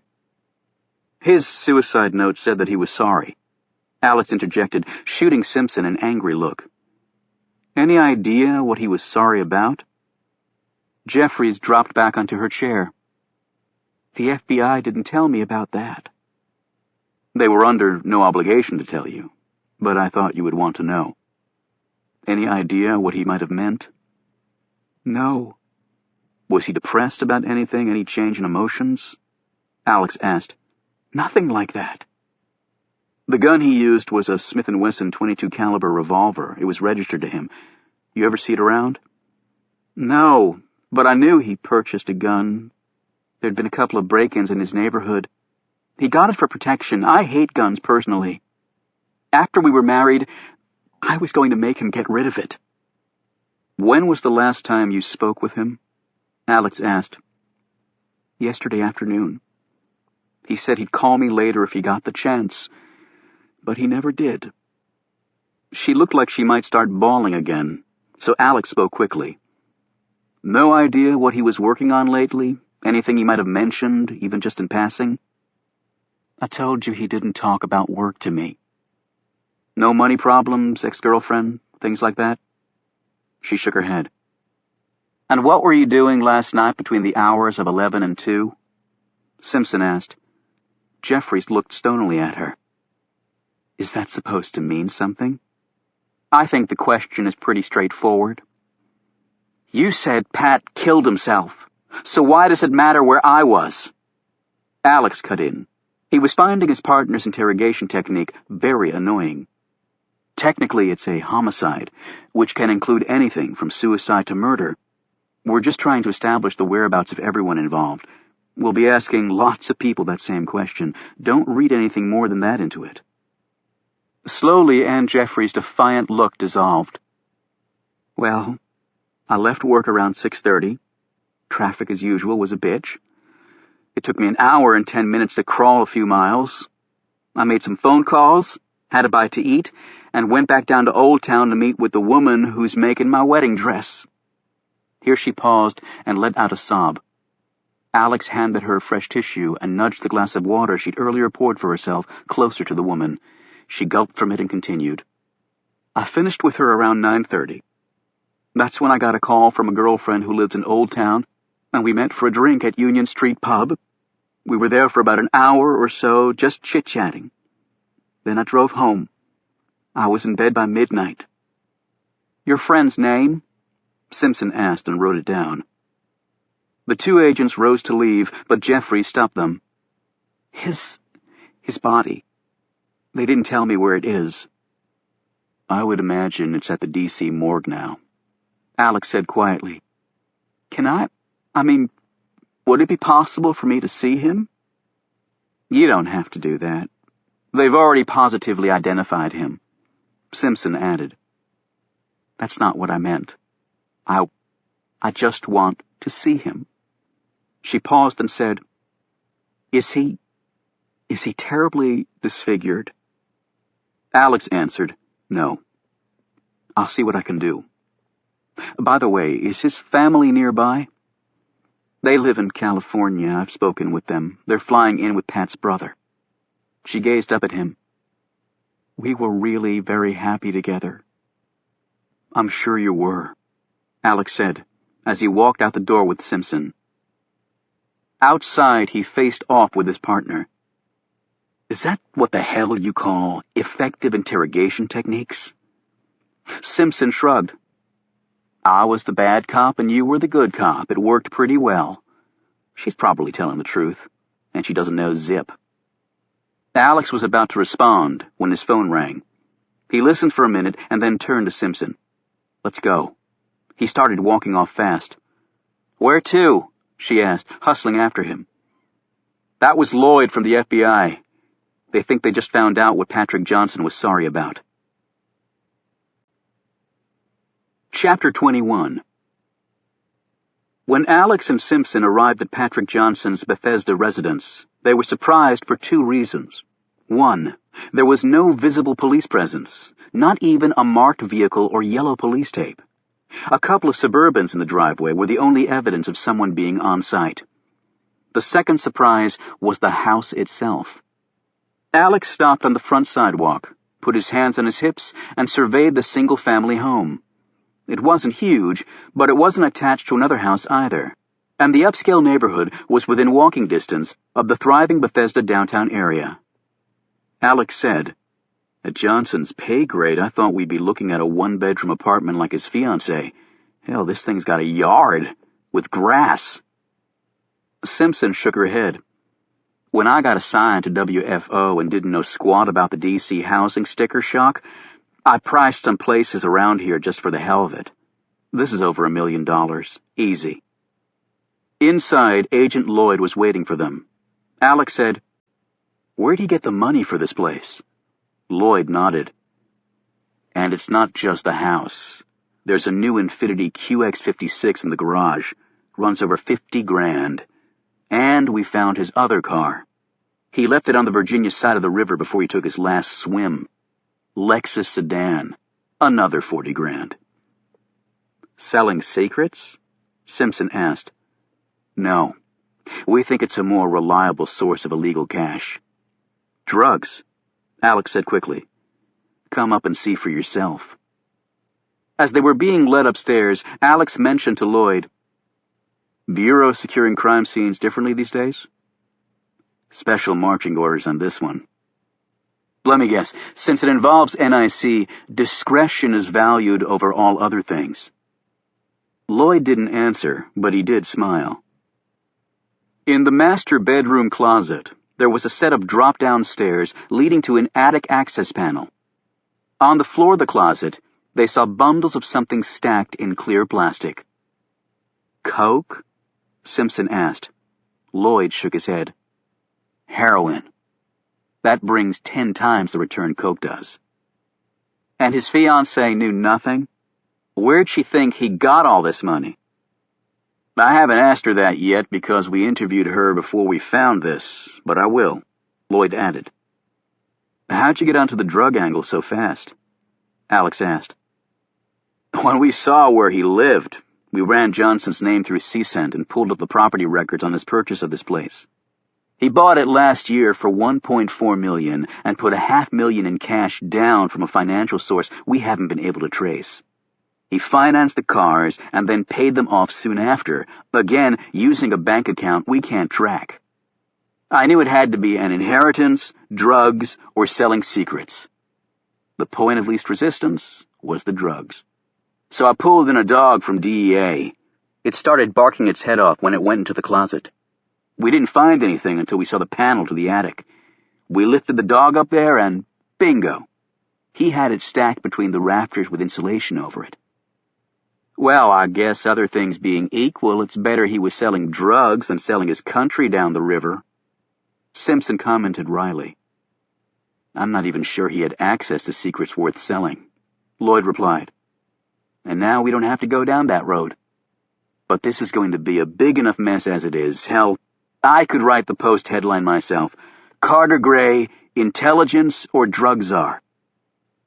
It seemed to Alex his FBI counterpart was looking forward to every last bit of dirt thrown up on the only federal law enforcement agency that rivaled his in terms of budget and bite. He said, "Now the question is, did he kill himself because he was a drug dealer getting married to a respectable woman and suddenly couldn't handle it? Or did his druggie associates kill him and try to make it look like a suicide?" Lloyd said, "I'd vote for him taking his own life. He died on the spot where he and his fiancée had their first date. Drug dealers would have just popped a new hole in his head while he was sitting in his car or sleeping in his bed. The whole murder-suicide subterfuge is way too sophisticated for those types." Alex considered this, then said, "Did you find anything else connected to the drugs? Transaction journal, list of drop-off spots, computer files? Anything like that?" "We're still looking. But I doubt he would have been careless enough to leave stuff like that around. We'll let you know what we do find so you can close your file out." As Alex and Simpson walked back to the car, Simpson glanced at her partner. "Well, there goes the pain in your ass that you didn't really need. Congratulations. Thanks, Alex said curtly. But a drug dealer at NIC? They're still going to take heat over that. That's how the cards fall sometimes. So back to WFO? He nodded. I'll shoot off my email upstairs, follow with a more detailed one when friend Lloyd fills in the rest of the spaces, and we go back to busting counterfeiters and standing in doorways looking to catch a bullet. Sounds like a thrill. I hope you believe that, because you're going to be doing it for a long time.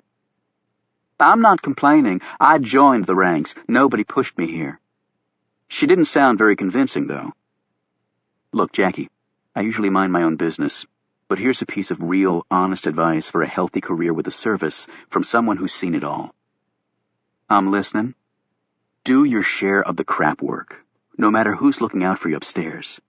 1, it'll make you a better agent. 2, you'll leave the service with at least one friend. Oh, really? Who's that?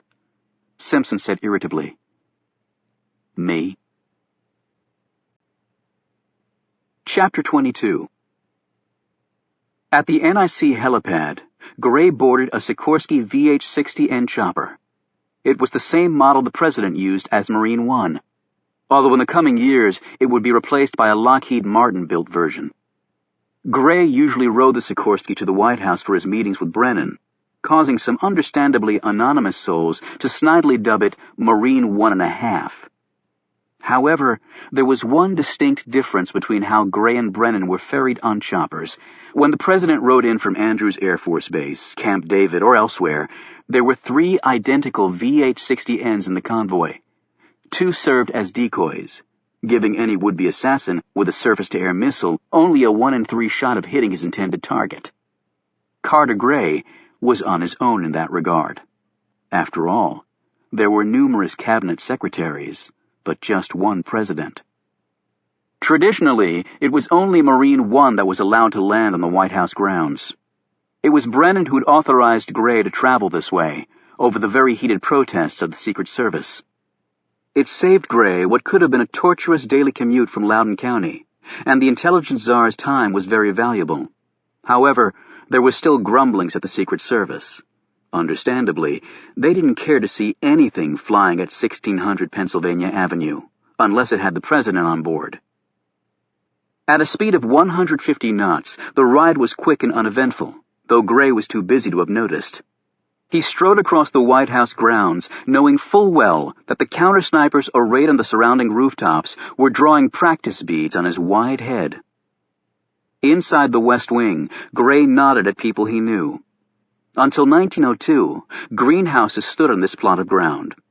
That's when Teddy Roosevelt finally decided he needed a private place, away from his numerous children and their large coterie of pets, in order to competently conduct his business as the nation's leader. His successor, the rotund William Taft, made the West Wing even bigger, and the Oval Office a permanent fixture in the lives of all future presidents. Gray's daily visit had already been scheduled and approved. No one went into the Oval Office unannounced, not even the First Lady. Brennan also received Gray in the Oval Office and not the adjacent Roosevelt Room, as he often did visitors and other underlings. Brennan looked up from his 1,300-pound desk, built from the wood of the British ship HMS Resolute, which American whalers discovered after it had been caught in the ice and abandoned by its crew. The ship had been repaired by the U.S. government and sent back to England as a gesture of goodwill. Queen Victoria reciprocated by presenting the desk as a gift to President Rutherford B. Hayes.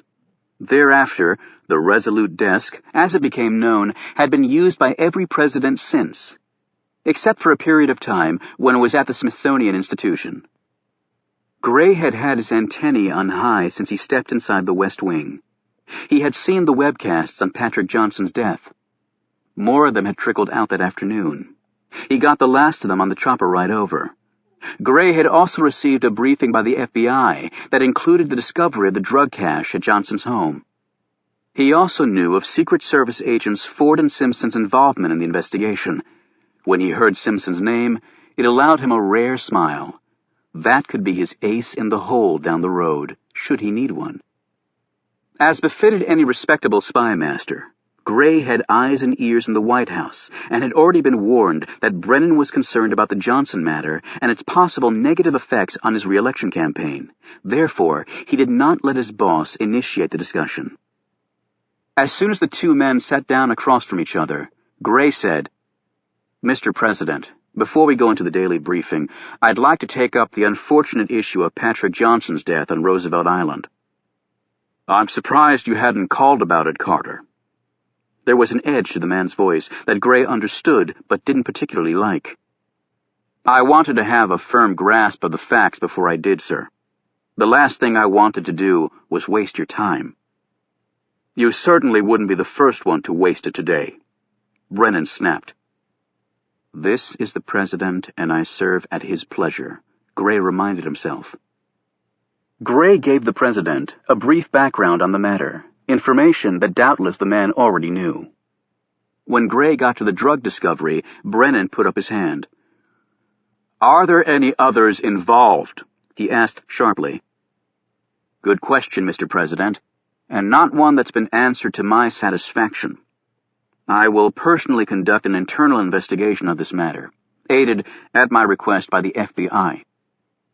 Getting the Bureau involved was loathsome to Gray, but better, he suggested, than allow someone else to do it. "Carter, if the FBI is coming in, you have to give them a free hand. Nothing swept under the rug." "I wouldn't have it any other way. However, at this point, it does not appear that the case goes any further. That is to say, if Johnson was selling drugs, it was separate from his work at NIC." The President was shaking his head. "That's not an assumption we can make yet. What exactly did he do for you?" "He oversaw our electronic intelligence files containing background information on terrorist suspects and other targeted individuals and organizations, both outstanding and those that had been apprehended or killed. Johnson actually helped to design the system." "Worth selling?" "It's hard to see how. It was basic info. A lot of it is contained on our public website. And then there's the confidential information such as fingerprints, DNA info, if applicable, that sort of thing. However, the files Johnson managed did not contain, for example, any specific intelligence that we'd uncovered to aid us in capturing the targets." The President nodded, sat back, and rubbed a kink out of his neck.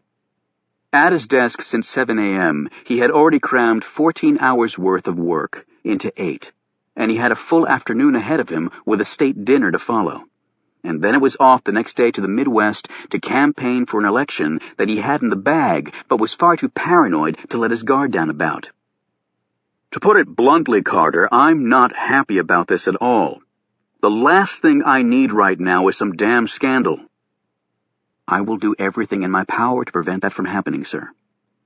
"Well, vetting your employees a little better would have been good," the President admonished. "I absolutely agree with that."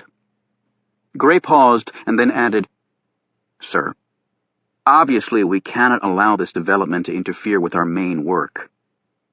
Brennan looked puzzled. "Come again?" "As you know, the media has a way of creating something out of nothing. It's a terrific way to sell newspapers, but not necessarily good for national security." Brennan shrugged. "That's First Amendment territory, Carter. That's sacrosanct." Gray leaned forward. "I'm not saying otherwise, but we can do something about leaks and also the content and timing of the information flow. Right now, the media knows about as much as we do. They'll report it, and NIC will be giving an official statement regarding the matter. I think at this stage all that is fine, but it's certainly not in our best interest to see NIC's mission derailed for something like this." He paused again, and then delivered the lines he'd practiced on the chopper ride over.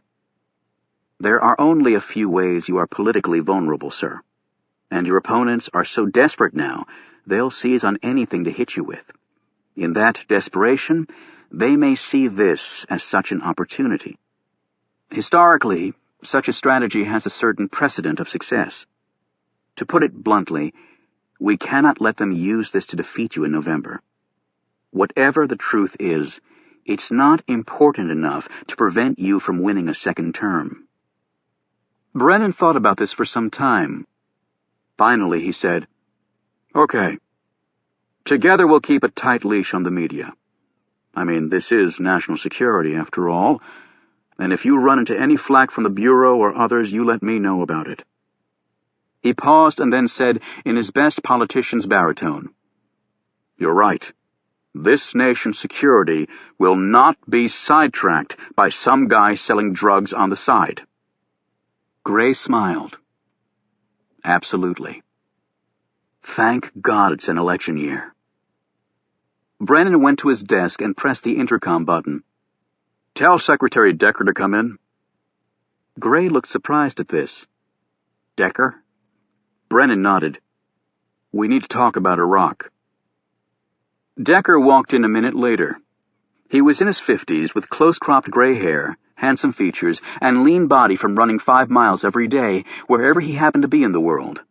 A widower, Decker was deemed one of the city's most eligible bachelors. Although he'd never served in the military, he'd begun in the defense industry, working his way up and earning a sizable fortune before jumping to the public arena. His rise there had been equally swift, and included stints as Secretary of the Navy and Deputy Defense Secretary. He was the total DC package, smart, articulate, ruthless, ambitious, and well-respected, and Gray loathed him. As Defense Secretary, Decker headed up the Pentagon, the sector that used the vast bulk of all intelligence dollars, a purse that Gray technically controlled. Thus, while Decker was cooperative with Gray and said all the right things in public, Gray was well aware that behind the scenes, Decker tried to circumvent and backstab him at every opportunity. He was also Gray's major rival for the president's ear. Decker opened the conversation in his usual brisk manner. "The Iraqi leadership has made it clear that they want us gone very soon. However, there are enormous problems here, even more than the Kurds forming their own republic. The Iraqi army and the security forces are simply not ready. In some critical ways, they may never be ready. But the country is growing weary of our presence, and now the Iraqis have publicly taken the position that Israel must be exterminated, following the hard line of their new ally, Syria. It's an untenable situation, but hard for us to reject since it's a democratically elected government saying it." "We know all this, Joe," Gray said impatiently, "and the Baathists are negotiating with the leadership to come back to power in exchange for stopping the violence," he added, looking directly at the president. Brennan nodded. "But how can we leave Iraq in that way? The last thing we want is Syria and Iraq teaming up, with Hussein's cronies in control again. With the Sharia group and Hezbollah headquartered in Syria, we could soon have their presence in Iraq and beyond," Brennan added, referring to the two anti-Israeli terrorist organizations. "And France sliced off the coastline of Syria and formed Lebanon in the 1920s. Syria has always wanted it back and may unite with Iraq to do so. And then they might go after the Golan Heights, sparking a war with Israel. That could destabilize the entire region more than it already is." Gray said, "Well, if another country came here and lopped off New England and unilaterally formed another country with it, we'd be upset too, wouldn't we, Mr. President?" Decker cut in. "Besides the Baathists, there are extremist Islamic factions in the Iraqi legislature that are growing in power. If they take over, they'll be far more dangerous to the U.S. than Saddam Hussein ever was. But we also promised the Iraqi people that we would leave when they had adequate security forces in place and officially asked us to withdraw. That moment is almost upon us." "So get to your point, Joe," Gray snapped. Decker glanced at Brennan. "I haven't discussed this fully with the president yet." He cleared his throat. "By taking out some of these extremist factions in the legislature, we can tip the power in favor of the government in Iraq that's best for the U.S., and keep the Baathists from coming back to power. And there is all that oil to consider, sir. Gas is approaching $3 a gallon now. We need the leverage of the Iraqi reserves." "Take out? As in what? Assassination?" Brennan said, scowling. "We don't do that anymore. It's illegal." "It's illegal to assassinate a head of state or government, Mr. President," Gray corrected. Exactly, Decker agreed. These people are not in that category. To me, it's no different than putting a price on bin Laden's head. But the targets you're talking about are duly appointed members of the Iraqi legislature, Brennan protested. The insurgents are murdering moderate legislators with impunity over there right now. This is simply evening the playing field, sir, Decker rejoined. If we don't do something, there won't be any moderates left. But Joe, Gray said, if we go in and do that, it'll ignite a civil war. We'll make it look like the Iraqi moderates did it in retaliation, so there's no heat on us. I've been promised full cooperation from them. But the resulting civil war, Brennan said, will give us a perfectly legitimate reason to keep our military presence in Iraq for the foreseeable future. Decker responded quickly, obviously pleased with himself. However, if we allow the Baathists back in, they'll crush all opposition, and Iraq will return to a Hussein-style dictatorship. We can't let that happen. All the money spent and lives lost will have meant nothing.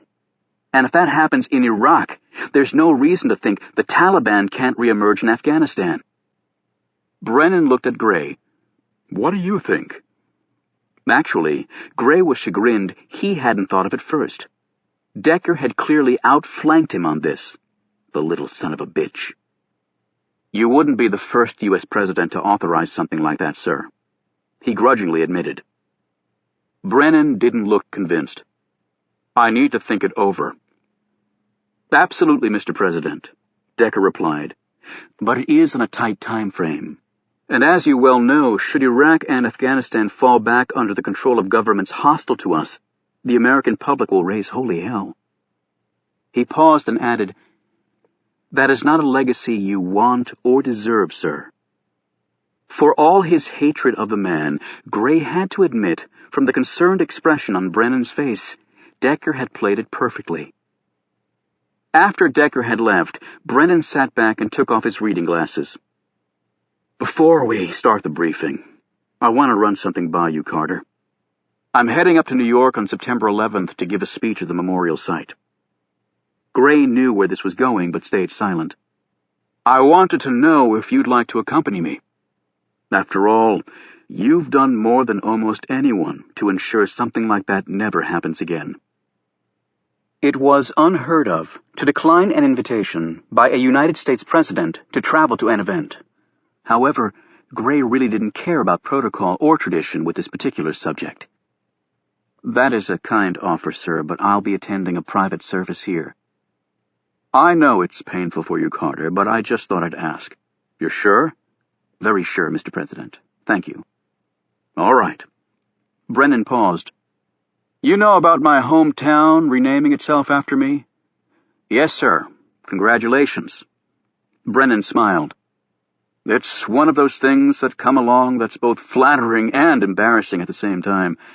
My ego's not so large that I can't see that the town's hope in profiting by the change is at least equal to their wanting to pay homage to a local boy made good.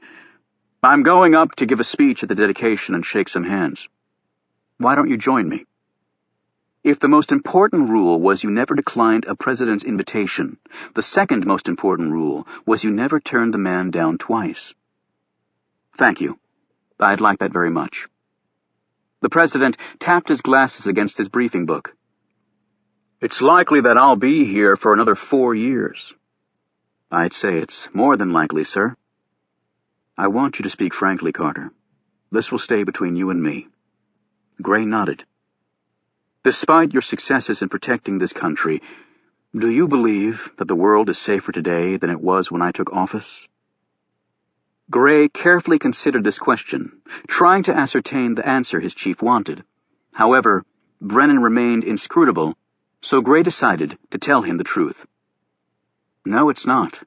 In fact, it's far more volatile. My people tell me that at its present consumption, the planet could run out of fossil fuel in 50 years. No more plane travel, a few electric cars, cities shutting down for lack of energy. How we communicate, work, travel, get our food, all radically transformed. And This country won't have the means to adequately maintain its nuclear weapons and other military resources. That's all certainly possible. Yes, but without our military, how do we remain safe, Carter? Gray hesitated and then said, I'm afraid I don't have the answer for you, sir. Brennan said quietly, I believe the difference between a mediocre president and a great one is opportunity. You've done a good job, Mr. President. You should be proud. Actually, in Gray's opinion, the man hadn't done anything special, yet he was not about to tell his boss that. As Gray walked out of the West Wing an hour later, his mind for once wasn't on stopping America's enemies or pleasing his commander-in-chief. As he climbed aboard the chopper, Gray was thinking about purple. That was his daughter's favorite color until she was 6, and then orange became her favorite. When he asked her why the change, she informed him, with hands on little hips and her stubborn chin angled up, that orange was a more grown-up color. Even to this day, that memory never failed to make him smile. Warren Peters finally found the boat where the Camel Club had hidden it. He immediately called Tyler Rinke, and the man joined him quickly. You're sure this is it? Rinke asked as he gazed at the boat. Peters nodded. There's blood on the gunwale, so I was right. I hit one of them. If they took the boat and brought it back, someone might have seen them. Peters nodded and then stared out of the water. But there might be an easier way to track them down. Johnson had ID in his pocket. Right? So? So what if our witnesses saw where he lived and get curious? It might save us a lot of legwork, Rinke agreed. We'll go there tonight. Chapter 23. Choosing his words with care and hedging as much as he possibly could without drawing the ire of his superiors, Alex wrote up his report and emailed it to Jerry Sykes. He finished up some other paperwork and decided to call it a day before someone grabbed him for post duty. Alex had no desire to spend another evening watching a king or prime minister stuff his face with crab dip. He passed an agent who was stashing his pistol in a wall locker before going in to interrogate a suspect. Hey, Alex, bust any more ATM bandits? The agent asked. The story had made its way through WFO with a swiftness only a water-cooler broadcast network could inspire. Nope, couldn't find anybody else that stupid. Hear you and Simpson make a nice team, the man commented, barely suppressing a grin. We have our moments. Heard of J-Lo? Who hasn't? Alex replied. Well, Simpson is J-Glow. Didn't you know you were partnering with a celeb? J-Glow? What's that supposed to mean? Come on, Alex. She's got a halo over her. The light is shining from heaven above on that little southern pistol. They say it's blinding from at least 500 yards. I'm surprised you can still see. The agent walked off, laughing. As luck would have it, Alex ran into his partner on the way out of the building. Going home? He asked. No, I'm going to see if I can find any friends. I can't seem to dig up any here. She started to walk off, but Alex put a hand on her shoulder. Look, what I said was meant as constructive criticism, nothing else. I would have paid good money for tips like that when I was just starting out and didn't know squat. For an instant, Simpson actually looked like she wanted to take a swing at him, but with what seemed immense self-control, she regained her composure. I appreciate your interest, but it's different for a woman. The surface is still very much a man's world. I'm not denying that, Jackie, but the fact is, you're not doing your career any favors by letting yourself be treated differently from everybody else. Simpson's face flushed. I can't help it if people are treating me with kid gloves. Alex shook his head. Wrong answer. You can help it. In fact, you better make damn sure it stops. He paused and then asked, Who is your guardian angel? Simpson didn't appear to want to answer. Look, just spill it. It's not like I can't find out. She snapped. Fine. My father is Senator Roger Simpson. Alex nodded. impressed. Chairman of the Intelligence Oversight Committee. That's a pretty big angel. In a flash, Simpson was right in Alex's face, almost stepping on his size 13 loafers as she attacked. My father would never use his influence to help me, and for your information, being his only child didn't make my life easier. I had to fight for every damn thing I got. I got the bruises and thick skin to show for it. Alex backed up a step and put out a hand to keep her at bay. This town isn't built on fact, it's based on perception. And the perception is that you get out of the crap work more than you should. And that's not all. Oh, really? He pointed at her jacket. You usually wear a blazing red handkerchief in your breast pocket. So what? So, to a Secret Service agent, that's a no-no. It not only draws attention to you in a profession that prides itself on keeping a low profile, except on protection detail, it also makes a damn fine target for somebody looking to take a shot at you. So not only does it label you as a maverick, it labels you as a stupid maverick. Simpson's jaw clenched as she stared down at this crimson mark, as though it were a scarlet letter. Alex continued, And your gun. It's a custom piece. Another sign that you think you're different. Translate better than everybody else. That doesn't sit well with agents here, men or women. My daddy gave me this gun when I became a police officer. Alex noted that the angrier Simpson became, the more pronounced her Alabama drawl. So put it in a shadow box on your wall and carry the service's standard issue. And what? Then all my problems just go away? This shot out of the woman's mouth with such an attitude that now Alex felt like decking her. No, then you just have all the problems everybody else has. Why don't you just file that one away under life's a bitch? And so are you. Alex turned and walked off. He'd had enough of the rookie for one day. The Leap Bar was seriously calling his name.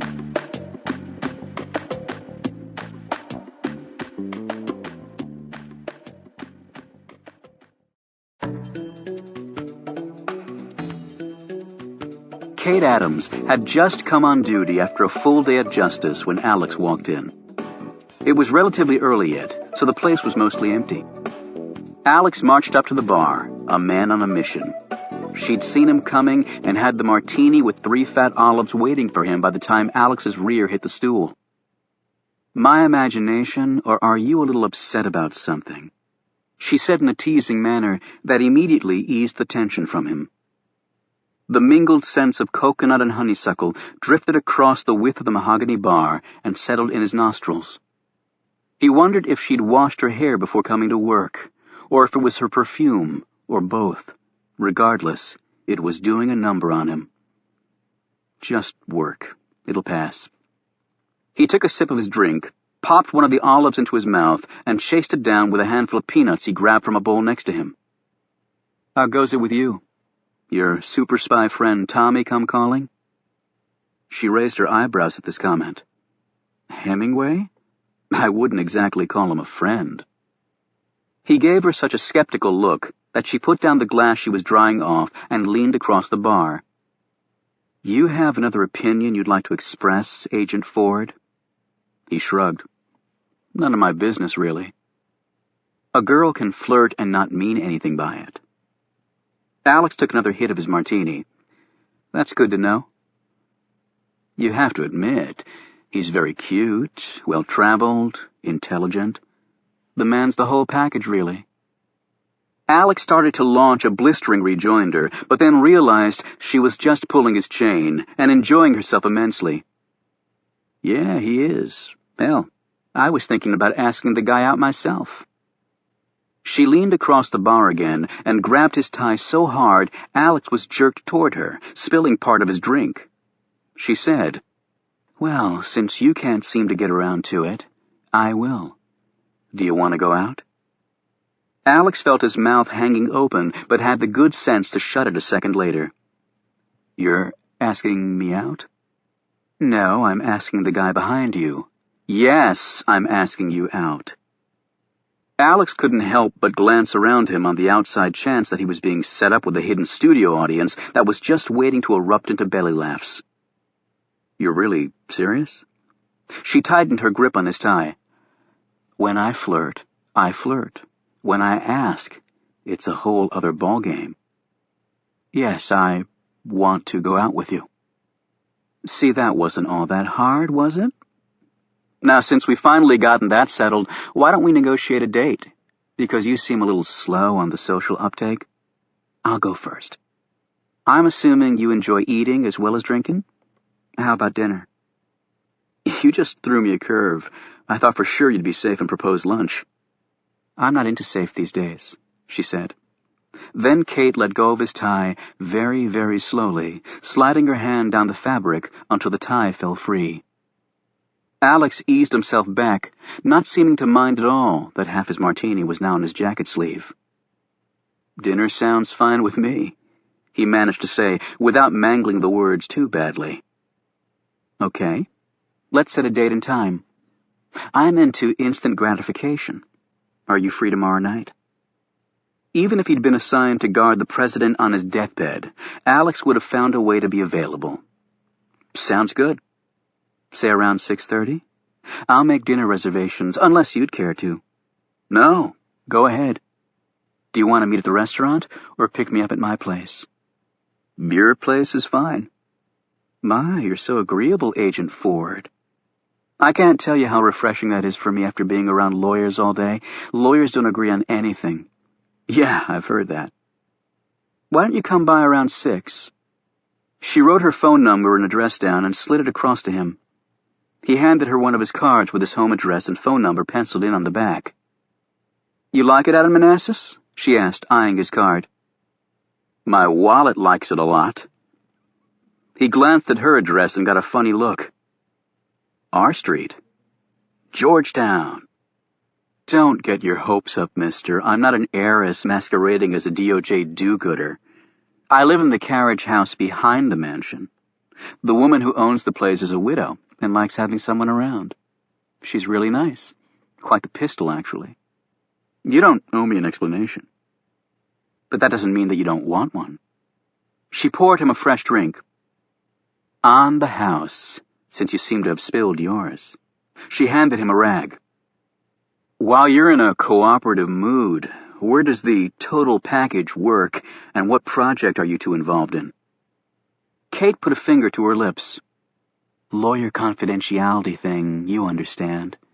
But without breaking any state secrets, I can tell you I'm working with this agency on its request to reuse an old building.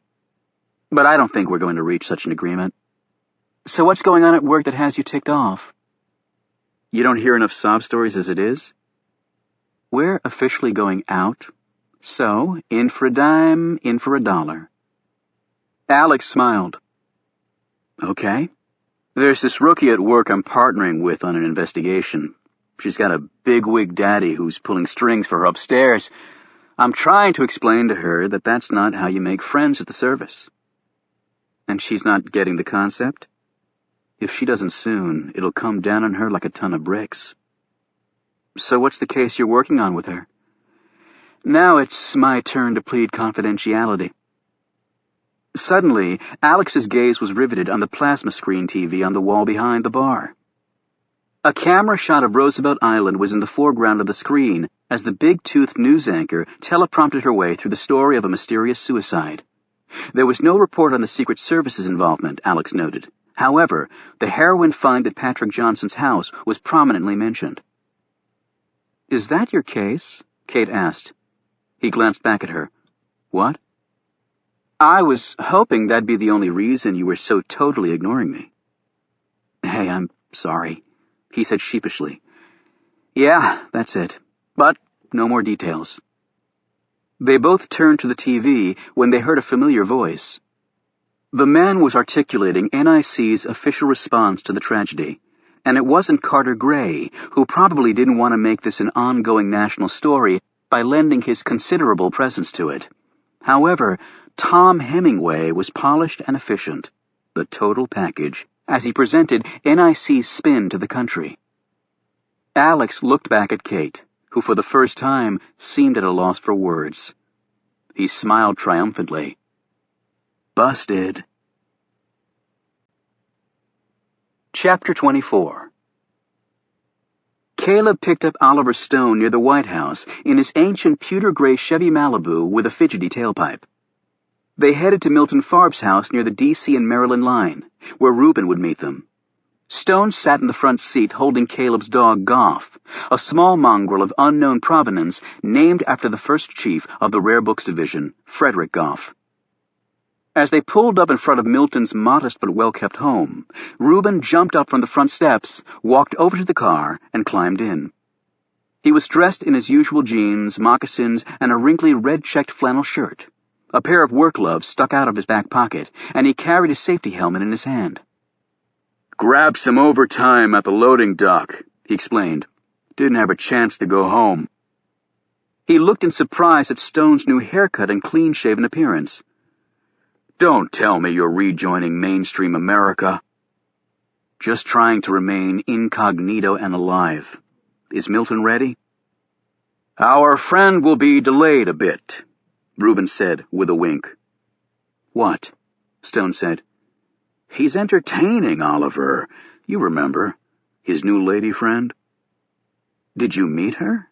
Caleb asked excitedly. "Maybe she has a friend for me." Although a confirmed bachelor, Caleb was always on the lookout for new prospects. "Just got a glimpse. She's actually a lot younger than Milton and damn nice looking," Reuben replied. "I hope the poor fellow doesn't go and commit himself. I've had 3 trips down the aisle, and there won't be a 4th unless I'm ungodly drunk. Blasted women. Can't live with them, and they sure as hell can't live with me." "Your third wife was quite a nice woman," Stone noted. "I'm not saying that the ladies don't have their uses, Oliver. I'm just of the opinion that long-lasting relationships are not the product of legal commitment. There have been more good times bashed by the covenant of marriage than I could count in several lifetimes." "So your logic is, what, ban marriage and you'll see the divorce rate plummet?" "That too," Reuben said gruffly. They all looked over as the door to Milton's house opened. "She is good-looking," Caleb said, peering around Stone. Milton and the woman kissed lightly on the lips, and then she walked down the steps to her car, a yellow Porsche that was parked in front of Caleb's Malibu. "I wonder if Milton's OCD creates a problem for her," Caleb said thoughtfully. They had all spent hundreds of hours of their lives wading through Milton's rituals, yet they'd accepted it as an element of their friend's personality. They all had such elements, and Milton had been diligent in seeking help for his disorder. And after years of medication, counseling, and occasional hospitalization, he led a fairly normal existence, only resorting to his OCD for brief periods, when locking his doors, sitting, washing his hands, or during moments of intense stress. "I don't think that'll be a problem for her," Reuben said, pointing. They all watched as the woman tapped the pavement with her high heels and then pecked on the car window with her finger, silently counting and muttering before opening her car door. Then she performed a similar exercise checking her seat before climbing in. She left a considerable amount of rubber on the pavement as she hit 60 miles an hour 6 seconds later, before she slammed on her brakes at the next intersection. Then she roared off again, the deep-throated decibels of the Porsche's turbo actually causing Caleb to wince. "Where the hell did he meet the woman? At a NASCAR event?" Caleb asked, as he stared wide-eyed at the smoke still rising off the tire marks on the street. "No, he told us he met her at the anxiety clinic," Reuben reminded them. "She was there getting treatment for OCD, too." Milton closed his front door, went through a brief ritual, and came out to join them carrying his knapsack. He climbed into the back seat next to Reuben. "She's a real looker," Reuben said. "What's her name?" "Chastity," Milton replied. Reuben snorted. "Chastity? Well, for your sake, I hope she doesn't live up to her name." Traffic was fairly heavy, and by the time they got to Patrick Johnson's neighborhood, it was quite dark. This suited Stone well. The nighttime was where he was most comfortable. He checked house numbers as they drifted down the street. "All right, Caleb, it's coming up in the next block on the left. Park the car here." Caleb pulled the Malibu to the curb and looked at his friend. "Now what?" he asked nervously. "We wait. I want to get the lay of the land a bit, see who's coming and going." Stone pulled out his binoculars and gazed through them up the street. "Assuming that those Suburbans parked out front are bureau cars, I'm guessing that the third house up on the left is Johnson's." "Nice digs," Reuben commented, following his friend's gaze. Meanwhile, Milton had been studying his laptop computer. He said, "It was reported that they found heroin in the house, and Roosevelt Island was where Johnson spent his first date with his fiancée. They're theorizing that he killed himself there symbolically, and with his upcoming marriage, he couldn't live his double life anymore." "How can you be on the internet in a car?" Caleb exclaimed. "I'm pure wireless," Milton replied. "I don't need hotspots. You know, Caleb, you really should let me bring you into the 21st century." "I use a computer at work." "Only for word processing. You don't even have a personal email account, only a library one." "I prefer pen, paper, and stamps to compose my mail," Caleb responded indignantly. "Are you sure you don't mean foolscap and a quill, brother Caleb?" Reuben asked with a grin. Caleb said heatedly, "And unlike those Neanderthals on the internet, I use complete sentences and, heaven help us, punctuation. Is that a crime?" "No, it's not, Caleb," Stone said calmly. "But let's try to keep the discussion relevant to our mission tonight."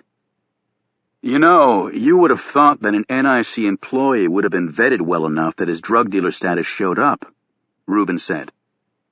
"Well, presumably he was clean when he signed on with them, but turned dirty sometime after," Milton replied. "Look at Aldrich Ames. He had a big house and drove a Jaguar, and the CIA never even thought to ask him how he could afford it." Caleb said, "But apparently Johnson was selling drugs, not secrets. He ran afoul of his business associates, and they killed him. That seems pretty clear." "Did those two gentlemen look like drug dealers to you?" Stone asked. "Since I don't know any drug dealers, I'm not in a position to really answer that question," Caleb said. "Well, I do know some," said Reuben. "And despite what damn bigots might think, they're not all young black gang members with 9mm stuffed in their prison shuffle pants, Oliver." "I'm not implying that they are. However, let's consider the facts. They brought him to a place where he had his first date. That implies intelligence gathering, unless he was in the habit of sharing his romantic history with his alleged criminal associates. They carried him in a powered boat that was so silent we didn't even hear it until they reached the island. Now, that may be a technology drug dealers employ in, say, South America, where there's a good deal more water, but in the nation's capital?" Reuben said, "Who the hell knows what sort of high-tech toys they're using around here nowadays?" Stone ignored this. In addition, the two killers undertook a fairly military-style reconnaissance of the area and used a killing technique that smacks of the professional assassin. And they were well aware of potential incriminating forensic residue and took appropriate steps accordingly. They even had the foresight to bring a plastic baggie to give the impression that he'd used it to keep the gun dry while he swam to the island. "That's right," Caleb said. "But even drug dealers want to avoid jail." Stone ignored this comment, too. "And when they realized there were witnesses to their crime, they gave not a second thought to disposing of us. These men are expert killers, but I very seriously doubt that they are drug dealers." The other three pondered their friend's logic as Stone raised the binoculars to his eyes again. The silence was broken a minute later by Caleb, who asked Milton, "What does Chastity do?" "She's an accountant. She used to work for a big firm, but they fired her because of her OCD. She has her own company now, and she helps me with my web design business. I'm awful with money. She keeps the books and does the marketing, too. She's really terrific." "I'm sure she is terrific," Reuben said. "It's those quiet professional types you have to watch out for. You think they're mild-mannered, and then they just jump you. I dated this woman once, prim and proper, dresses past the knees, but I swear to God, that lady could do things with her mouth that defied." Stone broke in quickly. Firing Chastity because of her medical condition doesn't seem right, unless it prevented her from doing her work. "Oh, she can do the work. They said she embarrassed the firm in front of clients, which was a crock. 2 of the partners just didn't like her, one of them because Chastity wouldn't sleep with him. She sued, and won a lot of money." "That's the country we all know and love," Reuben said. "The United States of lawyers. But don't let the rich pretty ones get away, Milton. I'm not telling you to marry the woman, God forbid, but if a man can keep a woman in these enlightened times, there's nothing wrong with a woman keeping a man." "She does buy me things," Milton said quietly. "Really?" Reuben said with sudden interest. "What sorts of things?" "Software for my computer, clothes, wine. She knows a lot about wine." "What sorts of clothes?" Reuben persisted. "Personal clothes," a pink-faced Milton said. He immediately looked down at his computer and started hitting some keys. Reuben started to say something, but Stone silenced him with a very severe look. Finally, Stone said, "All right, here's what I want each of you to do." After laying out his plan, Stone put on an old hat he pulled from his backpack, placed Goff on a leash, and got out of the car. Milton's spare cell phone was in his pocket. Reuben and Caleb would stay in the car and keep watch, while Milton walked on the other side of the street toward Johnson's home. His task was to note anyone who was paying Stone too much attention. Milton had been chosen for this role because he had remained in the bottom of the boat while they were being pursued, making it nearly impossible for the killer to have seen him. If Milton spotted anyone, he would ring Stone's cell phone. Stone strolled slowly along the street, stopping to bag some waste that Goff deposited next to a tree. "Good dog, Goff," Stone said, petting him. "That's very helpful in keeping up our cover." When he reached the front of Johnson's residence, a man wearing an FBI windbreaker came out carrying a large box wrapped with police evidence tape. "A terrible tragedy, officer," Stone said in an inquiring tone to the man. The man didn't answer, however, hurrying past Stone and handing the box to a woman who sat in one of the Suburbans. Stone let Goff sniff around a tree in front of Johnson's house. While the animal did so, he was able to take in many details of the house and the adjacent properties. As he continued down the street, he passed a sedan that was idling at the curb. He managed not to even flinch when he saw who was sitting in the driver's seat. Tyler Rinke's gaze bored into Stone briefly before returning to his surveillance of Johnson's house. He obviously didn't recognize the man he had come close to shooting the night before. Stone inwardly said thanks for his prescience in radically altering his appearance. Now the question became, where was the other man? Stone continued down the street, turned left at the next corner, and immediately called Caleb, relaying what he'd just seen. He then phoned Milton, who joined him a minute later. "You're sure it's him?" Milton asked. "No doubt. Now I want to know where the other one is." His cell phone buzzed. Caleb's voice was taut. "Reuben just spotted the other man." "Where is he?" "Speaking with one of the FBI agents outside of Johnson's home." "Come and pick us up," Stone said, relaying to Caleb where he and Milton were. "Don't come down the street you're on. I don't want you to pass the house with the car he's in. Turn left at the next corner and then make a right. We'll meet you on the next block." As the 2 men were waiting at the arranged spot, Stone watched as Milton picked up a page from a newspaper that had blown across the street. He folded it neatly and deposited it in a trash can that sat in front of a driveway. Stone said, "Milton, did you touch the note in Patrick Johnson's pocket last night?" Milton didn't answer right away. However, his embarrassed look was all the response Stone really needed. "How did you know, Oliver?" "Those men knew we were there somehow." I don't think it was because they saw us. I think they must have come back to the body for some reason and noticed that the note had been disturbed or was in a different place. You just wanted to check it, I know. Stone was deeply worried for a very simple reason. Damp paper held fingerprints extremely well. Were Milton's prints on any database anywhere? He didn't want to ask him that question right now, for fear of sending his already upset friend into a panic attack. When the Malibu pulled up, Stone and Milton climbed in.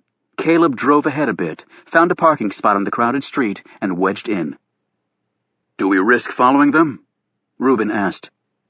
"Unfortunately, Caleb's car rather sticks out," Stone said. "If they pick up that we're following them and run the license plate, they'll be at Caleb's house waiting before he even gets back there." "Oh, dear God," Caleb said as he gripped the steering wheel and looked like he might be sick to his stomach. "So what do we do?" Reuben asked. Stone replied, "You said one of them was talking to the FBI, but the FBI wouldn't be talking to just an ordinary citizen. I know. I tried. That could very well mean they're law enforcement." "Which means they could be with NIC," Milton chimed in. "That's where Johnson worked." "A thought that had occurred to me," Stone replied. "Carter Gray," he muttered. "Not a man you take on lightly," Reuben commented. "Oh, shit," Caleb whispered. He was staring in the rearview mirror. "That might be their car coming up behind us." "Don't look in that direction," Stone commanded sharply. "Caleb, take a deep breath and calm down. Reuben, slump down a little in your seat to disguise your size in case they look this way." As he was talking, Stone took off his hat and slid forward in his seat until he had disappeared from view. "Caleb, can they see your license plate from the street?" "No, the cars parked in front and back of us are too close." "Good. As soon as they pass, I want you to wait 10 seconds and then pull out and turn in the opposite direction from them. Milton, you're pretty well hidden from view in the back seat. I want you to very carefully glance over and see if they look at us, and I want you to get a good look at them." Caleb took a deep breath and then held it as the car passed by slowly. "Don't look over, Caleb," Stone whispered again from his hiding place. As the car headed on and turned left to the next intersection, Stone said, "Milton?" "They didn't look over." "Okay, Caleb, go ahead." Caleb slowly pulled his car out and turned right at the next corner as Stone sat back up. "Everyone, keep a sharp lookout to make sure they don't return," Stone said. Stone looked back at Milton. "What did you see?" Milton gave a fairly complete description of both men, as well as the Virginia license plate number of the car. Reuben looked at Stone. "I say now we go to the cops. We'll back each other up. They'll believe us." "No," Stone said sharply. "We have to get them before they get to us." "How?" Reuben asked. "Especially if the killers are the authorities." "By doing what the Camel Club used to do very well. Seek the truth." Milton broke in. "We can start by running their license plate number. It wasn't a government plate, so he might have just lucked out, and it's his personal car." Reuben said, "Do you know someone at DMV who can run the tag?" Milton looked offended. "If I can hack into the Pentagon's database, Reuben, DMV should prove no challenge at all." Chapter 25. At NIC headquarters, there was a state-of-the-art gymnasium in the lower level that virtually no one used for lack of time. However, in a small room off the main area, there was one person working out. Tom Hemingway wore only a pair of loose-fitting shorts and a white tank shirt, and his feet were bare. He sat cross-legged on the floor with his eyes closed. A moment later, he rose and assumed a martial arts stance. Most people watching him would have concluded that Hemingway was about to start practicing kung fu or karate. These same people would probably be surprised to learn that kung fu, literally translated, meant a skillful ability attained through hard work. Thus, someone could be a baseball player and be deemed to have good kung fu. There were 400 types of martial arts disciplines that had originated other than in China, whereas there were only 3 indigenous to that country: Xing Ai Chun, Pak Wei Chang, and Tai Chi Chuan. The key difference between the 400 and the 3 was power, as the whole body was used as a means to transfer all kinetic energy of the attacker onto the target. It was roughly equivalent to the speed of a slap with the shock of being hit by a car. A blow struck by a skilled practitioner of any of the 3 so-called internal martial arts had the power to rupture organs and kill. During his years in China, Hemingway had found himself drawn to these internal martial arts, if for nothing more than to create a sense of identity that blended better with his surroundings than his blonde hair and blue eyes did. Although he practiced the other forms of internal martial arts, Hemingway had become most proficient in the Shanxi house of Xing Ai. Prior to starting his practice forms, Hemingway had sat motionless for almost an hour meditating. This exercise allowed one to intuitively take in his surroundings, sensing presence long before anyone could actually be seen. This talent had served Hemingway well in the field. As a CIA agent, his life had been saved on more than one occasion by his ability to be aware of his enemy in a manner that defied the 5 human senses. Through long years of practice, Hemingway's joints, tendons, ligaments, muscle groups, and fasciae were enormously strong. Decades of spine stretching, while executing the twists and turns of his discipline, had kept each of his vertebrae in perfect alignment with its neighbor. His sense of balance almost defied human comprehension. He had once stood for 6 hours on a skyscraper's 1-inch-wide ledge, 21 stories up in a driving wind and rain, while a Colombian death squad circled below looking for him. So strong were his fingers that he had to consciously hold back when he shook hands, and even then people frequently complained of his crushing grip. He now assumed the bamboo stance, which was the critical maneuver in Xing Ai. The bamboo technique was simple physics, and also where the famed power of Xing Ai emanated. Hemingway had killed highly skilled men with just one vector strike off the bamboo stance. He next picked up a pair of crescent swords, the traditional Neijia weapons of the Pak Wei internal martial art. They were his favorite form of practice weapon. He flew around the room, using highly intricate bilateral movements of the curved swords, coupled with astonishingly tight footwork and tremendous centrifugal force that were characteristic of the Pak Wei discipline. After he had finished his workout, Hemingway showered and changed into his street clothes. As he was dressing, he unconsciously rubbed the tattoo that he carried on the inside of his right forearm. It was composed of 4 words in Chinese. Translated, it meant ultimate loyalty to serve country. There was a story behind the marking that intrigued Hemingway.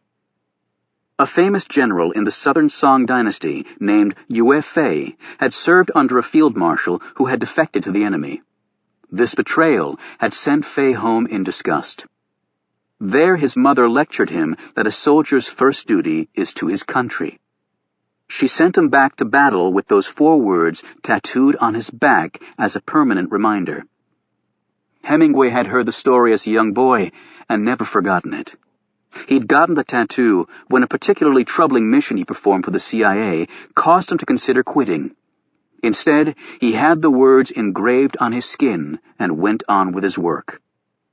Hemingway drove to his modest apartment on Capitol Hill and went into the kitchen to make Oolong black tea, his favorite. He brewed a pot and placed 2 cups on a tray and carried it into the small living room. Hemingway poured out the tea and then called out, "Cold Oolong isn't very good."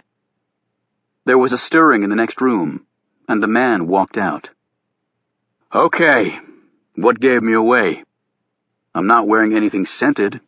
I took off my shoes. I've been holding my damn breath for 30 minutes. What?" "You have a powerful aura that you can't hide," Hemingway said, smiling. "You scare me sometimes, Tom. You really do." Captain Jack tipped back his head and laughed, and then accepted a cup of tea. He sat down, took a sip, and nodded at a painting of a Chinese landscape that hung against the far wall. "Nice." "I've actually been to the area depicted in the painting. My father collected that artist's work and some sculpture from the Shang dynasty." Amazing man, Ambassador Hemingway. I never met him, but I certainly knew of him. He was a statesman, Hemingway said as he sipped his tea. Unfortunately, that's a breed that's nearly extinct these days. Captain Jack remained silent for a few moments, studying the man across from him. I tried reading the poetry you told me about. Hemingway looked up from his tea. The Red Pepper collection? What'd you think? That I should work on my Chinese? Hemingway smiled. It's a beautiful way to communicate, once you get into it. Captain Jack set his teacup down on the table. So what was so important that it had to be done in person? Carter Gray will be going to the dedication in Brennan. Damn. I'd say that was worth a face-to-face. How do you want to play it then? The exit strategy has always been problematic. No matter how we tried to tweak it, there was too much uncertainty. Now, with Gray coming, we have certainty. How exactly do you figure that? Hemingway explained his plan, and his colleague looked suitably impressed. Well, I think it'll work. In fact, I think it's brilliant. Brilliant and ballsy. Depending on whether it succeeds or not. Hemingway replied. Don't be modest, Tom. Let's call this what it is. A plan that will rock the entire world. He paused and added, but don't underestimate the old man. Carter Gray's forgotten more than you and I will ever know about the spy business. Hemingway opened his briefcase. Inside was a DVD. He tossed it to his companion. I think you'll find what's on there helpful. Captain Jack fingered the DVD and watched Hemingway closely. I did over 20 years with the company. Quite a few under Gray. And you did what? 12. All in the field, with 2 years at NSA before that. Hemingway answered. I started at NIC a year after Gray became secretary. I hear they're grooming you for the top spot. Interested?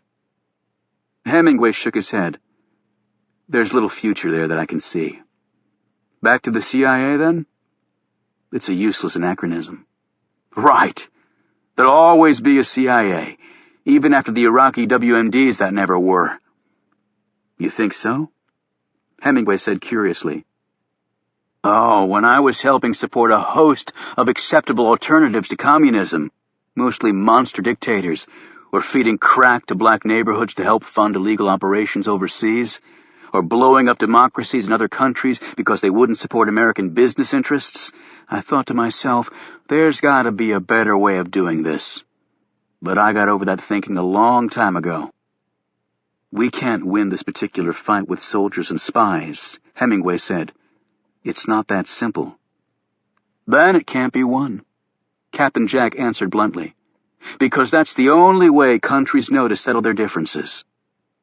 Dostoevsky wrote that while nothing is easier than to denounce the evildoer, nothing is more difficult than to understand him.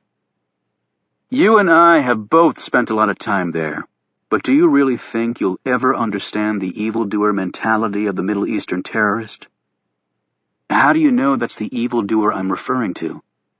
We certainly don't have clean hands when it comes to events overseas. In fact, we created many of the problems we face today. That's why there's only one sensible motivation these days. Money. As I've told you before, I don't care about anything else. I will go back to my beautiful little island, and I will not stir again. This is it for me. That's being brutally honest, Hemingway remarked. Would you rather I tell you that my twitching ideology is screaming for me to help make the world better? No, I'll take the brutal honesty.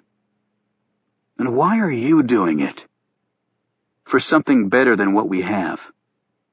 Idealism again? I'm telling you, Tom, you'll live to regret it. Or die. Not idealism, or even fatalism, but simply an idea put into action. Captain Jack shook his head slowly. I fought for and against pretty much every cause there is. There will always be war of some kind. At first, it was over fertile soil and good water, then precious metal. And then the most popular version of human disagreement, my God is better than your God. Whether you draw your faith from Jeremiah and Jesus, Allah and Muhammad, or Brahma and Buddha, it doesn't matter. Someone will tell you you're wrong, and he'll fight you over it. Me? I believe in aliens, and to hell with all earthly gods. In the grand scheme of 1 trillion planets in the universe, we're just not that damn important anyway. And humans are rotten to the core. Buddha rose above materialism. Jesus was champion of embracing one's enemies, as was Gandhi. Jesus was betrayed and died on the cross, and Gandhi was murdered by a Hindu who was ticked off Gandhi tolerated Muslims. Captain Jack pointed out. Hemingway paced the room. I remember my father telling me about England's redrawing of India's boundaries when it became independent. They wanted to separate the Hindu from the Muslim, but they used outdated maps. 12 million people had to relocate because the Brits screwed it up so badly, and 500,000 people died during the resulting chaos. And before that, Iraq was unilaterally cobbled together, causing many of the conflicts we see today. There are dozens of such examples. The strong countries smashing the weaker ones and then avoiding responsibility later for the very problems they caused. You keep proving my point, Tom, that we're rotten to the core. My point is we never learn. And what? You think you have a better answer? Hemingway didn't respond. Captain Jack rose but then paused at the door. I doubt that I'll see you again, unless you end up heading to a small island in the South Pacific. If you do, you'll be welcome. Unless you're a fugitive. Then, my friend, you're on your own. Chapter 26. After he'd left the bar, Alex Ford grabbed a bite to eat at a nearby diner, wedging his butt between the wide frames of two hefty DC cops at the counter. He shared some shop talk with his law enforcement brethren, and also swapped some old doomsday gossip. Alex's personal favorite was, at all costs, stay out of the metro on Halloween. What Alex really wanted to do was stand on the counter and shout for all to hear that a beautiful woman had just asked him out. Instead, he quietly finished off his cheeseburger, french fries, and wedge of blueberry pie, washed down with black coffee. Afterward, he headed back to WFO to check his emails. Sykes still hadn't responded, although Alex had received an electronic receipt that the man had opened the email report. He wandered the halls of WFO, half hoping to run into Sykes and see where he stood in the investigation. Alex had written up thousands of reports, but this one went right to HQ, something not all that common for street grunts like him, who weren't being groomed to move up the agency's leadership ladder.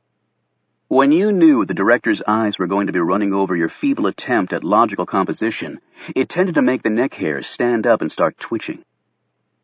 He passed by the assignment board and noted that his photo and Simpson's had been placed under the heading Special Assignment. As he looked at the olive-skinned lady staring back at him out of the photo, he muttered the name J-Glow. Maybe she should just go back to Alabama. Daddy would probably love that. He killed some more time at his desk and then decided that if Sykes really wanted to talk, he'd find him. Out on the sidewalk, he sucked in a chestful of crisp night air and smiled as he thought of Kate Adams, and then he walked down the street with a lift in his step that had been absent for a long time. He thought about heading home, but what he really wanted to do was talk to someone. However, all his good friends were married Secret Service agents, which meant if they weren't on duty, they were spending some rare quality time with their families. And Alex shared little in common with the young bucks at WFO. This made him realize that in 3 short years he was going to have to make some pretty major decisions. Would he just retire? Or would he go to another agency, live mostly off his pension from the service, and stockpile the paychecks from the new job? This was known as double dipping. It was completely legal, and many feds did it to pad their retirement funds. It was a way to even out things after they'd worked for below market value in the public sector. Much of Alex's adult life had been a blur, learning the ropes at the service, busting bad guys in 8 different field offices, then on to protection detail, where he had spent every waking hour hopping planes and running from one city, one country to the next. He had been so busy worrying about everybody else that he had never spent much time worrying about himself. And now that it was time to think about his future, Alex suddenly felt totally incapable of doing so. Where did he start? What did he do? He felt a panic attack coming on, and not one that another martini would have cured. He was standing paralyzed on a corner, deciding what to do with the rest of his life, when his cell phone rang. At first, the name and number on the caller ID screen didn't register, but then it clicked. It was Anne Jeffries, the late Patrick Johnson's fiancée. Hello? You don't think I would know if the man I was going to marry, the man I was going to spend the rest of my life with, was a damn drug dealer? She screamed this at him so loudly that he jerked the phone away from his ear. Ms. Jeffries, I'm going to sue. I'm going to sue the FBI and the Secret Service, and you, and that bitch of a partner of yours. Whoa, hold on now. I can understand that you're upset. Upset! Upset isn't even in the universe of what I'm feeling. It's not enough that Pat had to be murdered. Now his reputation is being destroyed too. Miss Jeffries, I'm just trying to do my job. Save your pathetic excuses for my lawyer, she snapped, and then hung up. Alex put his phone away and took a deep breath. He wondered who the woman might call next. The Washington Post? 60 Minutes? Every boss he'd ever had? He called Jerry Sykes' private cell number. It went into voicemail, but Alex left a detailed message about his brief but explosive conversation with the bereaved fiancé. Okay, he'd done what he could. The shit was probably going to fly anyway. He definitely didn't want to go home now. He wanted to walk and think. His wandering took him, as it often did, to the White House. He nodded to some of the uniformed Secret Service that he knew, and stopped and chatted with an agent who was sitting in a black Suburban gulping down black coffee. Alex and the man had started out together at the Louisville field office, though their paths had parted after that. POTUS was hosting a state dinner tonight, his friend told Alex, and then it was off to campaign in the Midwest the next day, with a 9/11 ceremony in New York City after that. I like to see a president who keeps busy, Alex replied. Some chief executives worked their butts off, pulling a full 12 hours during the day, changing into a tux and doing the Washington social two-step, and then working the phones from their private quarters until the wee hours. Other presidents liked to cruise through the day and knock off early. Alex had never thought the presidency was a cruising sort of job. He passed into Lafayette Park and was surprised to see a light on in Stone's tent. Maybe he'd finally found somebody he could really talk to. Oliver? He called out softly, while standing next to the lighted tent. The tent flap fell open, and he stared at a man he didn't recognize. I'm sorry, Alex said. I was looking for Agent Ford, Oliver Stone said as he stepped outside. Oliver? Is that you? Stone smiled and rubbed his clean-shaven face. A man needs a fresh start every once in a while, he explained. I came by looking for you last night. Adelphia told me. I miss our chess matches. I'm afraid I didn't give you much competition. You improved a lot over the years, Stone replied kindly. While Alex was on presidential protection detail, he'd visited Stone as often as his busy schedule allowed. At first it was to check up on potential problems near the White House. Back then, Alex considered anyone within a square mile of the place who didn't carry a Secret Service badge as the enemy, and Stone had been no exception. What had really intrigued Alex about Oliver Stone was that the man didn't seem to have a past. Alex had heard rumors that Stone had one time worked for the government, so Alex went on every database he could think of looking for some history on the fellow, but there was simply none. He didn't search under Oliver Stone, an obviously fake name. Instead, he surreptitiously got Stone's fingerprints and ran them through AFIS, the FBI's massive automated fingerprint identification system. That came back negative. Then he passed them through the military databanks, the Secret Service's own computer files, and through every other place he could think of. They all came back zip. As far as the United States government was concerned, Oliver Stone didn't exist. He'd once followed Stone to his caretaker's cottage at the cemetery. He checked with the church that owned it, but they would tell him nothing about the man, and Alex had no probable cause to force the issue. He'd watched Stone working in the cemetery a few times, and when he'd gone off, Alex considered searching the cottage. Yet there was something about Stone, an intense measure of dignity and also a profound sincerity, that caused Alex to finally reject this idea. "So what did you come to see me about?" Stone asked. "Just passing through. Adelphia said you were at a meeting?" She likes to embellish. "I met some friends over on the mall. We like walking there at night." He paused and added, "So, how are things going at the WFO?" "It's nice working cases again." "I heard that an employee of yours was killed." Alex nodded. "Patrick Johnson. He worked at the National Threat Assessment Center. That's really been blended with NIC now, but I'm involved because Johnson was still sort of a joint employee of ours." "You're involved?" Stone said. "Do you mean that you're working the case?" Alex hesitated. There didn't seem to be any reason not to acknowledge his involvement. It wasn't exactly confidential. "I was assigned to poke around, although it seems to have been solved." "I hadn't heard." "They found heroin in Johnson's home. They think whoever he was dealing with killed him." He didn't mention Ann Jeffrey's call. That part wasn't publicly known. "And what do you think?" Stone said, eyeing him keenly. Alex shrugged. "Who knows? And we're just really piggybacking on the FBI. And yet a man has been killed." Alex looked at his friend questioningly. "Yeah, I know that.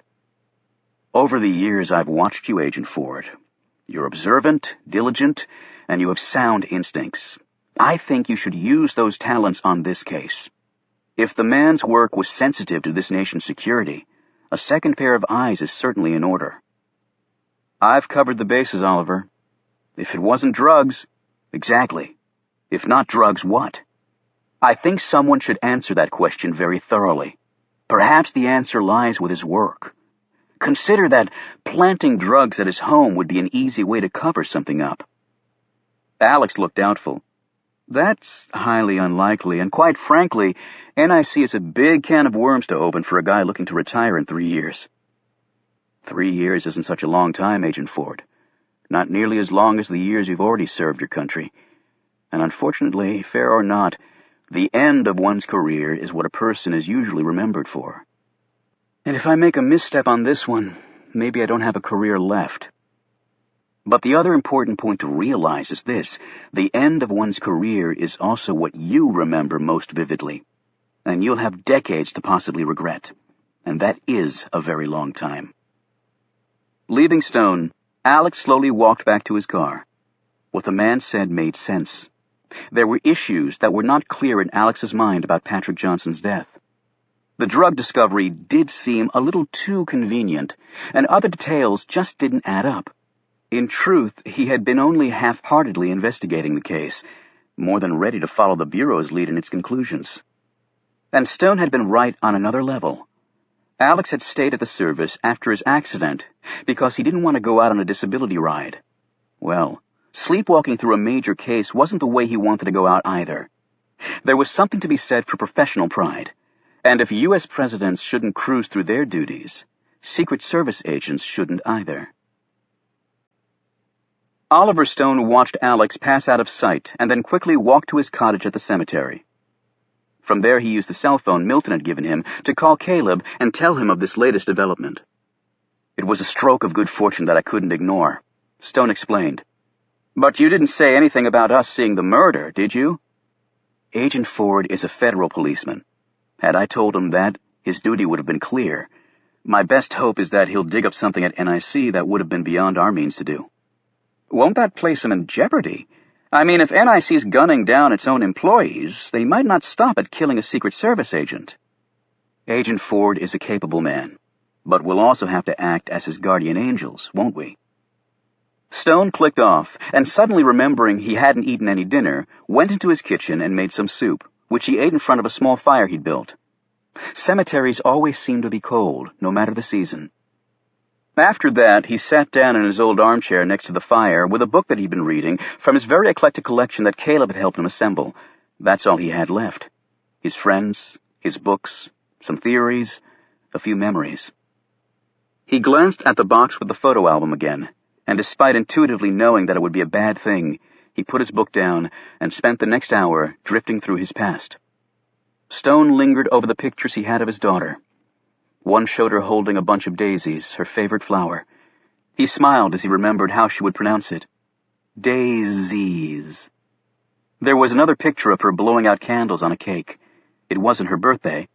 She'd gotten stitches in her hand after she'd fallen on some broken glass, and the cake was her reward for being so brave. The cut left a scar in the shape of a crescent on her right palm. He'd kissed it every time he held her. He had so few memories of her that Stone clung desperately to every one. At last his mind went back to that final night. Their house had been situated in a very isolated area. His employer had insisted on that. It was only after the attack that Stone understood the reason for this requirement. He remembered the creak of the door as it was opened. Cut off from their child, he and his wife barely slipped through the window when the muffled shots commenced. Stone remembered visualizing the suppressor cans on the ends of the muzzles. Thump, thump, thump. They nipped at him like lethal gnats. And then his wife screamed once, and that was all. She was dead. Stone killed 2 of the men sent to execute him that night, using their own guns against them. And then he'd gotten away to a safe place. That night was the last time Stone saw his wife or his daughter. The next day, it was as though they'd never existed. The house had been emptied and all signs of the murderous attack obliterated. All attempts to find his daughter over the years had failed. Beth. Her full name was Elizabeth, but they had always called her Beth. She was a beautiful child and the pride of her father, and he had lost her forever, on a hellish night decades ago. When he eventually learned the truth of what had happened, Stone was consumed with the idea of revenge. And then something happened that struck those thoughts from him. He read in the paper of the violent death of a man, an important man, in a country overseas. The killing was never solved. The man left behind a wife and children. Stone recognized the fingerprints of his former employer all over that killing. It was a scene personally very familiar to Stone as well. That's when he realized he was not a man who deserved revenge, even for his wife being murdered and his child taken from him. His past sins were many, piled high under the dubious cloak of patriotism. For Stone, it effectively disenfranchised him from seeking justice for the wrong committed against his family. He disappeared and traveled the world under a number of aliases. It had been relatively easy. His government had trained him very well to do just that. After many years of wandering, he embarked on the only option left to him. He became Oliver Stone, a man of silent protest, who watched and paid attention to important things in America others didn't seem drawn to. And still, it had not been nearly enough to balance the pain of losing the 2 people he cared most about. That would be his burden until his last breath. When he fell asleep in the chair as the fire died low, the wetness of his tears still shimmered on the album's slick pages. Chapter 27. Jamila rose at 5 o'clock in her small apartment on the outskirts of Brennan, Pennsylvania. Shortly after dawn, she performed her first prayer of the day. After she had cleansed herself and removed her shoes and covered her head, Jamila went through the Islamic rituals of standing, sitting, bowing, and prostrating herself on her prayer rug. She began by reciting the Shahada, the central statement of Muslim faith, La ilaha illallah, or There is no God but God. After that, she recited the opening surah, the first chapter of the Quran. The invocations were performed silently, only her lips moving as she formed the words. After she'd finished her salat, she changed her clothes and readied herself for work before sitting down to breakfast. As she surveyed her tiny kitchen, Jamila reflected on her conversation with Laurie Franklin the day before. Jamila had lied to her employer, though the American would have no way of knowing of the deceit. Jamila's official papers showed her to be a Saudi. That, and her being a woman, had allowed her entry into America to go very smoothly, even in post-9/11 times.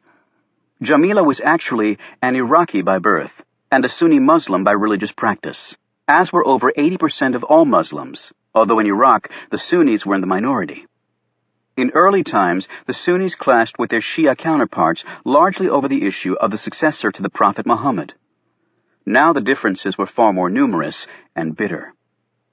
The Shiites believed that the fourth rightly guided caliphate, Ali ibn Abi Talib, Muhammad's son-in-law and also his cousin, was the true blood successor to the Islamic prophet. Shia Muslims performed a pilgrimage to Mazar-e-Sharif, to the Blue Mosque, where Ali was entombed. Sunni Muslims believed that Muhammad had not appointed his successor, and thus they established the caliphates to take over for the Prophet after his death. The Sunnis and Shiites agreed that none of the caliphs rose to the level of a prophet. However, the fact that 3 of the 4 caliphs had died violent deaths was a testament to how fervently divided the Muslim population was over this issue.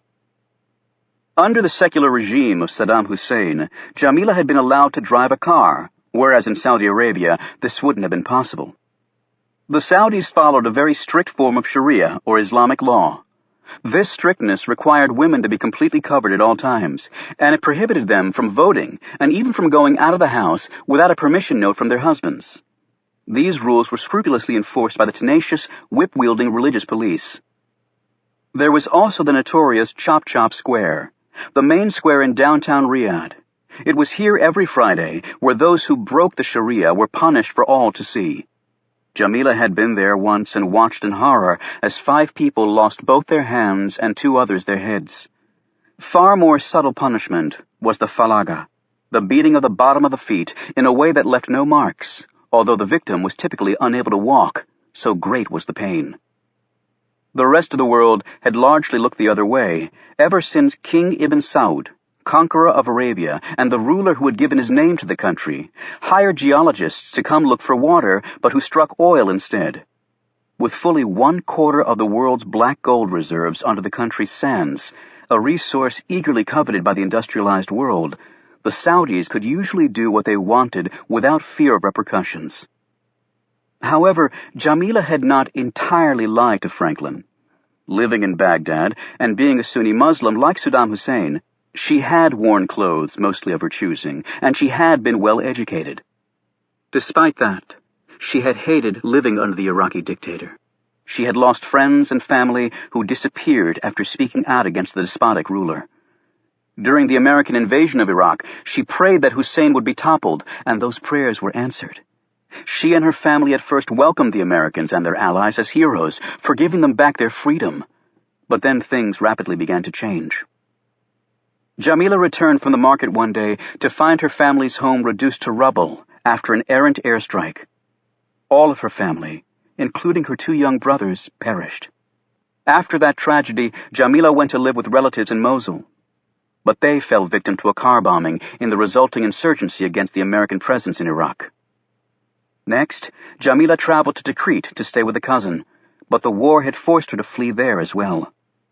Since that time, she'd been homeless, joining a growing number of people who had essentially become nomads, constantly caught in the fighting between an ever larger army of insurgents and America and its allies. In one of these groups, she had met a man who spoke out against the Americans as being nothing more than imperialists after precious oil. He argued that all Muslims had the duty to strike back against this enemy of Islam. Like most Muslims, the only jihad Jamila had ever practiced was the Great Jihad, the internal struggle to be a better follower of Islam.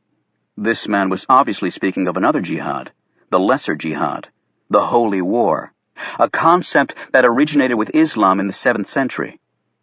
At first, Jamila dismissed the man and his advocacy as mindless ravings, yet as her situation grew bleaker, she found herself beginning to listen to him and others like him. The things he was saying, added to the horror she had seen firsthand, started to make sense to the young woman who'd lost everything. And soon her dismay and hopelessness turned to something else: anger. Before long, Jamila found herself in Pakistan and then Afghanistan, being trained to do things she would never have contemplated before. While in Afghanistan she wore the burqa, held her tongue, and obeyed the men. She would go to the market, and soon her clothing would swell because she shoved all the items she purchased under it. The burqa had a grill in front of the opening for the face. It was designed to take away a woman's peripheral vision. If she wanted to look at something, she had to turn her entire head. In this way, it was said, the husband would always be able to tell what was holding his wife's interest. Even with the Taliban gone, many burqas remained. But even women who took the burqas off were not really free, Jamila could see, since their husbands and brothers, and indeed even their sons, still controlled every aspect of their lives. After months of training, she was on her way to the United States, along with scores of others like her, all with forged documents and all with a burning ambition to strike back against an enemy that had destroyed their lives. Jamila had been taught that everything about America was evil, that the Western life and values were in complete opposition to the Muslim faith, and indeed had as its core mission the complete destruction of Islam. How could she not fight against a monster such as that? Her first weeks in America had been divided between monotony and eye-opening experiences. For weeks she had little to do except carry messages back and forth, yet she was seeing America, the great enemy, for the first time. She had visited some of the shops with an Afghan woman. The woman was shocked to see pictures of people on the products in the stores. Under the Taliban, all such graphics had been blotted out. Americans were large people with huge appetites, and the cars they drove, Jamila had never seen such enormous cars. The stores were full. The people wore all sorts of different clothes. Men and women embraced in the streets, even kissing in front of strangers like herself. And things moved so fast she could barely follow them. It was as though she had been hurled far into the future. She found herself terrified, but also curiously intrigued. Then she had been taken from the group she had come to America with and brought to another city, where she received still more training. She was given a new identity, complete with references, and she was also given the very special van that she now drove. She was next sent to Brennan and became the Franklins' nanny. She enjoyed the work and loved being with the boys, but as time passed, she longed to go home. America was simply not for her. Jamila had always looked forward to the time when she would perform the Hajj, the pilgrimage to the most holy site in Islam, Mecca, the town in Hijaz where Muhammad was born. As a child, she had heard stories from family who had undertaken this most significant event in a Muslim's life. She envisioned standing in a circle around the great mosque, or Al-Masjid al-Haram, in Mecca, performing her prayers. The pilgrimage continued in Muzdalifah, where the night prayer was observed, and 21 pebbles were picked up for symbolic stoning of Satan at Mina. 2 or 3 days were spent in Mina for various ceremonies before the return to Mecca. Families who made the pilgrimage were allowed to add the term Hajj to their name. As a little girl, Jamila had been especially drawn with anticipated delight to stories of the 4-day celebration afterward, the Eid al-Adha, the Festival of Sacrifice, also known as the Major Festival. She had also looked forward to painting the mode of transportation she used to make the pilgrimage on her front door, an old Egyptian custom that other Muslims sometimes copied. However, Jamila had never gotten the chance to go to Mecca before her country had exploded into war. Now she doubted that she would ever be able to do so. Indeed, she felt it very unlikely that she would return to her homeland in anything other than a coffin. She packed her things for work and went down to her van. She glanced at the back cargo area of the vehicle. Hidden there was an add-on feature that the car manufacturer would never have dreamed of offering. In the center of downtown Brennan, Captain Jack closed on the purchase of his new property, an automobile repair facility. Dressed in an elegant 2-piece suit, the distinguished-looking entrepreneur took the keys, thanking the seller and his agent as he drove away in his Audi convertible. They had smiled and counted their money and wished him luck. "Good luck to you, too," he wanted to say. "And good luck to the town of Brennan. It's certainly going to need it." A few minutes later, Captain Jack parked his car at a curb, flipped open his iPad, went online and entered the chat room. Today's film was The Wizard of Oz. He remembered watching it as a child. Probably unlike most viewers, he'd always sympathized with the plight of the enslaved flying monkeys. He left his message arranging a meeting at the park. The auto repair facility would be one of the most critical elements of this operation, and that was where the woman came in. If she didn't come through, none of his work would matter. Some things a person couldn't get from faceless emails, like whether someone had the will necessary to do the job. Sometimes you had to go see for yourself.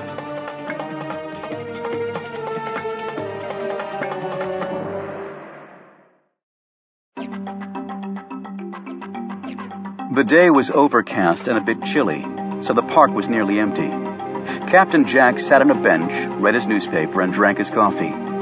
He had spent half an hour making a careful reconnoiter of the park before ever leaving his car. The odds that anyone had him under surveillance were astronomically small, yet one didn't survive long in his line of work by tripping over the small but crucial details. The front pages were filled with very important news. The stock market amazingly had gone up yesterday after having gone down the day before. American football was thick in the air. War on the gridiron, they called it.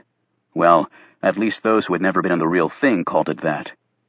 Captain Jack also learned that, shockingly, one movie star was actually leaving his wife for another movie star. And then he read of the revelation that a rock musician had been found lip-syncing during a live concert, and that a car bombing had killed 3 Israelis in that never-ending struggle. Retribution would be swift, proclaimed Israeli officials. Yes, it would, Captain Jack knew. You didn't screw with the Israelis. Captain Jack was a very brave, battle-scarred man, yet even he avoided directly antagonizing the Israelis. Buried in the far-back pages of the newspaper, Captain Jack read how AIDS in Africa continued to kill millions.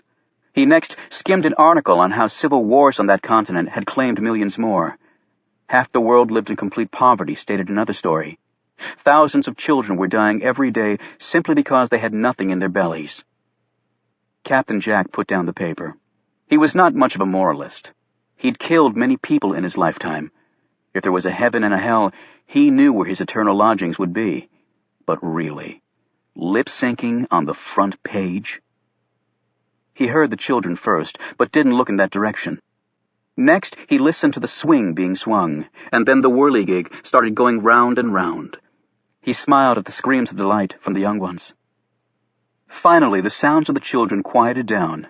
More minutes passed, and then he heard car doors open and close. Next, he listened to the footsteps coming toward him.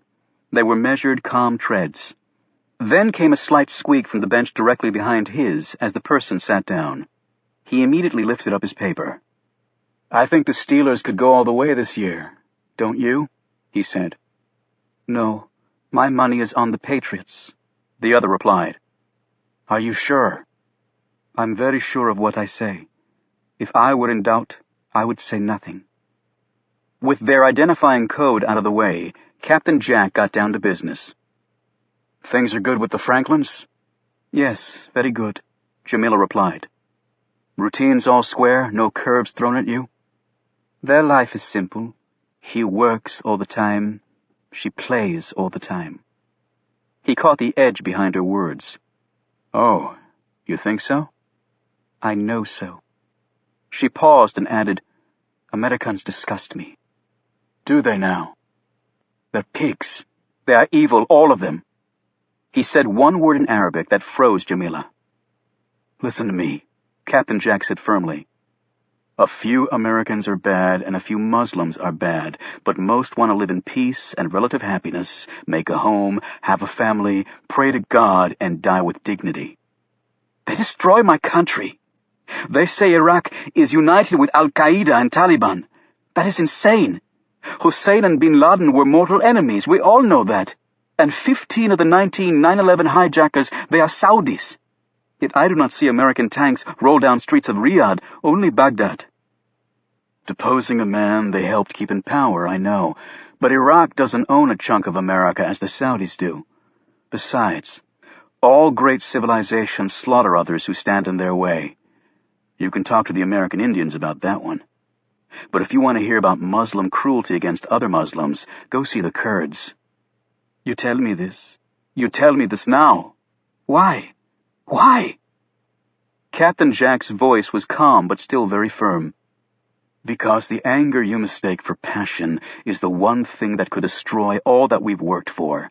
I need you to focus, not hate. Hate makes you do irrational things. I do not tolerate irrational thinking. Do you understand me?"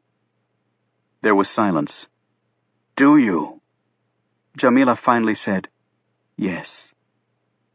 "The plan has changed. It's actually a little cleaner now. I want you to listen very carefully, and then you will practice this new routine over and over until you can do it in your sleep."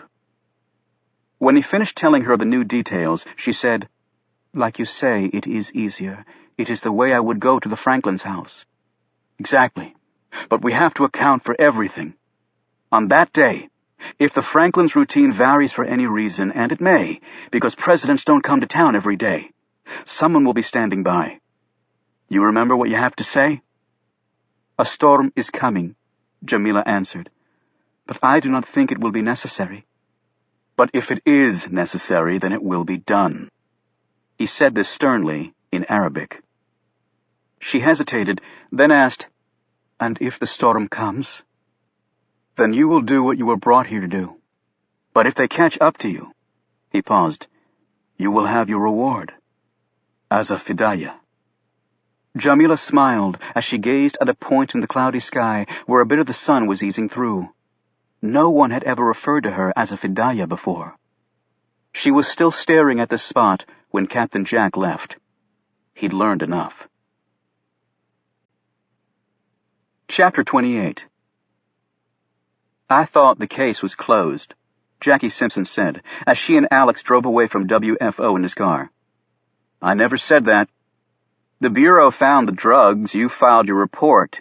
You said you were going back to catching counterfeiters and standing post. I remember it pretty clearly, because it's when you also gave me that fabulous career advice.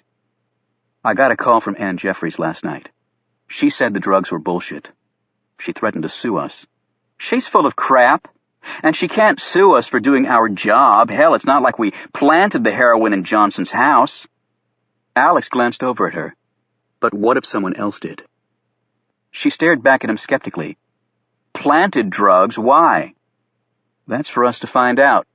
Right from the get-go, this case hasn't made sense. It makes perfect sense if you accept the fact that Patrick Johnson made a ton of money dealing drugs. He was getting married and didn't see a way out. If he didn't see a way out, why did he agree to get married in the first place? Well, maybe despite her dowdy looks, little Annie is superwoman in bed and wouldn't give it up anymore without a ring on her finger. So he pops the question and then has second thoughts. He feels trapped and decides the only way out is to bite the bullet."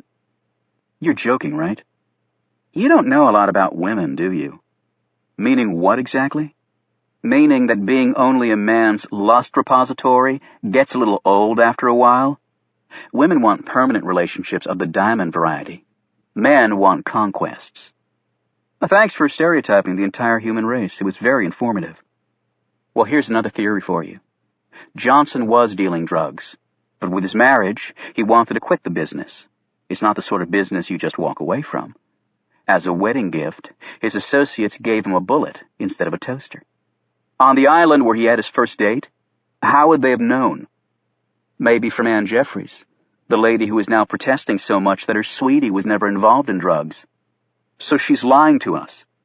She's either incredibly stupid or else she knew about the drugs. So if she had no problem with it, why would he kill himself? Maybe he wanted to walk away from the business, but she didn't want him to." Alex shook his head. "So now, in cahoots with the druggies, she kills her fiancé? It's as plausible as your theory. I don't think Ann Jeffries could tell the difference between a kilo of heroin and a box of sugar, even if we shoved them down her throat." "Whatever." Simpson folded her arms across her chest. "So where are we going?" "Remember the two guys we met at Roosevelt Island, Rinky and Peters? I called them. They've finished the handwriting analysis, and I thought we could go learn those results, get our note back, and then snoop around." She exclaimed, "Snoop around? Did you know that when the president goes to NIC, the Secret Service isn't even allowed on certain floors with him because our security clearances aren't high enough?" "Yeah, I know. That still pisses me off," Alex said. "So what do you expect to find out there? As part of our investigation, we need to know what Johnson did at NIC. What happened to the man who didn't want to screw up his last 3 years?" Alex stopped the car at a red light and looked over at her.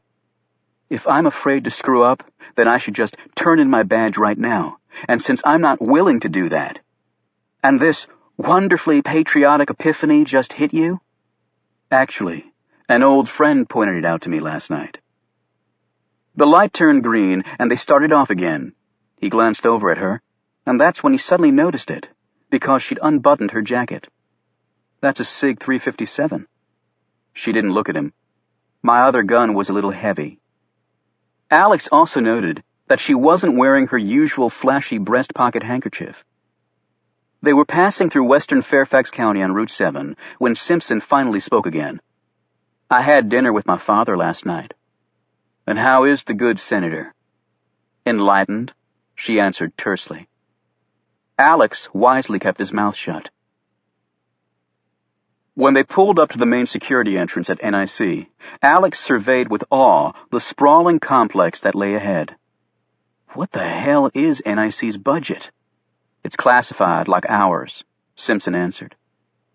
It took them nearly an hour to clear security, and even then, despite their protests, they had to turn over their weapons. The two were escorted through the halls by a pair of armed guards and an inquisitive Doberman that kept sniffing at Alex's pant leg. "Let's not forget we're all on the same team, little fella," Alex said jokingly to the dog. The guards didn't even crack a smile. The two Secret Service agents were deposited in a small room and told to wait, and they waited and waited. "Is it my imagination, or did we cross into a foreign country back there?" Alex said sourly, as he balled up a piece of paper and missed a three-pointer aimed at the wastebasket. "You're the one who wanted to come here," his partner snapped. "I've got a full caseload back at WFO that I could be working on to build my career." Before Alex could answer, the door opened and in walked Tyler Rinke, followed closely by Warren Peters. "Long time no see," Alex said, as he made a protracted show of checking his watch. "I'm glad you two could finally make it." "Sorry about the wait," Rinke said casually. He pulled out a piece of paper, and they all sat at the small table in the center of the room. "The handwriting on the note matches Johnson's," Rinke said. "No doubt about it." He passed across the analysis for the Secret Service agents to examine. "No surprise there," Alex said. "Where's the note?" "In the lab." "Okay." Alex waited, but neither of the men said anything. "I'll need it back." "Right, fine," Peter said. "It might take a little time," Rinke added. "I was hoping you'd say that because we wanted to look around Johnson's office and talk to some of his co-workers, get a feel for the stuff he was working on." The men looked at him blankly. "I'm afraid that's not possible," Peter said. "Guys, this is a homicide investigation. I need a little cooperation." "As far as cooperation goes, we ran the handwriting analysis for you. Besides, it looks pretty clear that the man committed suicide. That's the Bureau's conclusion, too." "Looks can be deceiving," Alex shot back, "and investigating a person's workplace is standard for this sort of case." "Patrick Johnson's work area is restricted to the highest security clearance levels," Rinke said firmly. "No exceptions. Your clearances aren't good enough. I checked." Alex leaned forward and eyed Rinke. "I guarded the President of the United States for 5 years. I worked on the Joint Anti-Terrorism Task Force while you were still banging cheerleaders in college. I've stood post at meetings of the Joint Chiefs where they talked about stuff this country is doing that would make both of you crap in your Brooks Brothers pants." "Your security clearances aren't adequate," Rinke reiterated. "Then we have a big problem," Alex said, "because I've been assigned to investigate this case. Now we can do this the easy way or the hard way." "Meaning what?" Peters asked. "Meaning I can get a warrant to search Johnson's workplace and talk to his colleagues, or you can just let me do it. Security clearance inadequacy notwithstanding." Rinke smiled and shook his head. "There's not a court in this country that would issue a search warrant for these premises." "What? You're playing the national security card?" Alex said scornfully. "Secret Service uses it all the time," Peters retorted. "Not for something like this, and let me remind you that the Department of Homeland Security is my boss now, not wimp-ass Treasury." "Right, and the Director of Homeland Security reports to Carter Gray." "Bullshit, they're both cabinet secretaries." Simpson cut in. "Are you guys finished seeing whose penis is bigger? Because this is getting pretty stupid." The door opened, and both Rinke and Peters shot to their feet. Carter Gray stood there gazing at them. Alex watched in stunned silence as Gray walked over and gave Simpson a hug and a peck on the cheek. "You're looking lovely as always, Jackie. How are things?" "I've had better days," she answered, and then gave Alex a scowl before turning back to Gray. "This is my partner, Alex Ford." Gray nodded. "Good to meet you, Alex." "Thank you, sir." Simpson said, "I had dinner with Dad last night." The senator needs to go deer hunting again with me. The last time I bagged a 6-pointer. Haven't had a damn bit of luck since. I'll tell him. What can we do for you? She told him about wanting to look around Patrick Johnson's office. I told them they lacked the necessary security clearances, sir. Rinky interjected. I'm sure you did. Gray glanced at Simpson. Come on, Jackie. I'll walk you down there myself. He looked back at Rinky and Peters. That'll be all, he said tersely. The two men instantly fled the room. As Gray led them down the hall, Alex whispered into Simpson's ear. Jesus, you didn't tell me you knew Carter Gray. You never asked. So, how do you know him? He's my godfather. Chapter 29. While Alex and Simpson were trying to make some headway at NIC, Oliver Stone was playing chess in a park near the White House. His opponent, Thomas Jefferson Wyatt, known universally as TJ, was an old friend who had worked in the kitchen at the White House for almost 40 years. TJ was a member of the Congregation of United Methodist that owned Mount Zion Cemetery. It was TJ who helped Stone get the caretaker's job there. Weather permitting, Stone and Wyatt would often play chess on Wyatt's day off. In fact, it was through chess that the men became friends. Stone made a move without his usual deliberation, and the adverse result was swift as Wyatt captured his queen. You okay, Oliver? Wyatt asked. Not like you to make mistakes like that. Just some things on my mind, TJ. He sat back against the park bench and gazed keenly at his friend. It looks like your current boss will be around for another 4 years. Wyatt shrugged. From the kitchen, one president looks a lot like another, Republican or Democrat. They all eat. But don't get me wrong, he's doing an okay job. He treats us good, gives us respect, gives respect to the Secret Service, too. Not all of them do, you know. You'd think you'd treat people willing to take a bullet for you pretty good. Wyatt shook his head. Things I've seen on that score make you sick. Speaking of the Secret Service, I saw Agent Ford last night. Wyatt brightened. Now that's a good man. I told you after Kitty died and I had pneumonia, he came to my house to check on me almost every day he was in town. I remember. Stone moved one of his bishops forward and said, I saw Carter Gray land at the White House yesterday.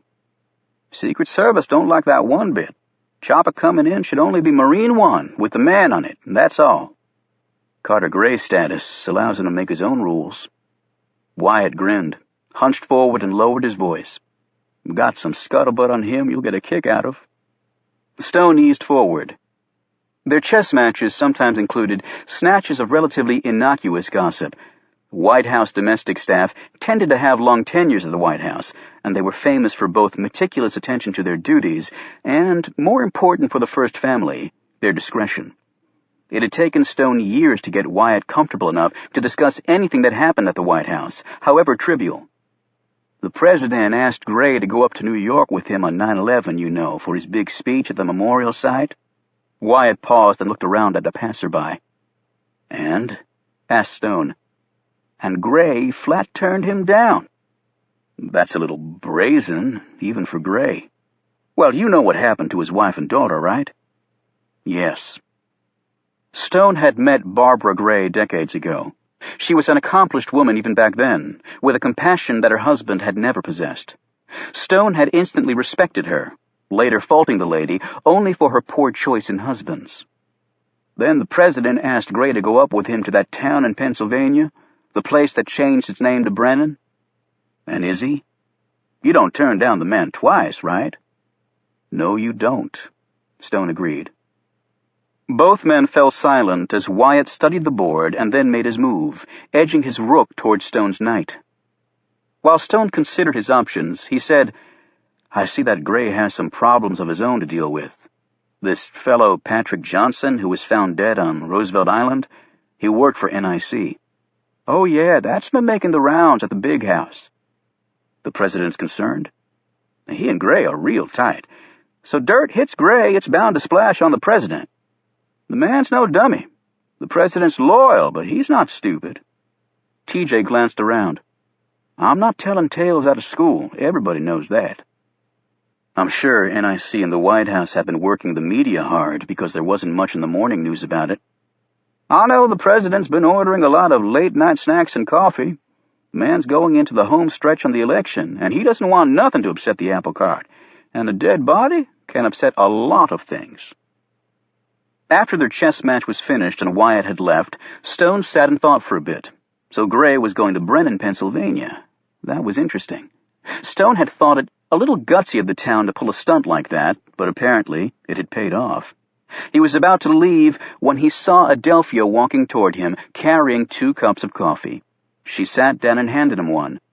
"Now we have the café and we chat," she said firmly. "Unless you have meeting to go to," she added drolly. No, I don't, Adelphia, and thank you for the coffee." He paused and added, "How did you know I was here?" "Like that is big secret.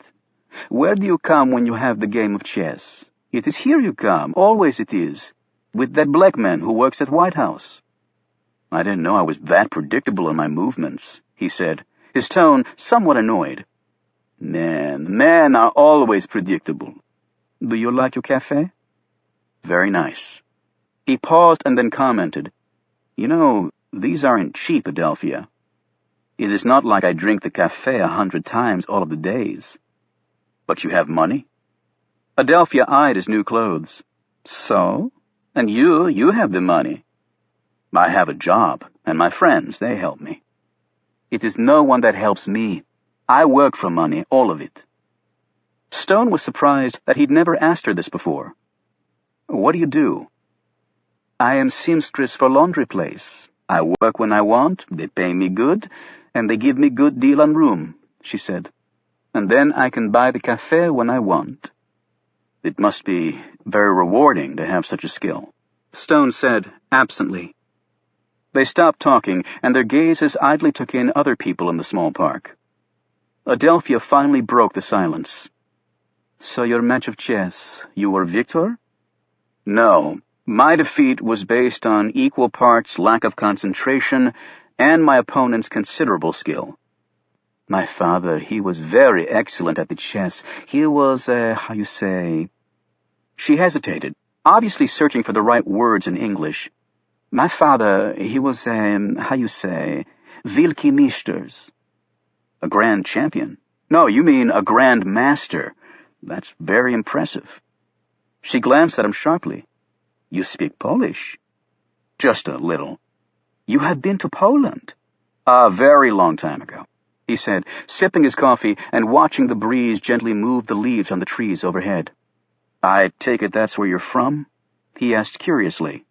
Adelphia had never spoken about her origins before. "It was in Krakow that I was born, but then my family, they moved to Bialystok. I was just a child, so I go too." Stone had been to both those cities, but had no intention of telling her that. "I really only know Warsaw, and, as I said, that was a long time ago, probably before you were born." "That is nice thing you say that, even if it is a lie." She put her coffee down on the bench and gazed at him. "It is very much younger you look, Oliver." "Thanks to you and your wizardry with scissors and a razor." "And your friends, do they not think so too?" "My friends?" he said, glancing at her. "I have seen them." He looked at her again. "Well, they've all come to visit me at Lafayette Park." "No, I mean at your meetings I have seen them." He tried not to look concerned at her stunning words. "So you followed me to my meetings? I hope they weren't too boring. What has she seen or heard?" She looked coy, and as though she'd read his thoughts, said, "It might have been things I hear, or it might not." "When was that?" he asked. "So finally it is I have your attention." She edged closer to him and actually patted his hand. "Do not worry, Oliver. I am not spy. I see things, but I do not hear. And the things I see, well, they stay with me always. Always they do." "It's not like we have anything worth overhearing or seeing." "It is truth you seek, Oliver?" she said, smiling. "Like your signs say, it is truth you want. I can tell. You are such a man who seeks this."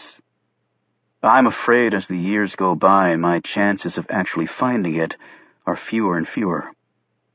Adelphia suddenly glanced over at a person who was staggering through the park. Anyone who had been on the streets of Washington over the last 10 years had probably seen this pitiable sight. He had short stubs of bone and skin where his arms should have been. His legs were so horribly twisted that it was a miracle he could even remain upright. He was usually half naked, even in winter. He had no shoes on. His feet were scarred and covered with sores, the toes oddly bent. His eyes were largely vacant, and a steady current of spittle slipped down his face and onto his chest. As far as anyone knew, he could not even speak. A small pouch hung from a string around his neck. Written across his tattered shirt in childlike scrawl was one word: help. Stone had given money to the man on numerous occasions and knew that he lived over a steam grate by the Treasury Department. He'd tried to help the man over the years, but his mind was simply too far gone. If any government agency had stepped in to help, Stone was unaware of it. My God, that man, that poor man, my heart, it bursts for his suffering, Adelphia said. She raced over to him, pulled out some dollars from her pocket, and placed them in his pouch. He babbled something at her and then staggered off to another group nearby, who also immediately opened their pocketbooks and wallets to him. As Adelphia was returning to her spot next to Stone, a large man stepped in front of her, blocking the way. He said gruffly, "I don't look as shitty as that guy, but I'm hungry and I need a drink bad." His hair was ratty and in his face, but he wasn't dressed that shabbily. However, the stench coming off his body in waves was overpowering. "It is no more I have," Adelphia answered in a frightened tone. "You're lying." He grabbed her arm and yanked Adelphia toward him. "Give me some damn money!" Before Adelphia could even cry out, Stone was beside her. "Let her go now," Stone demanded. The man was a good 25 years younger than Stone and far bigger. "Get out of here, old man. This doesn't concern you." "This woman is my friend." "I said get out of here!" He followed this with a vicious swing that caught Stone flush on the chin. He dropped to the ground, clutching his face. "Oliver!" Adelphia screamed. Other people in the park were yelling at the man now, and someone was running off, calling out for a policeman. As Stone struggled to get to his feet, a man pulled the switchblade out of his pocket and pointed it at Adelphia. "Give me the money, or I'll cut you bad, bitch." Stone made a sudden lunge. The man let go of Adelphia and staggered back, dropping his knife. He fell to his knees, every muscle in his body trembling, and then he collapsed onto his back on the grass, writhing in agony. Stone picked up the switchblade and then palmed the weapon in a very unusual way. He reached over and ripped open his assailant's collar, exposing the man's thick neck and throbbing arteries. For an instant, it seemed that Stone was going to slice that neck open from ear to ear, as the knife point edged very near a pulsing vein. There was a look in Oliver Stone's eyes that virtually no one who had known him over the last 30-odd years had ever seen. Yet Stone abruptly stopped and gazed up at Adelphia, who stood there staring at him, her chest heaving. At that moment, it was not clear which man she feared more. "Oliver?" she said quietly. "Oliver?" Stone dropped the knife on the ground, rose, and wiped off his pants. "My God, you are bleeding," Adelphia cried out. "Bleeding?"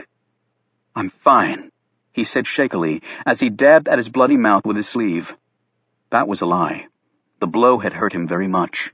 His head was bursting, and he felt sick to his stomach. He picked at something in his mouth and yanked out a tooth the man's punch had loosened. "You are no fine," Adelphia insisted as she watched him. A woman came running up to them. "The police are coming. Are you both okay?" Stone turned to see a patrol car, its lights flashing, pulled to a stop at the curb. He quickly turned to Adelphia. "I'm sure you can explain everything to the police." This came out a little garbled because his lip was swelling. As he staggered off, she called out to him, but he didn't turn around. When the police came up and started asking her questions, all Adelphia could think about was what she had seen. Oliver Stone had dug his index finger into the man's side near the rib cage. This simple move had caused a very large, angry man to drop to the ground helpless. And the way Stone held the knife had struck her deeply, for a very personal reason.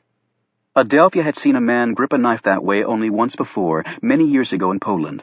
The man had been a member of the KGB, who had come to forcibly take her uncle away for speaking out against the Soviets.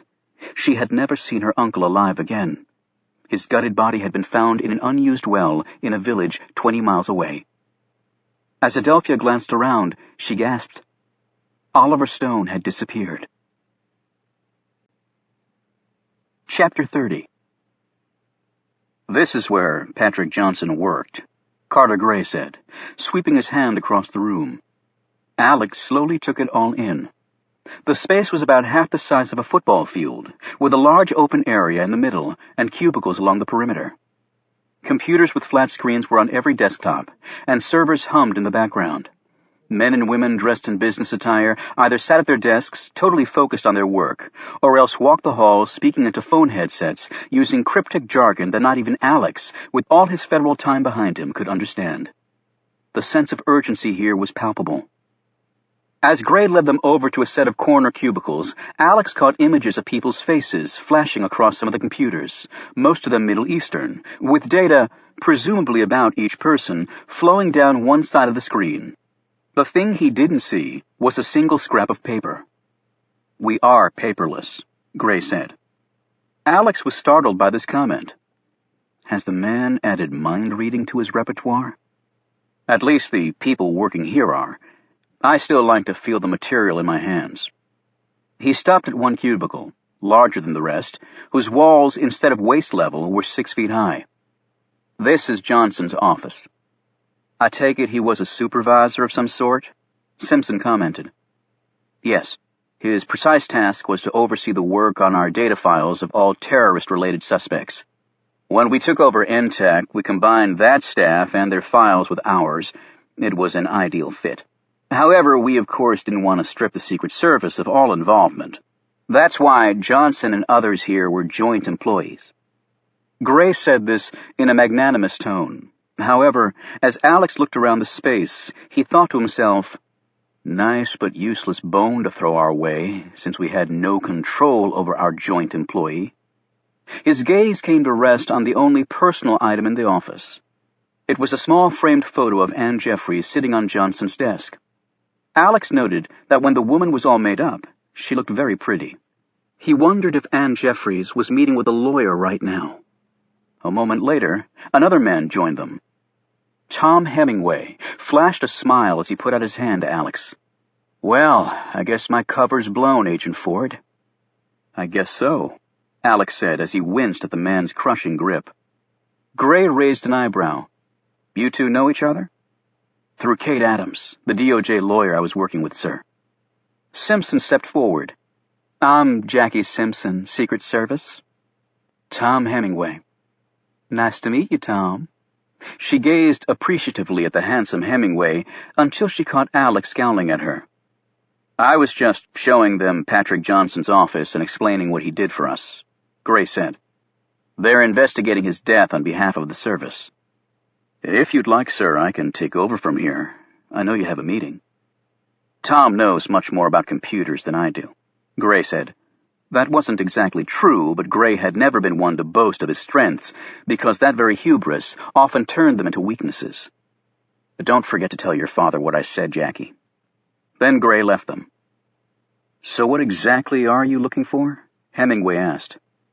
Basically an understanding of what Johnson did here, Alex answered. Secretary Gray said that he oversaw the data files on terrorist suspects. That's right, among other things. I guess the best way to describe it is that he and the other data supervisors are like senior air traffic controllers, making sure all the pieces go together smoothly. The databases are constantly being updated with fresh intelligence, and we've streamlined things too. The FBI, DEA, Homeland Security, ATF, CIA, DIA, and others each had its own database. There was a lot of overlap and wrong information, and no way for one agency to thoroughly access another agency's files. That was one of the problems that led up to 9/11. Now, it's all maintained here, but the other agencies have 24/7 access. Alex spoke up. Isn't that a little risky, putting everything in one place? We have a backup center, of course, Hemingway said. Where is it? Alex asked. I'm afraid that's classified. Well, I saw that one coming.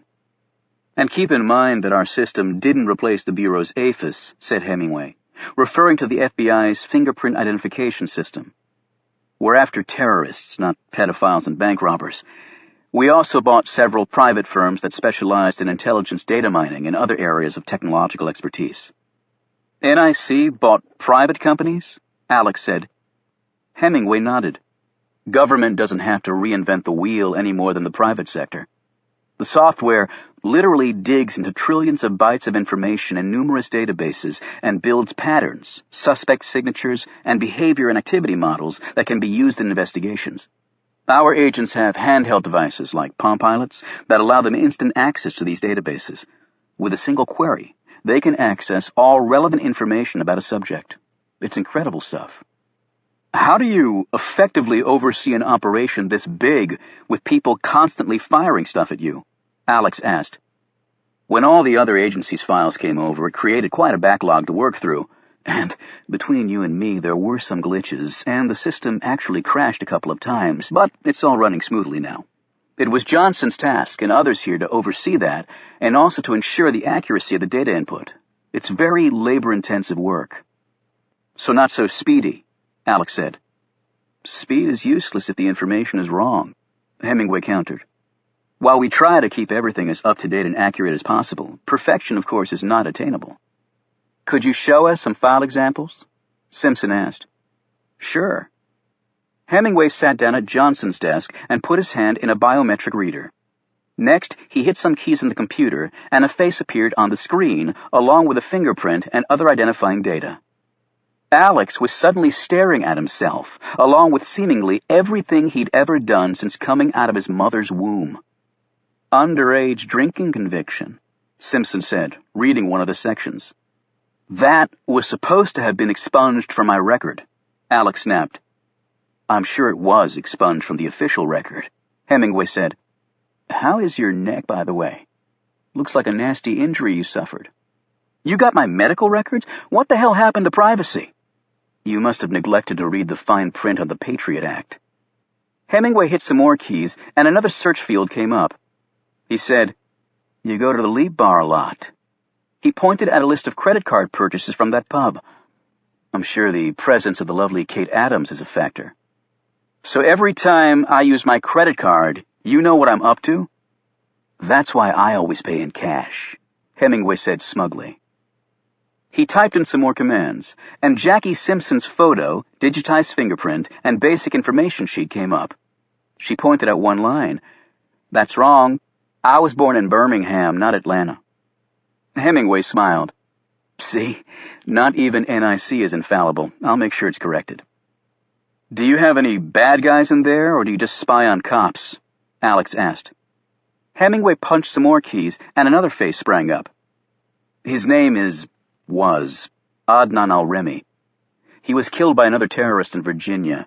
You can see that al-Remi has been confirmed as deceased.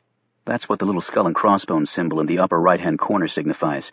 A little corny, and I'm not sure who came up with that idea, but it's pretty clear as to a person's current status. Hemingway opened a drop-down window. You can see the fingerprint image here. We were able to positively ID al-Remi from his digital prints, which we had on file. Did Johnson have any information that would be valuable to someone? I think in broad terms, everyone who works at NIC would have information that could be valuable to an enemy of this country, Agent Ford. That's why we run background checks and perform a rigorous vetting process.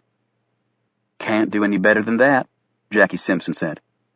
But didn't Patrick Johnson's sudden wealth raise red flags here? Alex asked. Hemingway looked chagrined. It should have. Heads will roll for it. But not yours, Alex remarked. No, that wasn't my responsibility, Hemingway answered. Lucky you. So if the drugs weren't Johnson's source of income, you're saying it's unlikely that he could have been selling secrets from here. Unlikely, but not impossible, but the drugs were found at his house.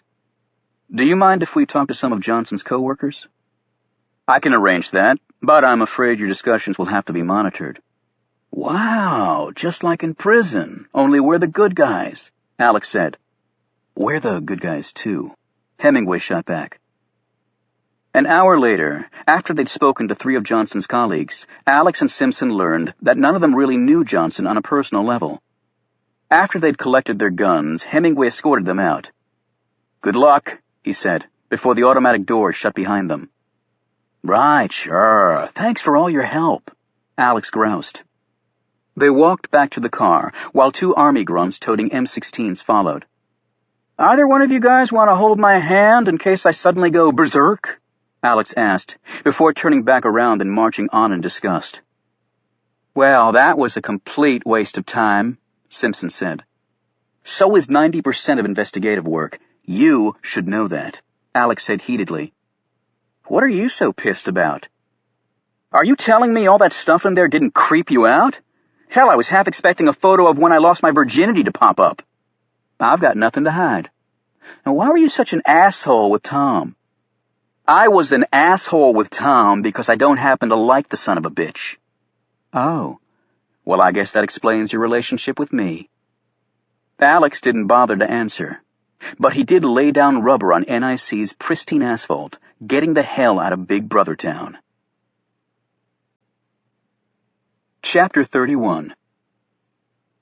A few minutes after Alex and Simpson had left, Hemingway passed Rinke and Peters in the hallway at NIC and gave a short nod of his head. 15 minutes later, Hemingway drove out of NIC. 10 minutes after that, Rinke and Peters did the same. They met at Tyson's 2 Galleria, a large upscale shopping mall, purchased coffees, and walked along the concourses. They'd already used an anti-surveillance device to ensure that none of them had been bugged, and each had taken great pains to make sure they hadn't been followed. A major rule of being a spy was to make certain your own agency wasn't spying on you. "We tried to stop them from going through Johnson's office," Peters said, "but then Gray came in." "I know," Hemingway replied. "That's why I went down there. The last thing I want is Carter Gray turning his attention to this." "What about Ford and Simpson?" "If they get too close, there are ways to deal with them," Hemingway said. "We found a print on the suicide note and ran it." "Did you get a match?" Rinke asked. "Yes." "Who is it?" Peters asked. "It's in your jacket pocket." Hemingway finished his coffee and threw away the cup. Peters pulled out the piece of paper Hemingway had slipped there at some point. He read the name, Milton Farb. Hemingway explained, "He worked at NIH years ago as a computer systems expert, but had some mental problems and popped up in some psych centers. He was in the phone book, so it wasn't hard tracking his address. I've emailed an encrypted version of his background file to you. Watch him, and he'll probably lead you to the others. But do nothing without checking with me first. If we can avoid killing them, we will." He walked off in one direction, while Rinke and Peters headed off in the other with renewed energy. Carter Gray returned to his office, made a few phone calls, including one to the White House, and then held a series of brief meetings. After that, Gray settled down for another task that would take him several hours. Whenever the president was traveling and Gray was unable to accompany or meet him on the road, they conducted a secure video conference call for the daily briefing. Gray typically spent a good deal of each day preparing for that call, but he knew that the salient points could be summed up very quickly. "Mr. President, the world as we know it is going straight to hell. Some of it due to our own actions, and there's little we can do about it. However, so long as we keep spending hundreds of billions of dollars on homeland security, I can reasonably guarantee that most Americans will be safe. However, all our expensive efforts can still be defeated by a small group of people with enough nerve, dumb luck, and plutonium. Then all bets are off, and we could all very well be dead. Any questions, sir?" Instead of preparing for the briefing with Brennan, though, Gray wanted to go for a drive. Unfortunately, he wasn't allowed to. As with the president, the Secretary of Intelligence was not allowed to drive himself. He was deemed too vital to the security of the nation to be behind the wheel of a car. However, what Gray really wanted to do was go fishing.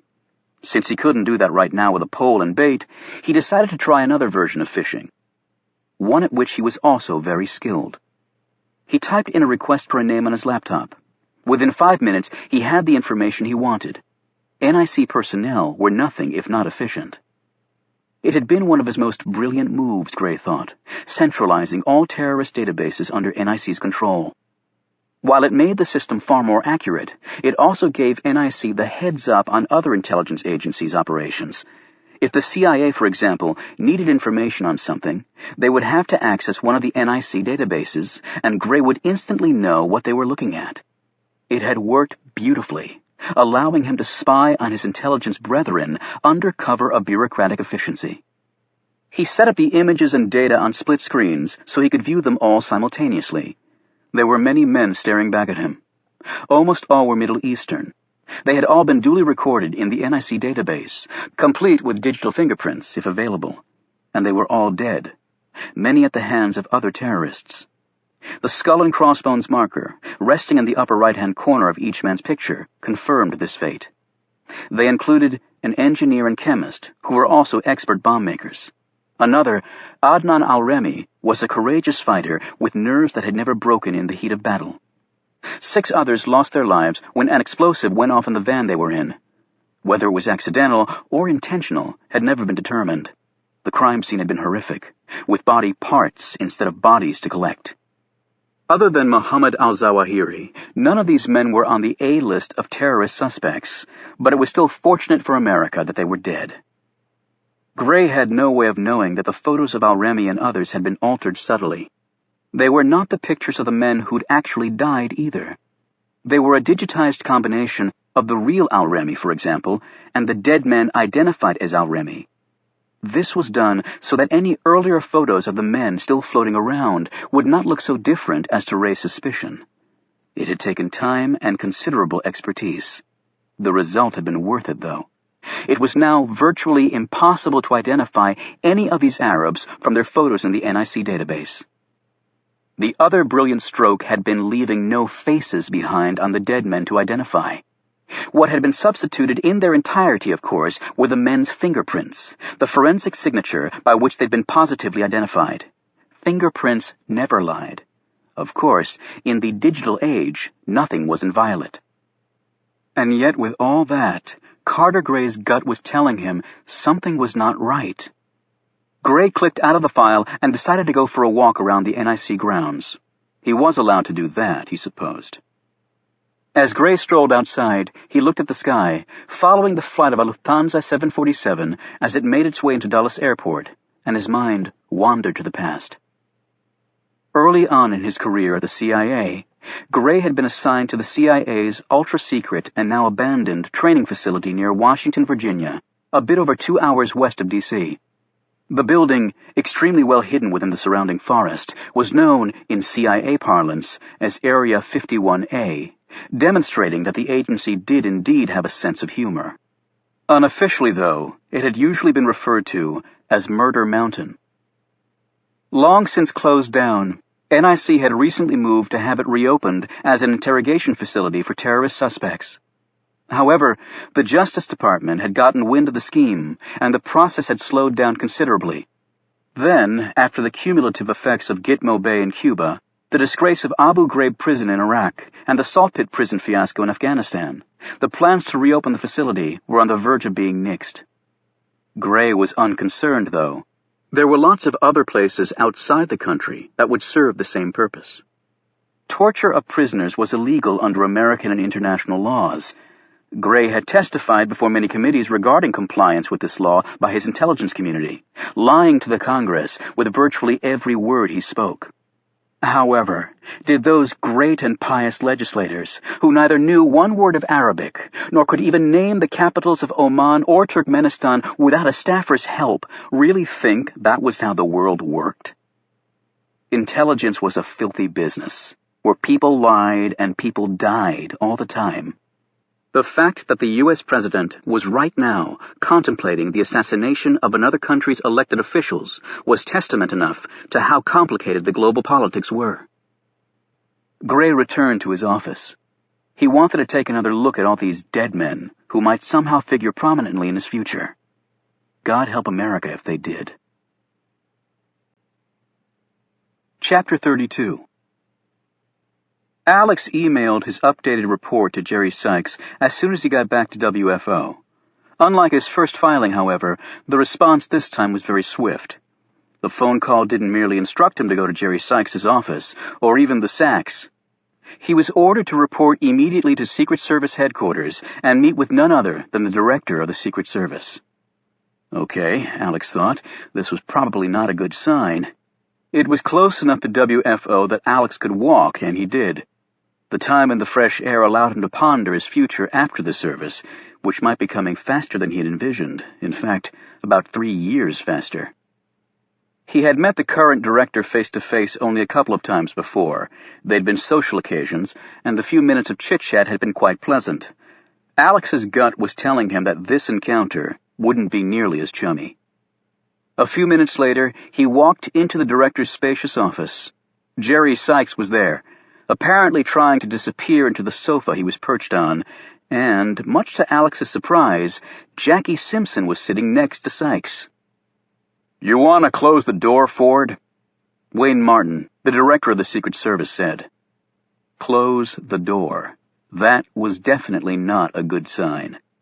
Alex obeyed this instruction and then sat and waited for Martin to start speaking.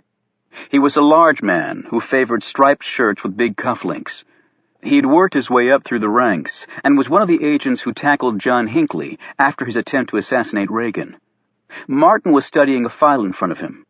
Shooting a quick glance at it, Alex thought it appeared to be his service history. Okay, this was really not looking good. Martin closed the file, sat on the edge of his desk, and said, "Agent Ford, I'll get right to it because, believe it or not, I've got a lot of things to do today." "Yes, sir," Alex said automatically. "I got a call from the president a little while ago. He was on Air Force One. The man was on his plane going to a string of campaign events, and he took the time to call me about you. That's why you're here today." It was as though all the blood were evaporating from Alex's body. "The president called about me, sir? Would you like to take a guess what about?" Alex shot a glance at Sykes, who was studying the floor. Simpson was looking at him, but she didn't appear to be in a helpful mood. "The Patrick Johnson case?" Alex could barely hear his own voice. "Bingo!" Martin boomed, slamming a fist down on his desk and causing everybody to jump. "Since you're batting 1,000, Ford, you care to take another guess as to what you did that prompted a call from the President of the United States?" Alex had no saliva left in his mouth, but the man obviously wanted an answer. "I've been investigating the death of Patrick Johnson. That's what I was ordered to do." Martin was shaking his head halfway through this answer. "The FBI is the lead investigative agency on the case. My understanding is that you were assigned to merely observe that investigation so as to protect the interests of this agency, and that our only connection to the deceased is that he was technically a joint employee of this agency and NIC, but in reality, he was fully under NIC's control and jurisdiction. Do you disagree with that assessment?" Alex didn't even bother to glance at Sykes. "No, sir." "Good. I'm glad that we've got that established. Now, the FBI found drugs at Mr. Johnson's residence and is following up along those lines, which would tend to indicate that he was selling said drugs and generating considerable income from that endeavor. And consequently, his employment at NIC was not being considered as possibly connected to his death. Are you aware of this?" "Yes, sir." "Good again." Martin stood, and Alex braced for what was coming. He wasn't disappointed. Martin erupted. "Now, with all that said, would you care to tell me what in the living hell you were thinking when you went out to NIC and questioned none other than Carter Gray about this matter?" This was conveyed in what could only be described as one long drill sergeant scream. When Alex finally found his voice, he said, "I thought that, to cover all the angles, going out to NIC was proper. They had run an analysis on a note for us, and—" "Did you or did you not interrogate Carter Gray?" "I did not, sir. He showed up and offered to take us to Johnson's workspace. Until then, I was merely speaking with 2 junior subordinates who were not being particularly cooperative." "Did you threaten to seek a warrant to search the NIC premises?" Alex's heart seemed to skip a beat. That was just a routine jab at... Martin smacked his desktop again. did you?" Sweat now christened Alex's face. "Yes, sir." "Did you learn anything useful while you were there? Did you find a smoking gun? Did you find evidence to implicate Secretary Gray in some nefarious plot?" Even though he well knew these were rhetorical questions, Alex felt compelled to answer the man. "We learned nothing that was particularly helpful to the investigation, but again, it was on Secretary Gray's initiative that he showed us around, sir, and it was only for a couple of minutes." "Let me fill you in on the politics of our business, Ford. Secretary Gray didn't randomly run into you at NIC. He was alerted to your presence and purpose and came down to see you. He told the president that he felt compelled to do so because if word leaked out to the media that NIC was not being cooperative in a criminal investigation, it would reflect badly on him and his agency. As you know, Secretary Gray and the president are especially close, so things that reflect badly on NIC and Secretary Gray don't make the president happy. Are you following this?" "Yes, sir." "Are you also aware that under Secretary Gray's initiative, a full internal investigation is being conducted at NIC with regards to the Johnson matter, and that the FBI will be assisting in this?" "No, sir, I was not aware of that." Martin didn't appear to be listening now. He picked up a piece of paper from his desk. "According to your first report, you'd concluded that Mr. Johnson was probably a drug dealer, and you were going to let the FBI track that lead down. That was it. You filed that report last night. Now, this morning, you showed up at NIC asking a bunch of questions that were in clear contradiction to your initial conclusions. My question to you is, what happened between the time you filed the report last night and you're going to NIC this morning that made you change your mind?" By the way Martin was looking at him, it suddenly struck Alex that the man already knew the answer. He shot a glance at Simpson, who was now looking nervously down at her thick-heeled pumps. That's why she was here. Oh, shit. He looked back at the director. "I'm waiting for your answer," Martin said. Alex cleared his throat, buying time. "Sir, they'd analyzed the handwriting on the note, and I wanted to get the results." Martin gave Alex a look so scathing, the agent could actually feel the swells of perspiration under his armpits. "Don't ever bullshit me, son," Martin said in a very low, steady voice that was somehow far more threatening than the man's prior tirade. The director looked over at Simpson. "Agent Simpson informed us that you told her an old friend had convinced you to get up a head of steam on this case and go for it." He paused and said, "Who was that friend?" Talk about a casual slip of the tongue coming back to crater your life. Alex's mind was racing from how he was going to afford his mortgage after he was fired from the service in disgrace, to how he could kill Jackie Simpson and not get the death penalty.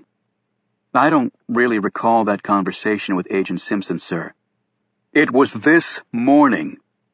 I'm not sure the service needs agents with memories that poor, so you want to load up and try again? Keep in mind that there are 2 careers in question here, and one of them is just starting out." He again shot a glance at Simpson. "The identity of the person isn't important, sir. I'd already concluded that I was going to keep investigating the case because certain things didn't add up, that's all. It's solely my responsibility. Agent Simpson had nothing to do with my decision to go to NIC. She was merely doing what I told her to, and reluctantly at that. I'm prepared to take the full consequences for my actions." "So you won't answer my question?" "With all due respect, sir, if I thought it had the slightest bearing on this case, I would answer it." "And you're not going to let me be the judge of that?" For a lot of reasons, Alex was not going to tell the director of the Secret Service that a man calling himself Oliver Stone, who sometimes occupied a tent across from the White House and who'd been known to harbor a few conspiracy theories, was the old friend who had convinced him to keep investigating. It just didn't seem like a good idea right now. Alex nervously licked his lips. "Again, with all due respect, it was said to me in confidence, and, unlike some people, I don't break confidences." He didn't look at Simpson when he said this, but then he didn't really have to. "So you can just stop the buck right at me, sir." The director sat in his chair and leaned back. "You've had a good, Solid career at the service, Ford. I'd like to think so. Alex felt his breath quicken as he sensed the axe coming. But it's the end of the career that people remember. Alex almost started laughing, because this was exactly what Stone had told him, for an entirely different reason, of course. That's what I've heard, sir. He paused and said, I'm assuming I'm being transferred to another field office. When the service was ticked off at an agent, it usually sent that person to one of the least desirable field offices, although in this case, that might have been wishful thinking. Disobeying a command from the director would probably result in his immediate expulsion from the service. You just take the rest of the day off. Then starting tomorrow, you're officially transferred out of WFO and back to Presidential Protection Detail. Maybe standing post in some doorways will knock some sense into you. Quite frankly, I don't know what I'm going to do with you. Half of me wants to kick your ass right out of the service this minute. But you put in a lot of good years. It'd be a shame to see that go right in the crapper. He held up a finger. And just so there's no miscommunication, you are not to go near the Patrick Johnson case in any way at all, even if your old friend tells you otherwise. Is that clear? Absolutely, sir. Now get the hell out of here. Chapter 33. Jamila gave the baby his bath while Laurie Franklin played with the other two boys on the elaborate playset in the backyard. As she was dressing the little one afterward, Jamila watched the others from the nursery window. Laurie Franklin didn't spend enough time with her children, at least in Jamila's estimation. Yet even the Iraqi woman had to admit that the time the mother did spend with her sons was real quality time. She read to them and drew with them and played games with them, spending patient hours with her three sons as they grew and changed every day. It was clear that Laurie Franklin adored her boys. Now she was pushing the middle child on the swing while giving the oldest a piggyback ride. They all ended up chasing each other around the yard before collapsing in a pile. The peals of laughter reached all the way to Jamila, and after a few seconds of fighting the urge, Jamila found herself laughing too at this heartwarming spectacle. Sons. She wanted many sons who would grow up tall and strong and take care of their mother when she grew old. Jamila abruptly stopped laughing and turned away from the window. People should never take for granted what they had. Never. Especially Americans, who had everything. Later, while Jamila and Franklin were preparing lunch, the latter closed the refrigerator door with a puzzled look. Jamila, there's kosher food in here. Jamila wiped off her hands on a towel. Yes, miss, I buy some at store. I use my money. It is for my meals here. Jamila, I don't care about that. We'll pay for your food, but you must know that kosher is, well, it's Jewish food. Yes, miss, this I know. Franklin flashed a confused look. Am I missing something here? A Muslim eating Jewish food? Jews are people of the book. In the Quran, I mean. As are Christians too, miss. And Jesus, he is recognized as a very important prophet of Islam, but he is not a god. There is only one God, and only Muhammad communicated the true word of God to the people. But David and Ibrahim, who you call Abraham, are important prophets too for Islam. We respect them for what they did. It was Ibrahim and his son Ishmael who built the Kaaba and established the practice of Hajj, the pilgrimage to Mecca. Franklin looked impatient. Thanks for the theology lesson, but what does all that have to do with food? Muslims must eat food that is deemed lawful or halal and avoid what is haram or unlawful. These rules, they come from the Quran and fatwas and other Islamic rulings. We cannot consume alcohol or eat the meat of pigs, dogs, or monkeys or other animals that haven't died by human hand. We can only eat the meat of animals that have the cloven hoof and chew the cud, and only fish that have the fin and scales, just like the Jews. The Jews, they prepare their food in ways acceptable to Muslims. As example, they drain all blood from the meat. Muslims, we cannot drink blood or have anything to do with blood in our food. And Jews do not kill the animal by boiling it or by electricity, although they do not declare 3 times Allahu Akbar, that means God is great, when they slaughter the animal. But we Muslims recognize God by saying his name before we eat the food. And God will not let his people starve if they can't find halal food. You say God's name over the food, it is halal. Not all Muslims will eat the food of Jews, but if I cannot find halal food, I will eat the kosher. Laurie Franklin was frowning at her nanny. Well, I'm afraid I don't understand that. I pick up a newspaper and pretty much can count on at least one story of Jews and Muslims killing each other somewhere. I know it's not all that simple, but you'd think if you eat their food and they're in your Bible, you could find some way to get along. Jamila stiffened. It is not about food that we differ. I could tell you much. Yes, well, I really don't want to get into it. I have to meet George after lunch. He forgot his plane tickets for his flight tonight. Honestly, George can't remember anything. You'd think an investment banker would have a better memory. After lunch was over and Laurie Franklin had left, Jamila put the children into her van and drove to the park. On the ride over, her thoughts turned to her recent past. She had known young men who trained with her in Pakistan that kept what they called journals of sacrifice, their sacrifice. The West, she knew, called them suicide diaries. She had read accounts in the papers of these diaries being found after the young men had died for Islam. Jamila had thought about what the last day of her life would look like. In her head, she ran through what she would be thinking when the time came, how she would react. She had many questions and some doubts that troubled her. Would she be brave? She had imagined herself being noble and stoic, but was that unrealistic? Would she instantly be transported to paradise? Would anyone mourn her? And yet this also made her feel guilty, for her love of God should be enough, as it was for all Muslims. Under normal circumstances, it would have been unheard of for women to be deployed in terrorist cells with men, since there were strict rules and tribal customs forbidding unrelated men and women from being around each other. However, it had become quickly evident that Muslim men were almost always placed under heavy scrutiny in America, whereas Muslim women were given much more leeway. Thus, Muslim women were being engaged in much greater numbers now. Jamila had grown close to one man she'd trained with. Ahmed was an Iranian, which instantly made her suspicious because there had never been harmony between Iran and her country.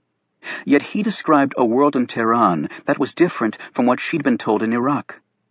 People want to be happy, he told her, but they cannot be happy if they are not free.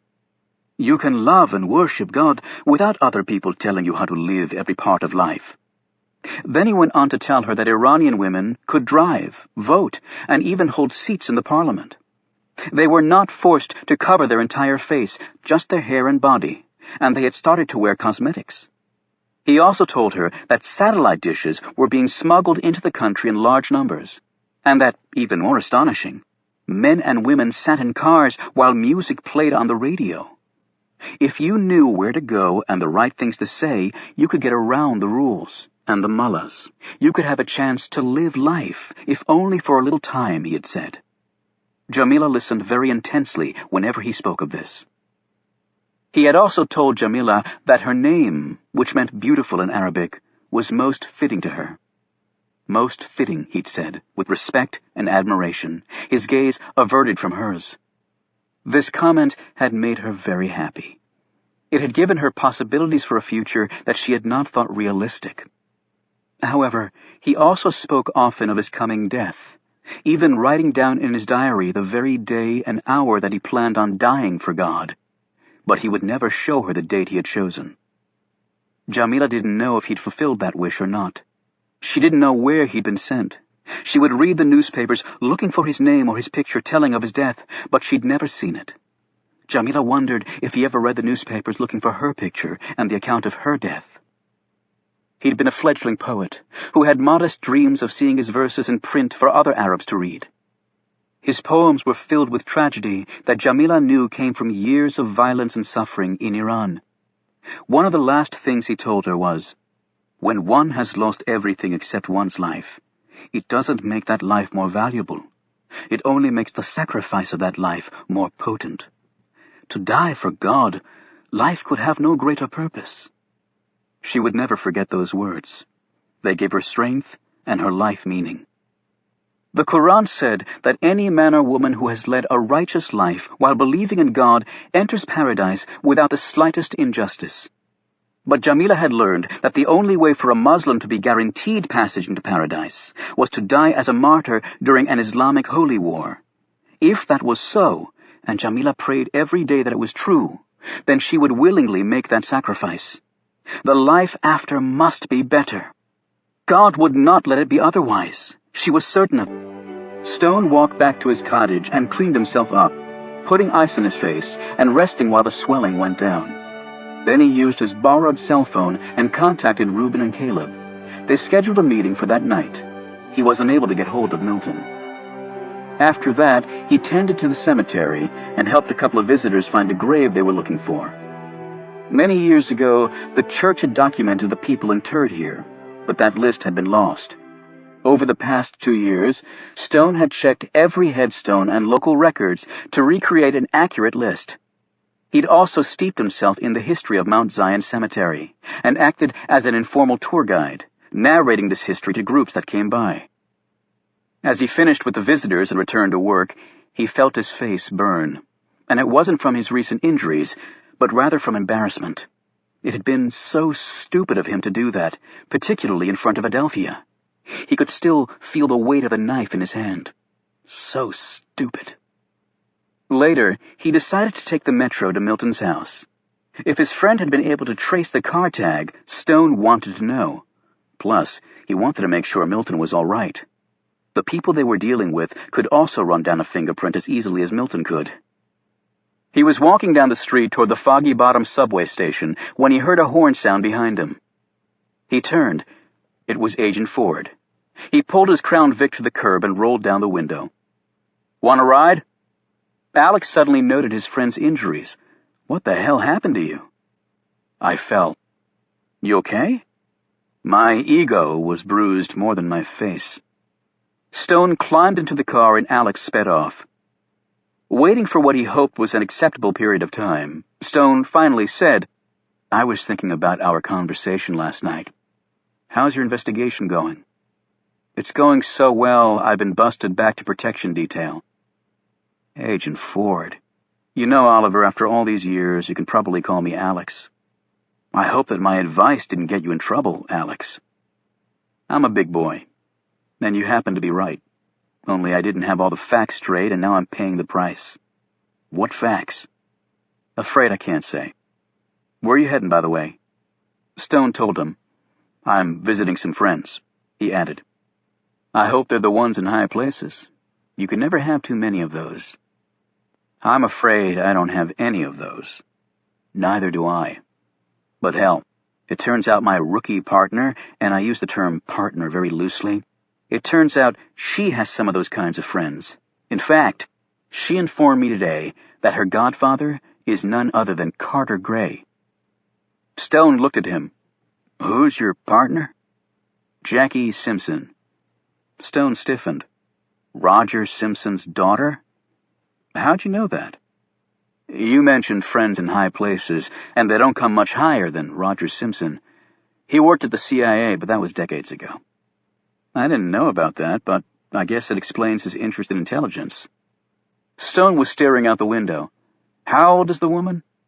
"What, Jackie? Mid-30s. And she's just starting out of the Secret Service?" "She was a cop in Alabama before joining the service." "What's she like?" "Well, she's pretty high on my shit list right now. The lady basically sold me down the river this morning." "I mean, what does she look like?" "Why do you want to know?" "Just curious," Stone said. "She's petite, black hair, blue eyes, and has a big-time drawl when she's real pissed. She doesn't back down and says what's on her mind. No shrinking violet." "I see. Attractive?" "Why, you thinking about asking her out?" Alex said, grinning. "Old men are always curious about young women," Stone replied with a smile. Ford shrugged. "She's pretty, if you get past the attitude." Mid-30s, thought Stone. Black hair, blue eyes, and an attitude. "Have you ever met Carter Gray?" Stone asked. "I did today," Alex said. "What was your opinion?" "Pretty damn impressive." So is that why you got in trouble? You ran into Gray? Let's just say I thought I'd be real smart and let the 2 NIC agents on the case run some analysis on the suicide note we found. That would give me an excuse to go there and poke around. Turns out I got sandbagged. I should have seen it coming. Stone hadn't been listening to the last part. His attention had been captured by the part about NIC having the suicide note. Were Milton's fingerprints on it? Were the 2 agents at NIC helpful? Not particularly. You know, I hate spooks, I really do. I don't give a crap if you call them the National Intelligence Center, the Central Intelligence Agency, or the Defense Intelligence Agency. They wouldn't tell you the truth if their mother's life depended on it. No, they wouldn't. Stone said under his breath. Halfway to his destination, Stone instructed Alex to let him off up ahead. I can take you all the way to where you're going, Oliver, he said. The director gave me the rest of the day off to think about my sins. I really need to walk. Well, you should get that jaw checked out. I will. As soon as Alex drove off, Stone pulled out his cell phone and called Milton. In one way, it was disheartening to learn that the Secret Service agent was off the case, but at least he wouldn't be in danger.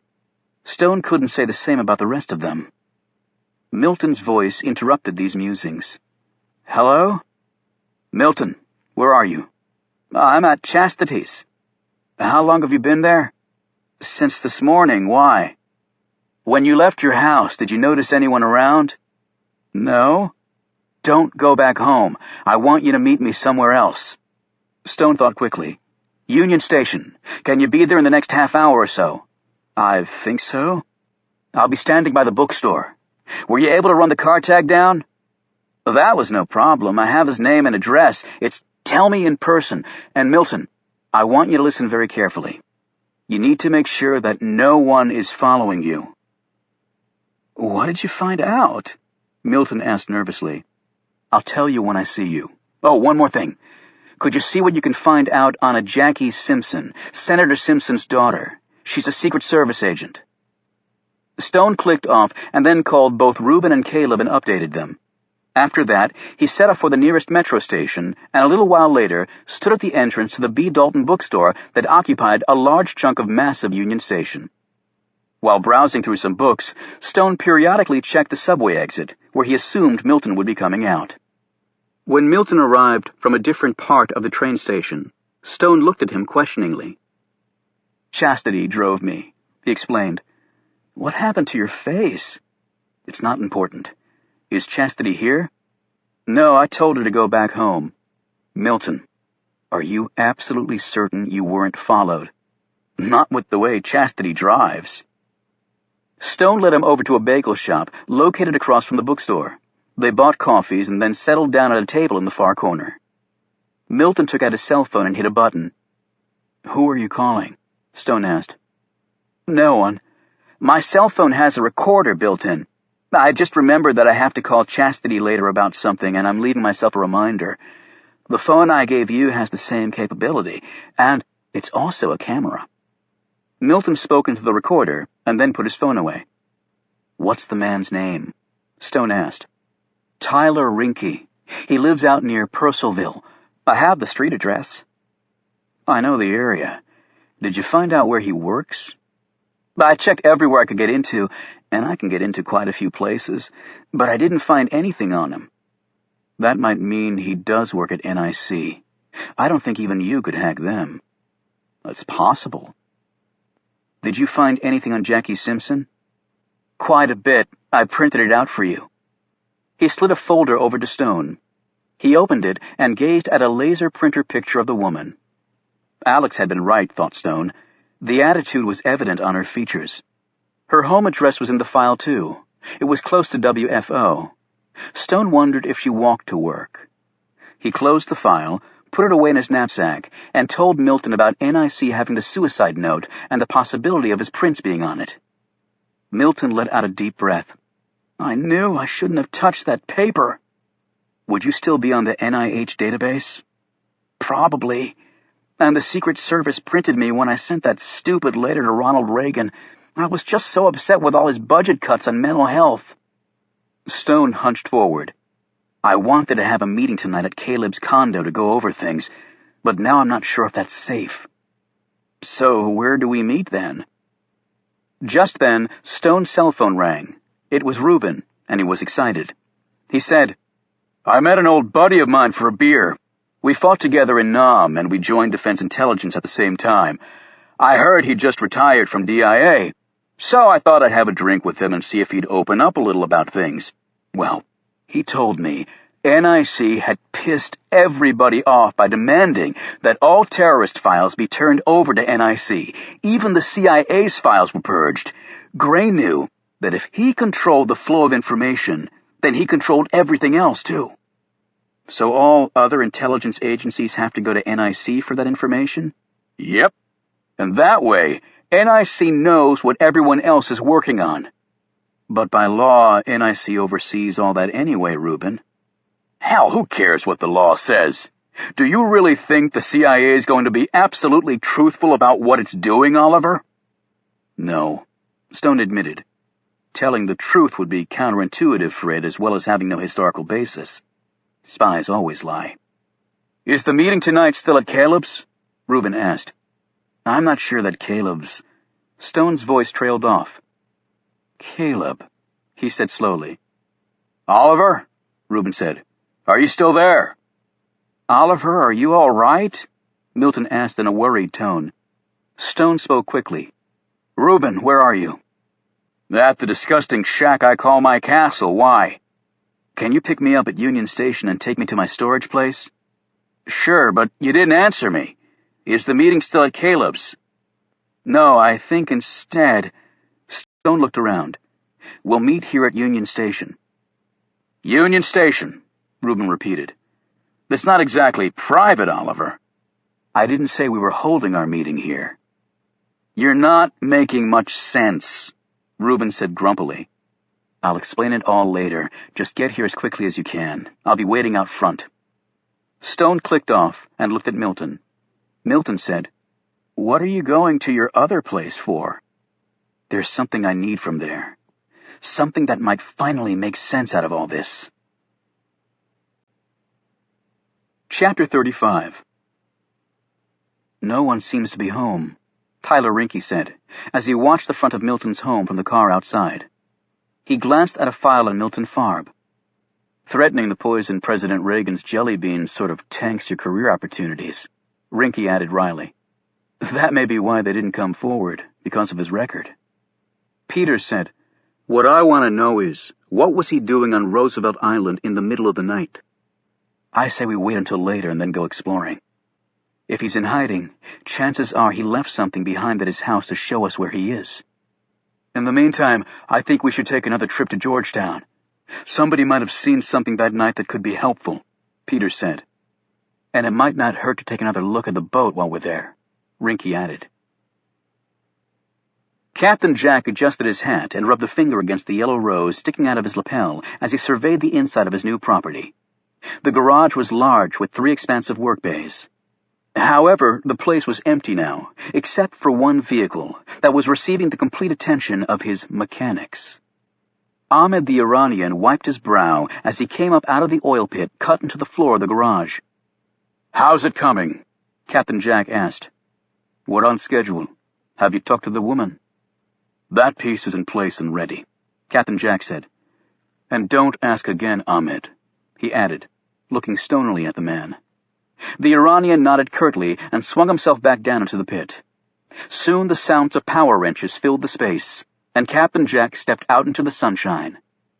Ahmed waited a few more minutes, and then he reemerged from the pit, walked quickly to the work table, and slid out a long-bladed knife from an oily cloth that he'd hidden under some tools.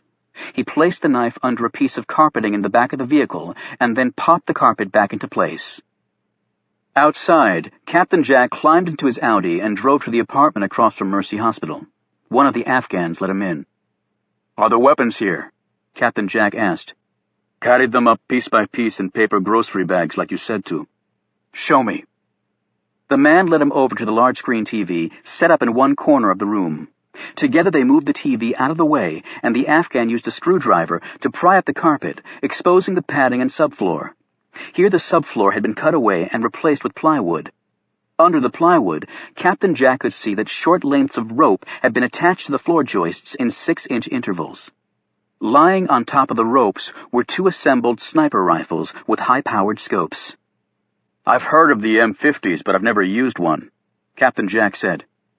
"It's got digital optics, so no visible signature. It chambers the 21mm cartridge with environmental sensors built in, together with multi-thermal detection." The Afghan knelt down and pointed to one part of the rifle. "It's also got a neural feedback system that cancels muscle twitch." "I never needed that to do the job," Captain Jack said matter-of-factly. "And it's coated with advanced camouflex, so it blends in with its surroundings with the push of this button. Its barrel is nanotechnology refined and can place a round at less than 1/1,000,000th minute of angle at 1,000 meters. Overkill for this job, but so what? We've also got a couple of MP5s with about 2,000 rounds." Early in his career, Captain Jack had made the inexcusable error of inputting the barometric pressure after the adjustment for altitude had been made, the number typically given by weather forecasters. However, shooters needed the actual barometric pressure without regard to altitude adjustment. It had been a huge mistake because cold air was denser than warm, and the speed of sound was also lower in cold air, which was critical when one was chambering supersonic ammo. That mistake had caused his bullet to wound instead of kill, not an acceptable result when one was attempting to assassinate a head of state. "Where have you hidden the ordnance?" he asked. The Afghan went around to the back of the big-screen TV and unscrewed the rear panel.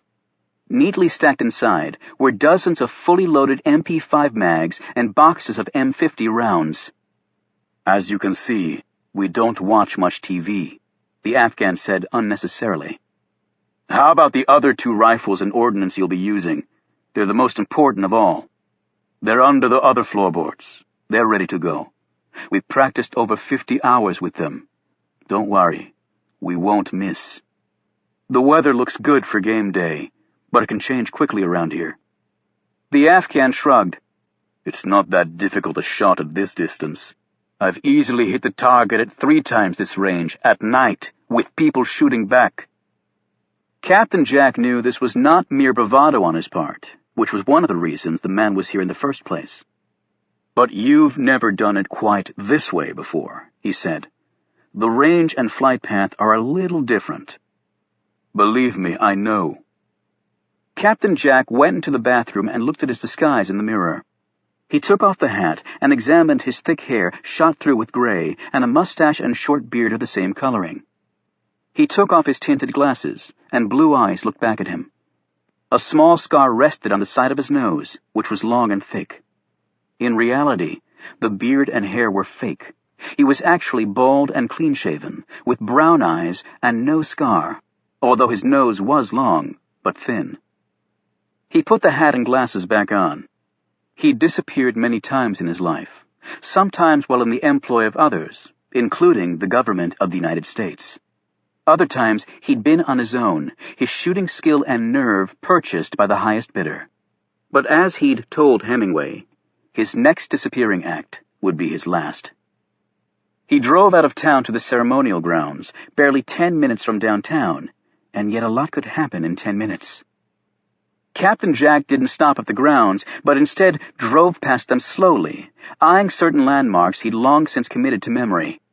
The ceremonial grounds were framed by white rail farm fencing, with only one vehicle entry point and numerous pedestrian entrances.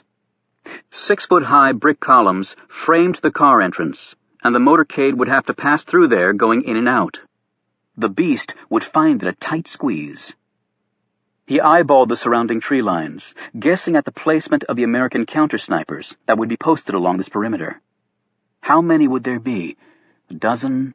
2 dozen? It was hard to tell these days, even with the best intelligence.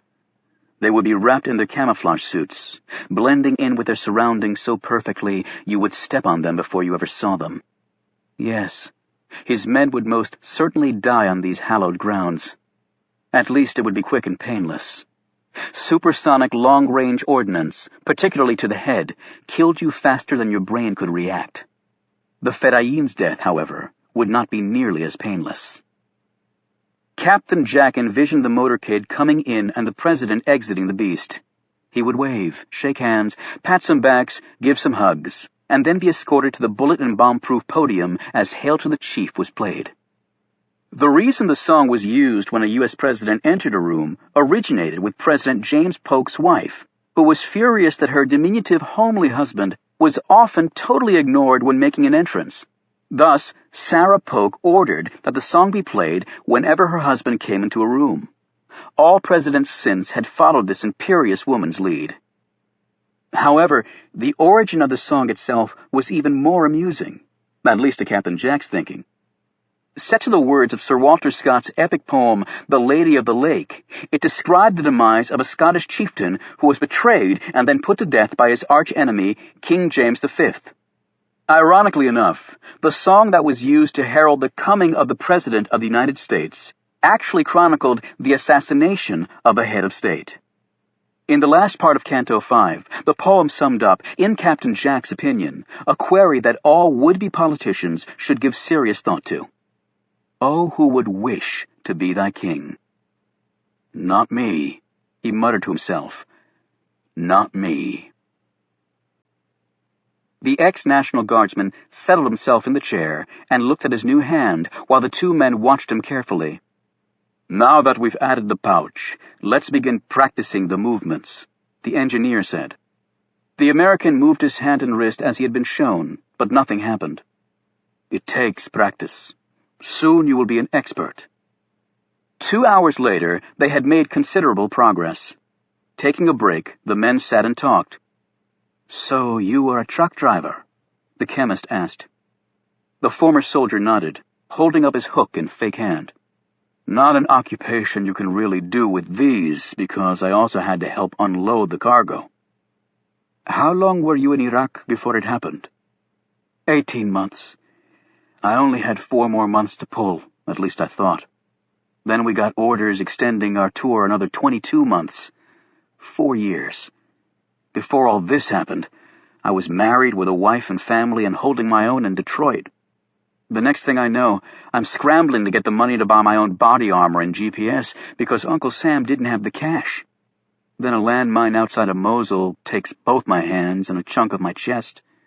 4 months in Walter Reed Hospital, and I get back home to find my wife's divorcing me, my job's long gone, and I'm basically homeless. He paused and shook his head. I did my tour during Persian Gulf War and sucked in all the shit Saddam was chucking at us. After my discharge from the Army, I joined the National Guard so I could at least have some income until I got back on my feet. I did my guard duty, and then resigned and started driving trucks. Then, after all those years, the Army knocks on my door and tells me my guard resignation was never officially accepted.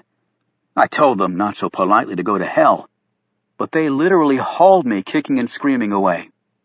Then, a 1.5 years later, boom, there go my hands and my life. My own country did that to me. Now it's your turn to repay them, the engineer said. Yes, it is.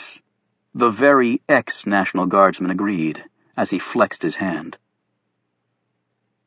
Adnan al-Remi strode through the hallways of Mercy Hospital, his observant gaze methodically taking in all details of his surroundings.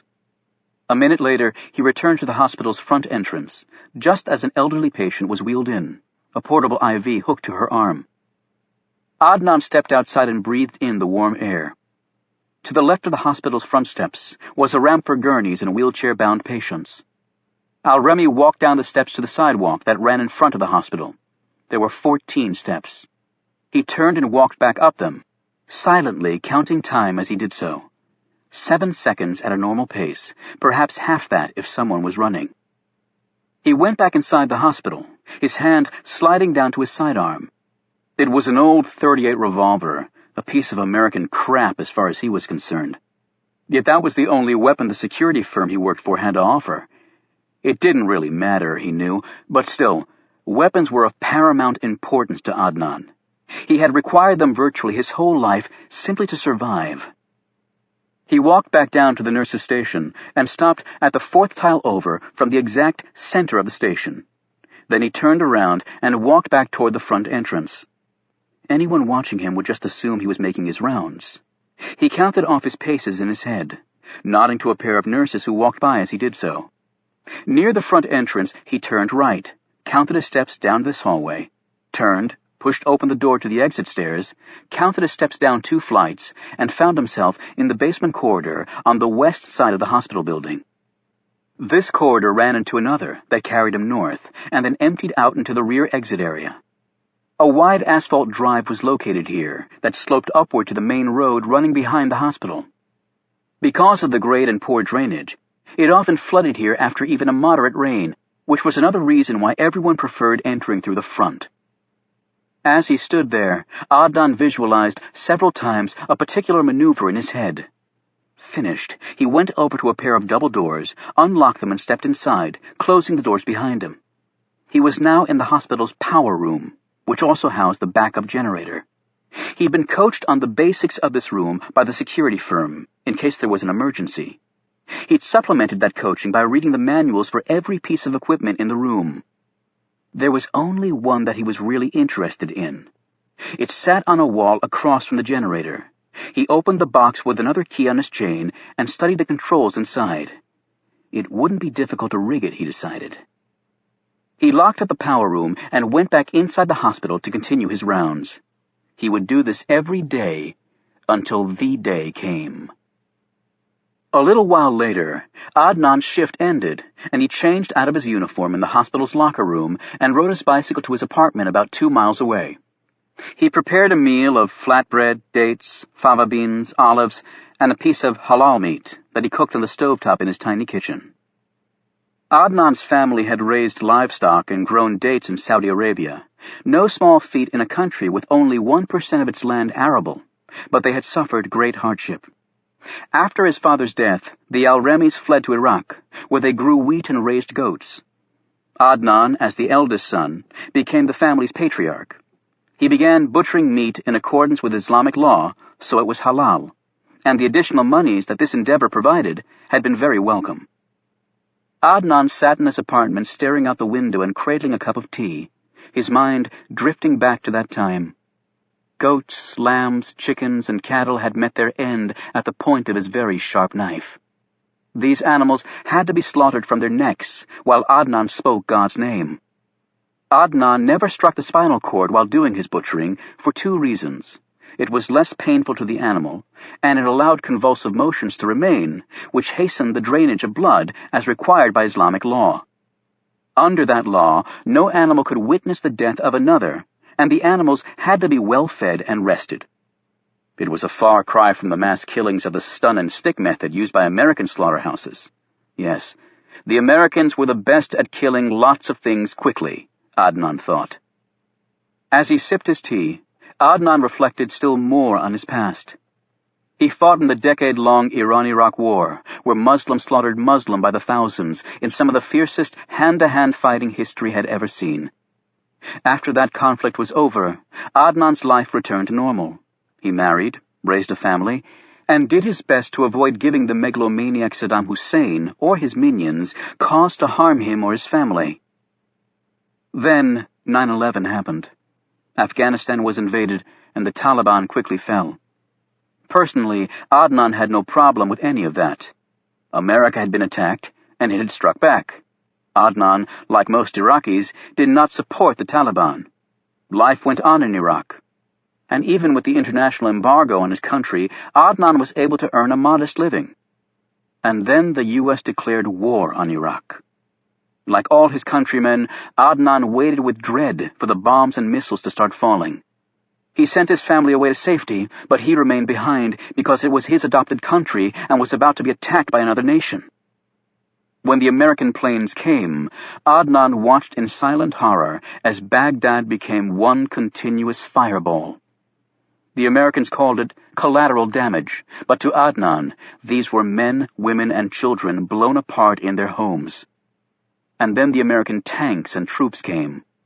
There had never been any doubt in Adnan's mind as to the outcome. The Americans were simply too powerful. They could kill you from 1,000 miles away with their weapons. All Adnan had ever had to fight with was his gun, his knife, and his bare hands. and it was said that the U.S. had missiles that could take off from America and vaporize the entire Middle East minutes later. This terrified Adnan.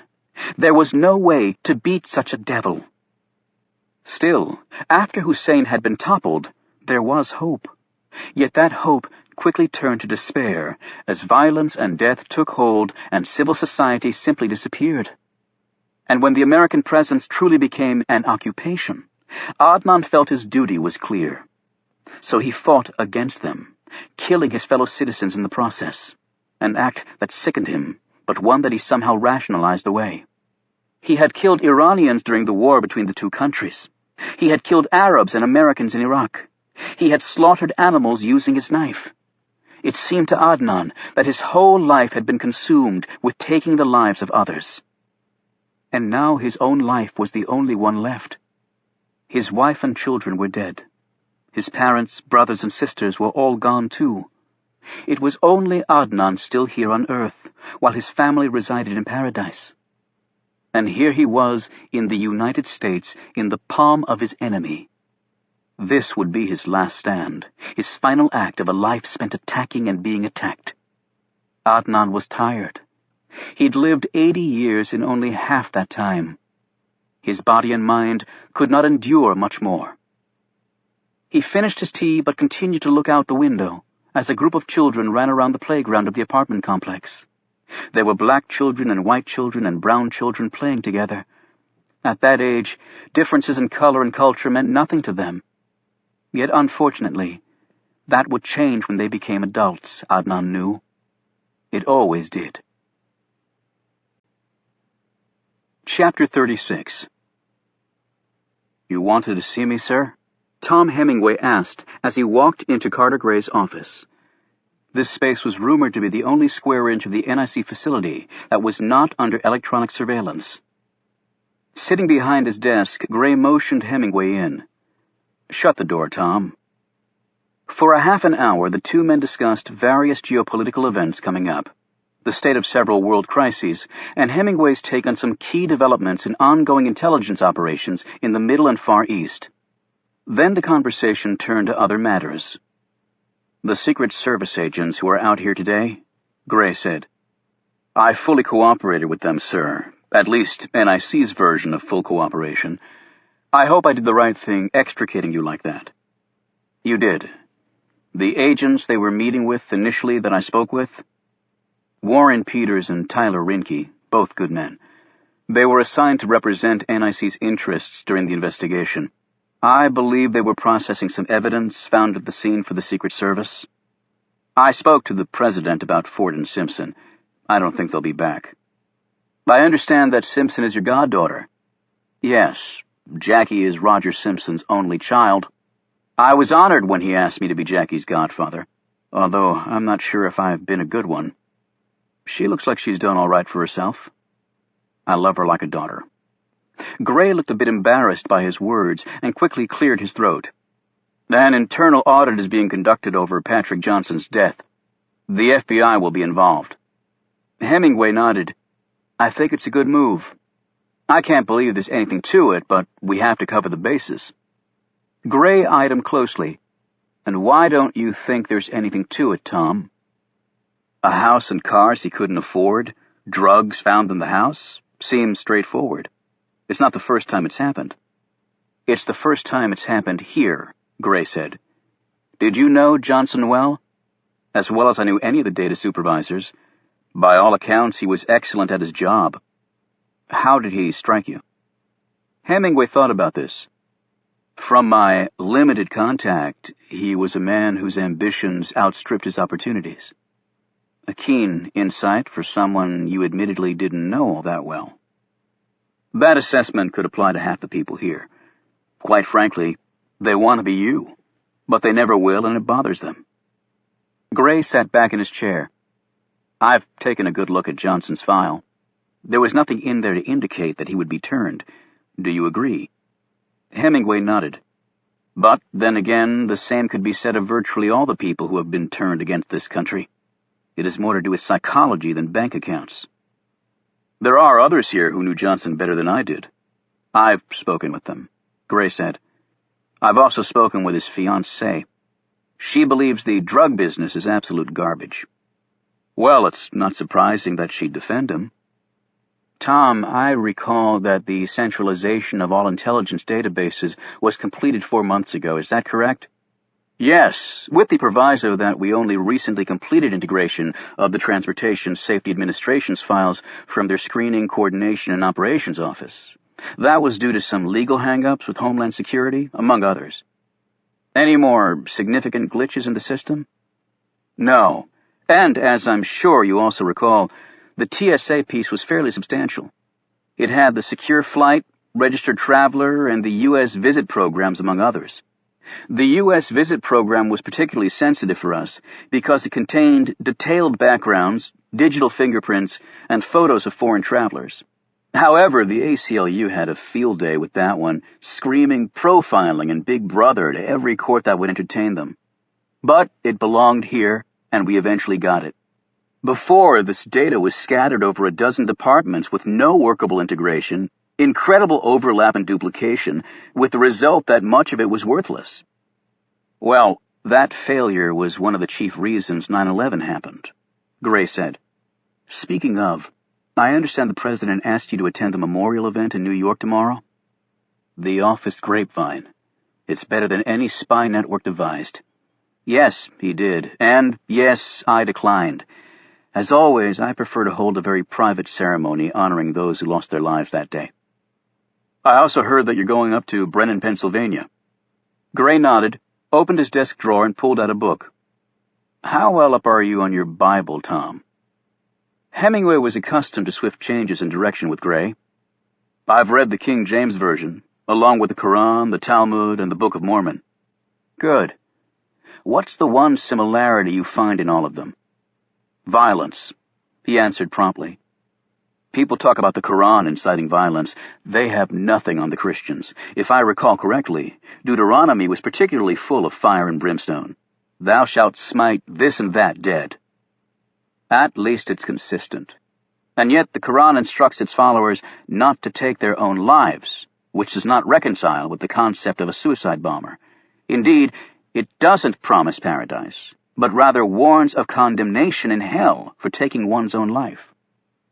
The Quran says this when the death is outside the cause of Allah. It doesn't apply to those who die for the cause. And there are enough references to killing the unbelievers in the Quran, and also in writings and local laws and customs subsequent to the Quran, that it's possible to justify that killing oneself and unbelievers at the same time is authorized. And for those who die in the cause, it says they don't really die, nor should their loved ones grieve for them. That's a distinction between Islam and Christianity. Correct. But there's also another great similarity between the two religions. What's that, sir? Gray put away his Bible. The resurrection of the dead. Chapter 37. The spacious house that Captain Jack had rented in the suburbs of Brennan was set far off the main road, with no other residences nearby. It also had a large home theater, a facility he was taking advantage of right now. Captain Jack placed the DVD that Hemingway had given him in the player, but did not turn it on yet, as the men who'd come here today took their seats. None of them were eating popcorn. No refreshments at all had been passed around. It was not that sort of movie night. Captain Jack took a minute to survey his crew. They were good, capable men. They had been hardened by a life that had not included many moments of happiness, or things that others took for granted, such as food, clean water, a bed, and a life free from constant persecution and threat of violent death. Assembled here were his bomb makers and engineers, his shooters, his snipers, his fedayeen, his mechanics, his inside people, and his wheelmen. Jamila was not here, however. Her mission was completely separate, and quite frankly, Captain Jack didn't know how the males would react to a woman being such a critical part of the operation. Only a few of his company knew of her involvement, and the American knew it was best to keep it that way.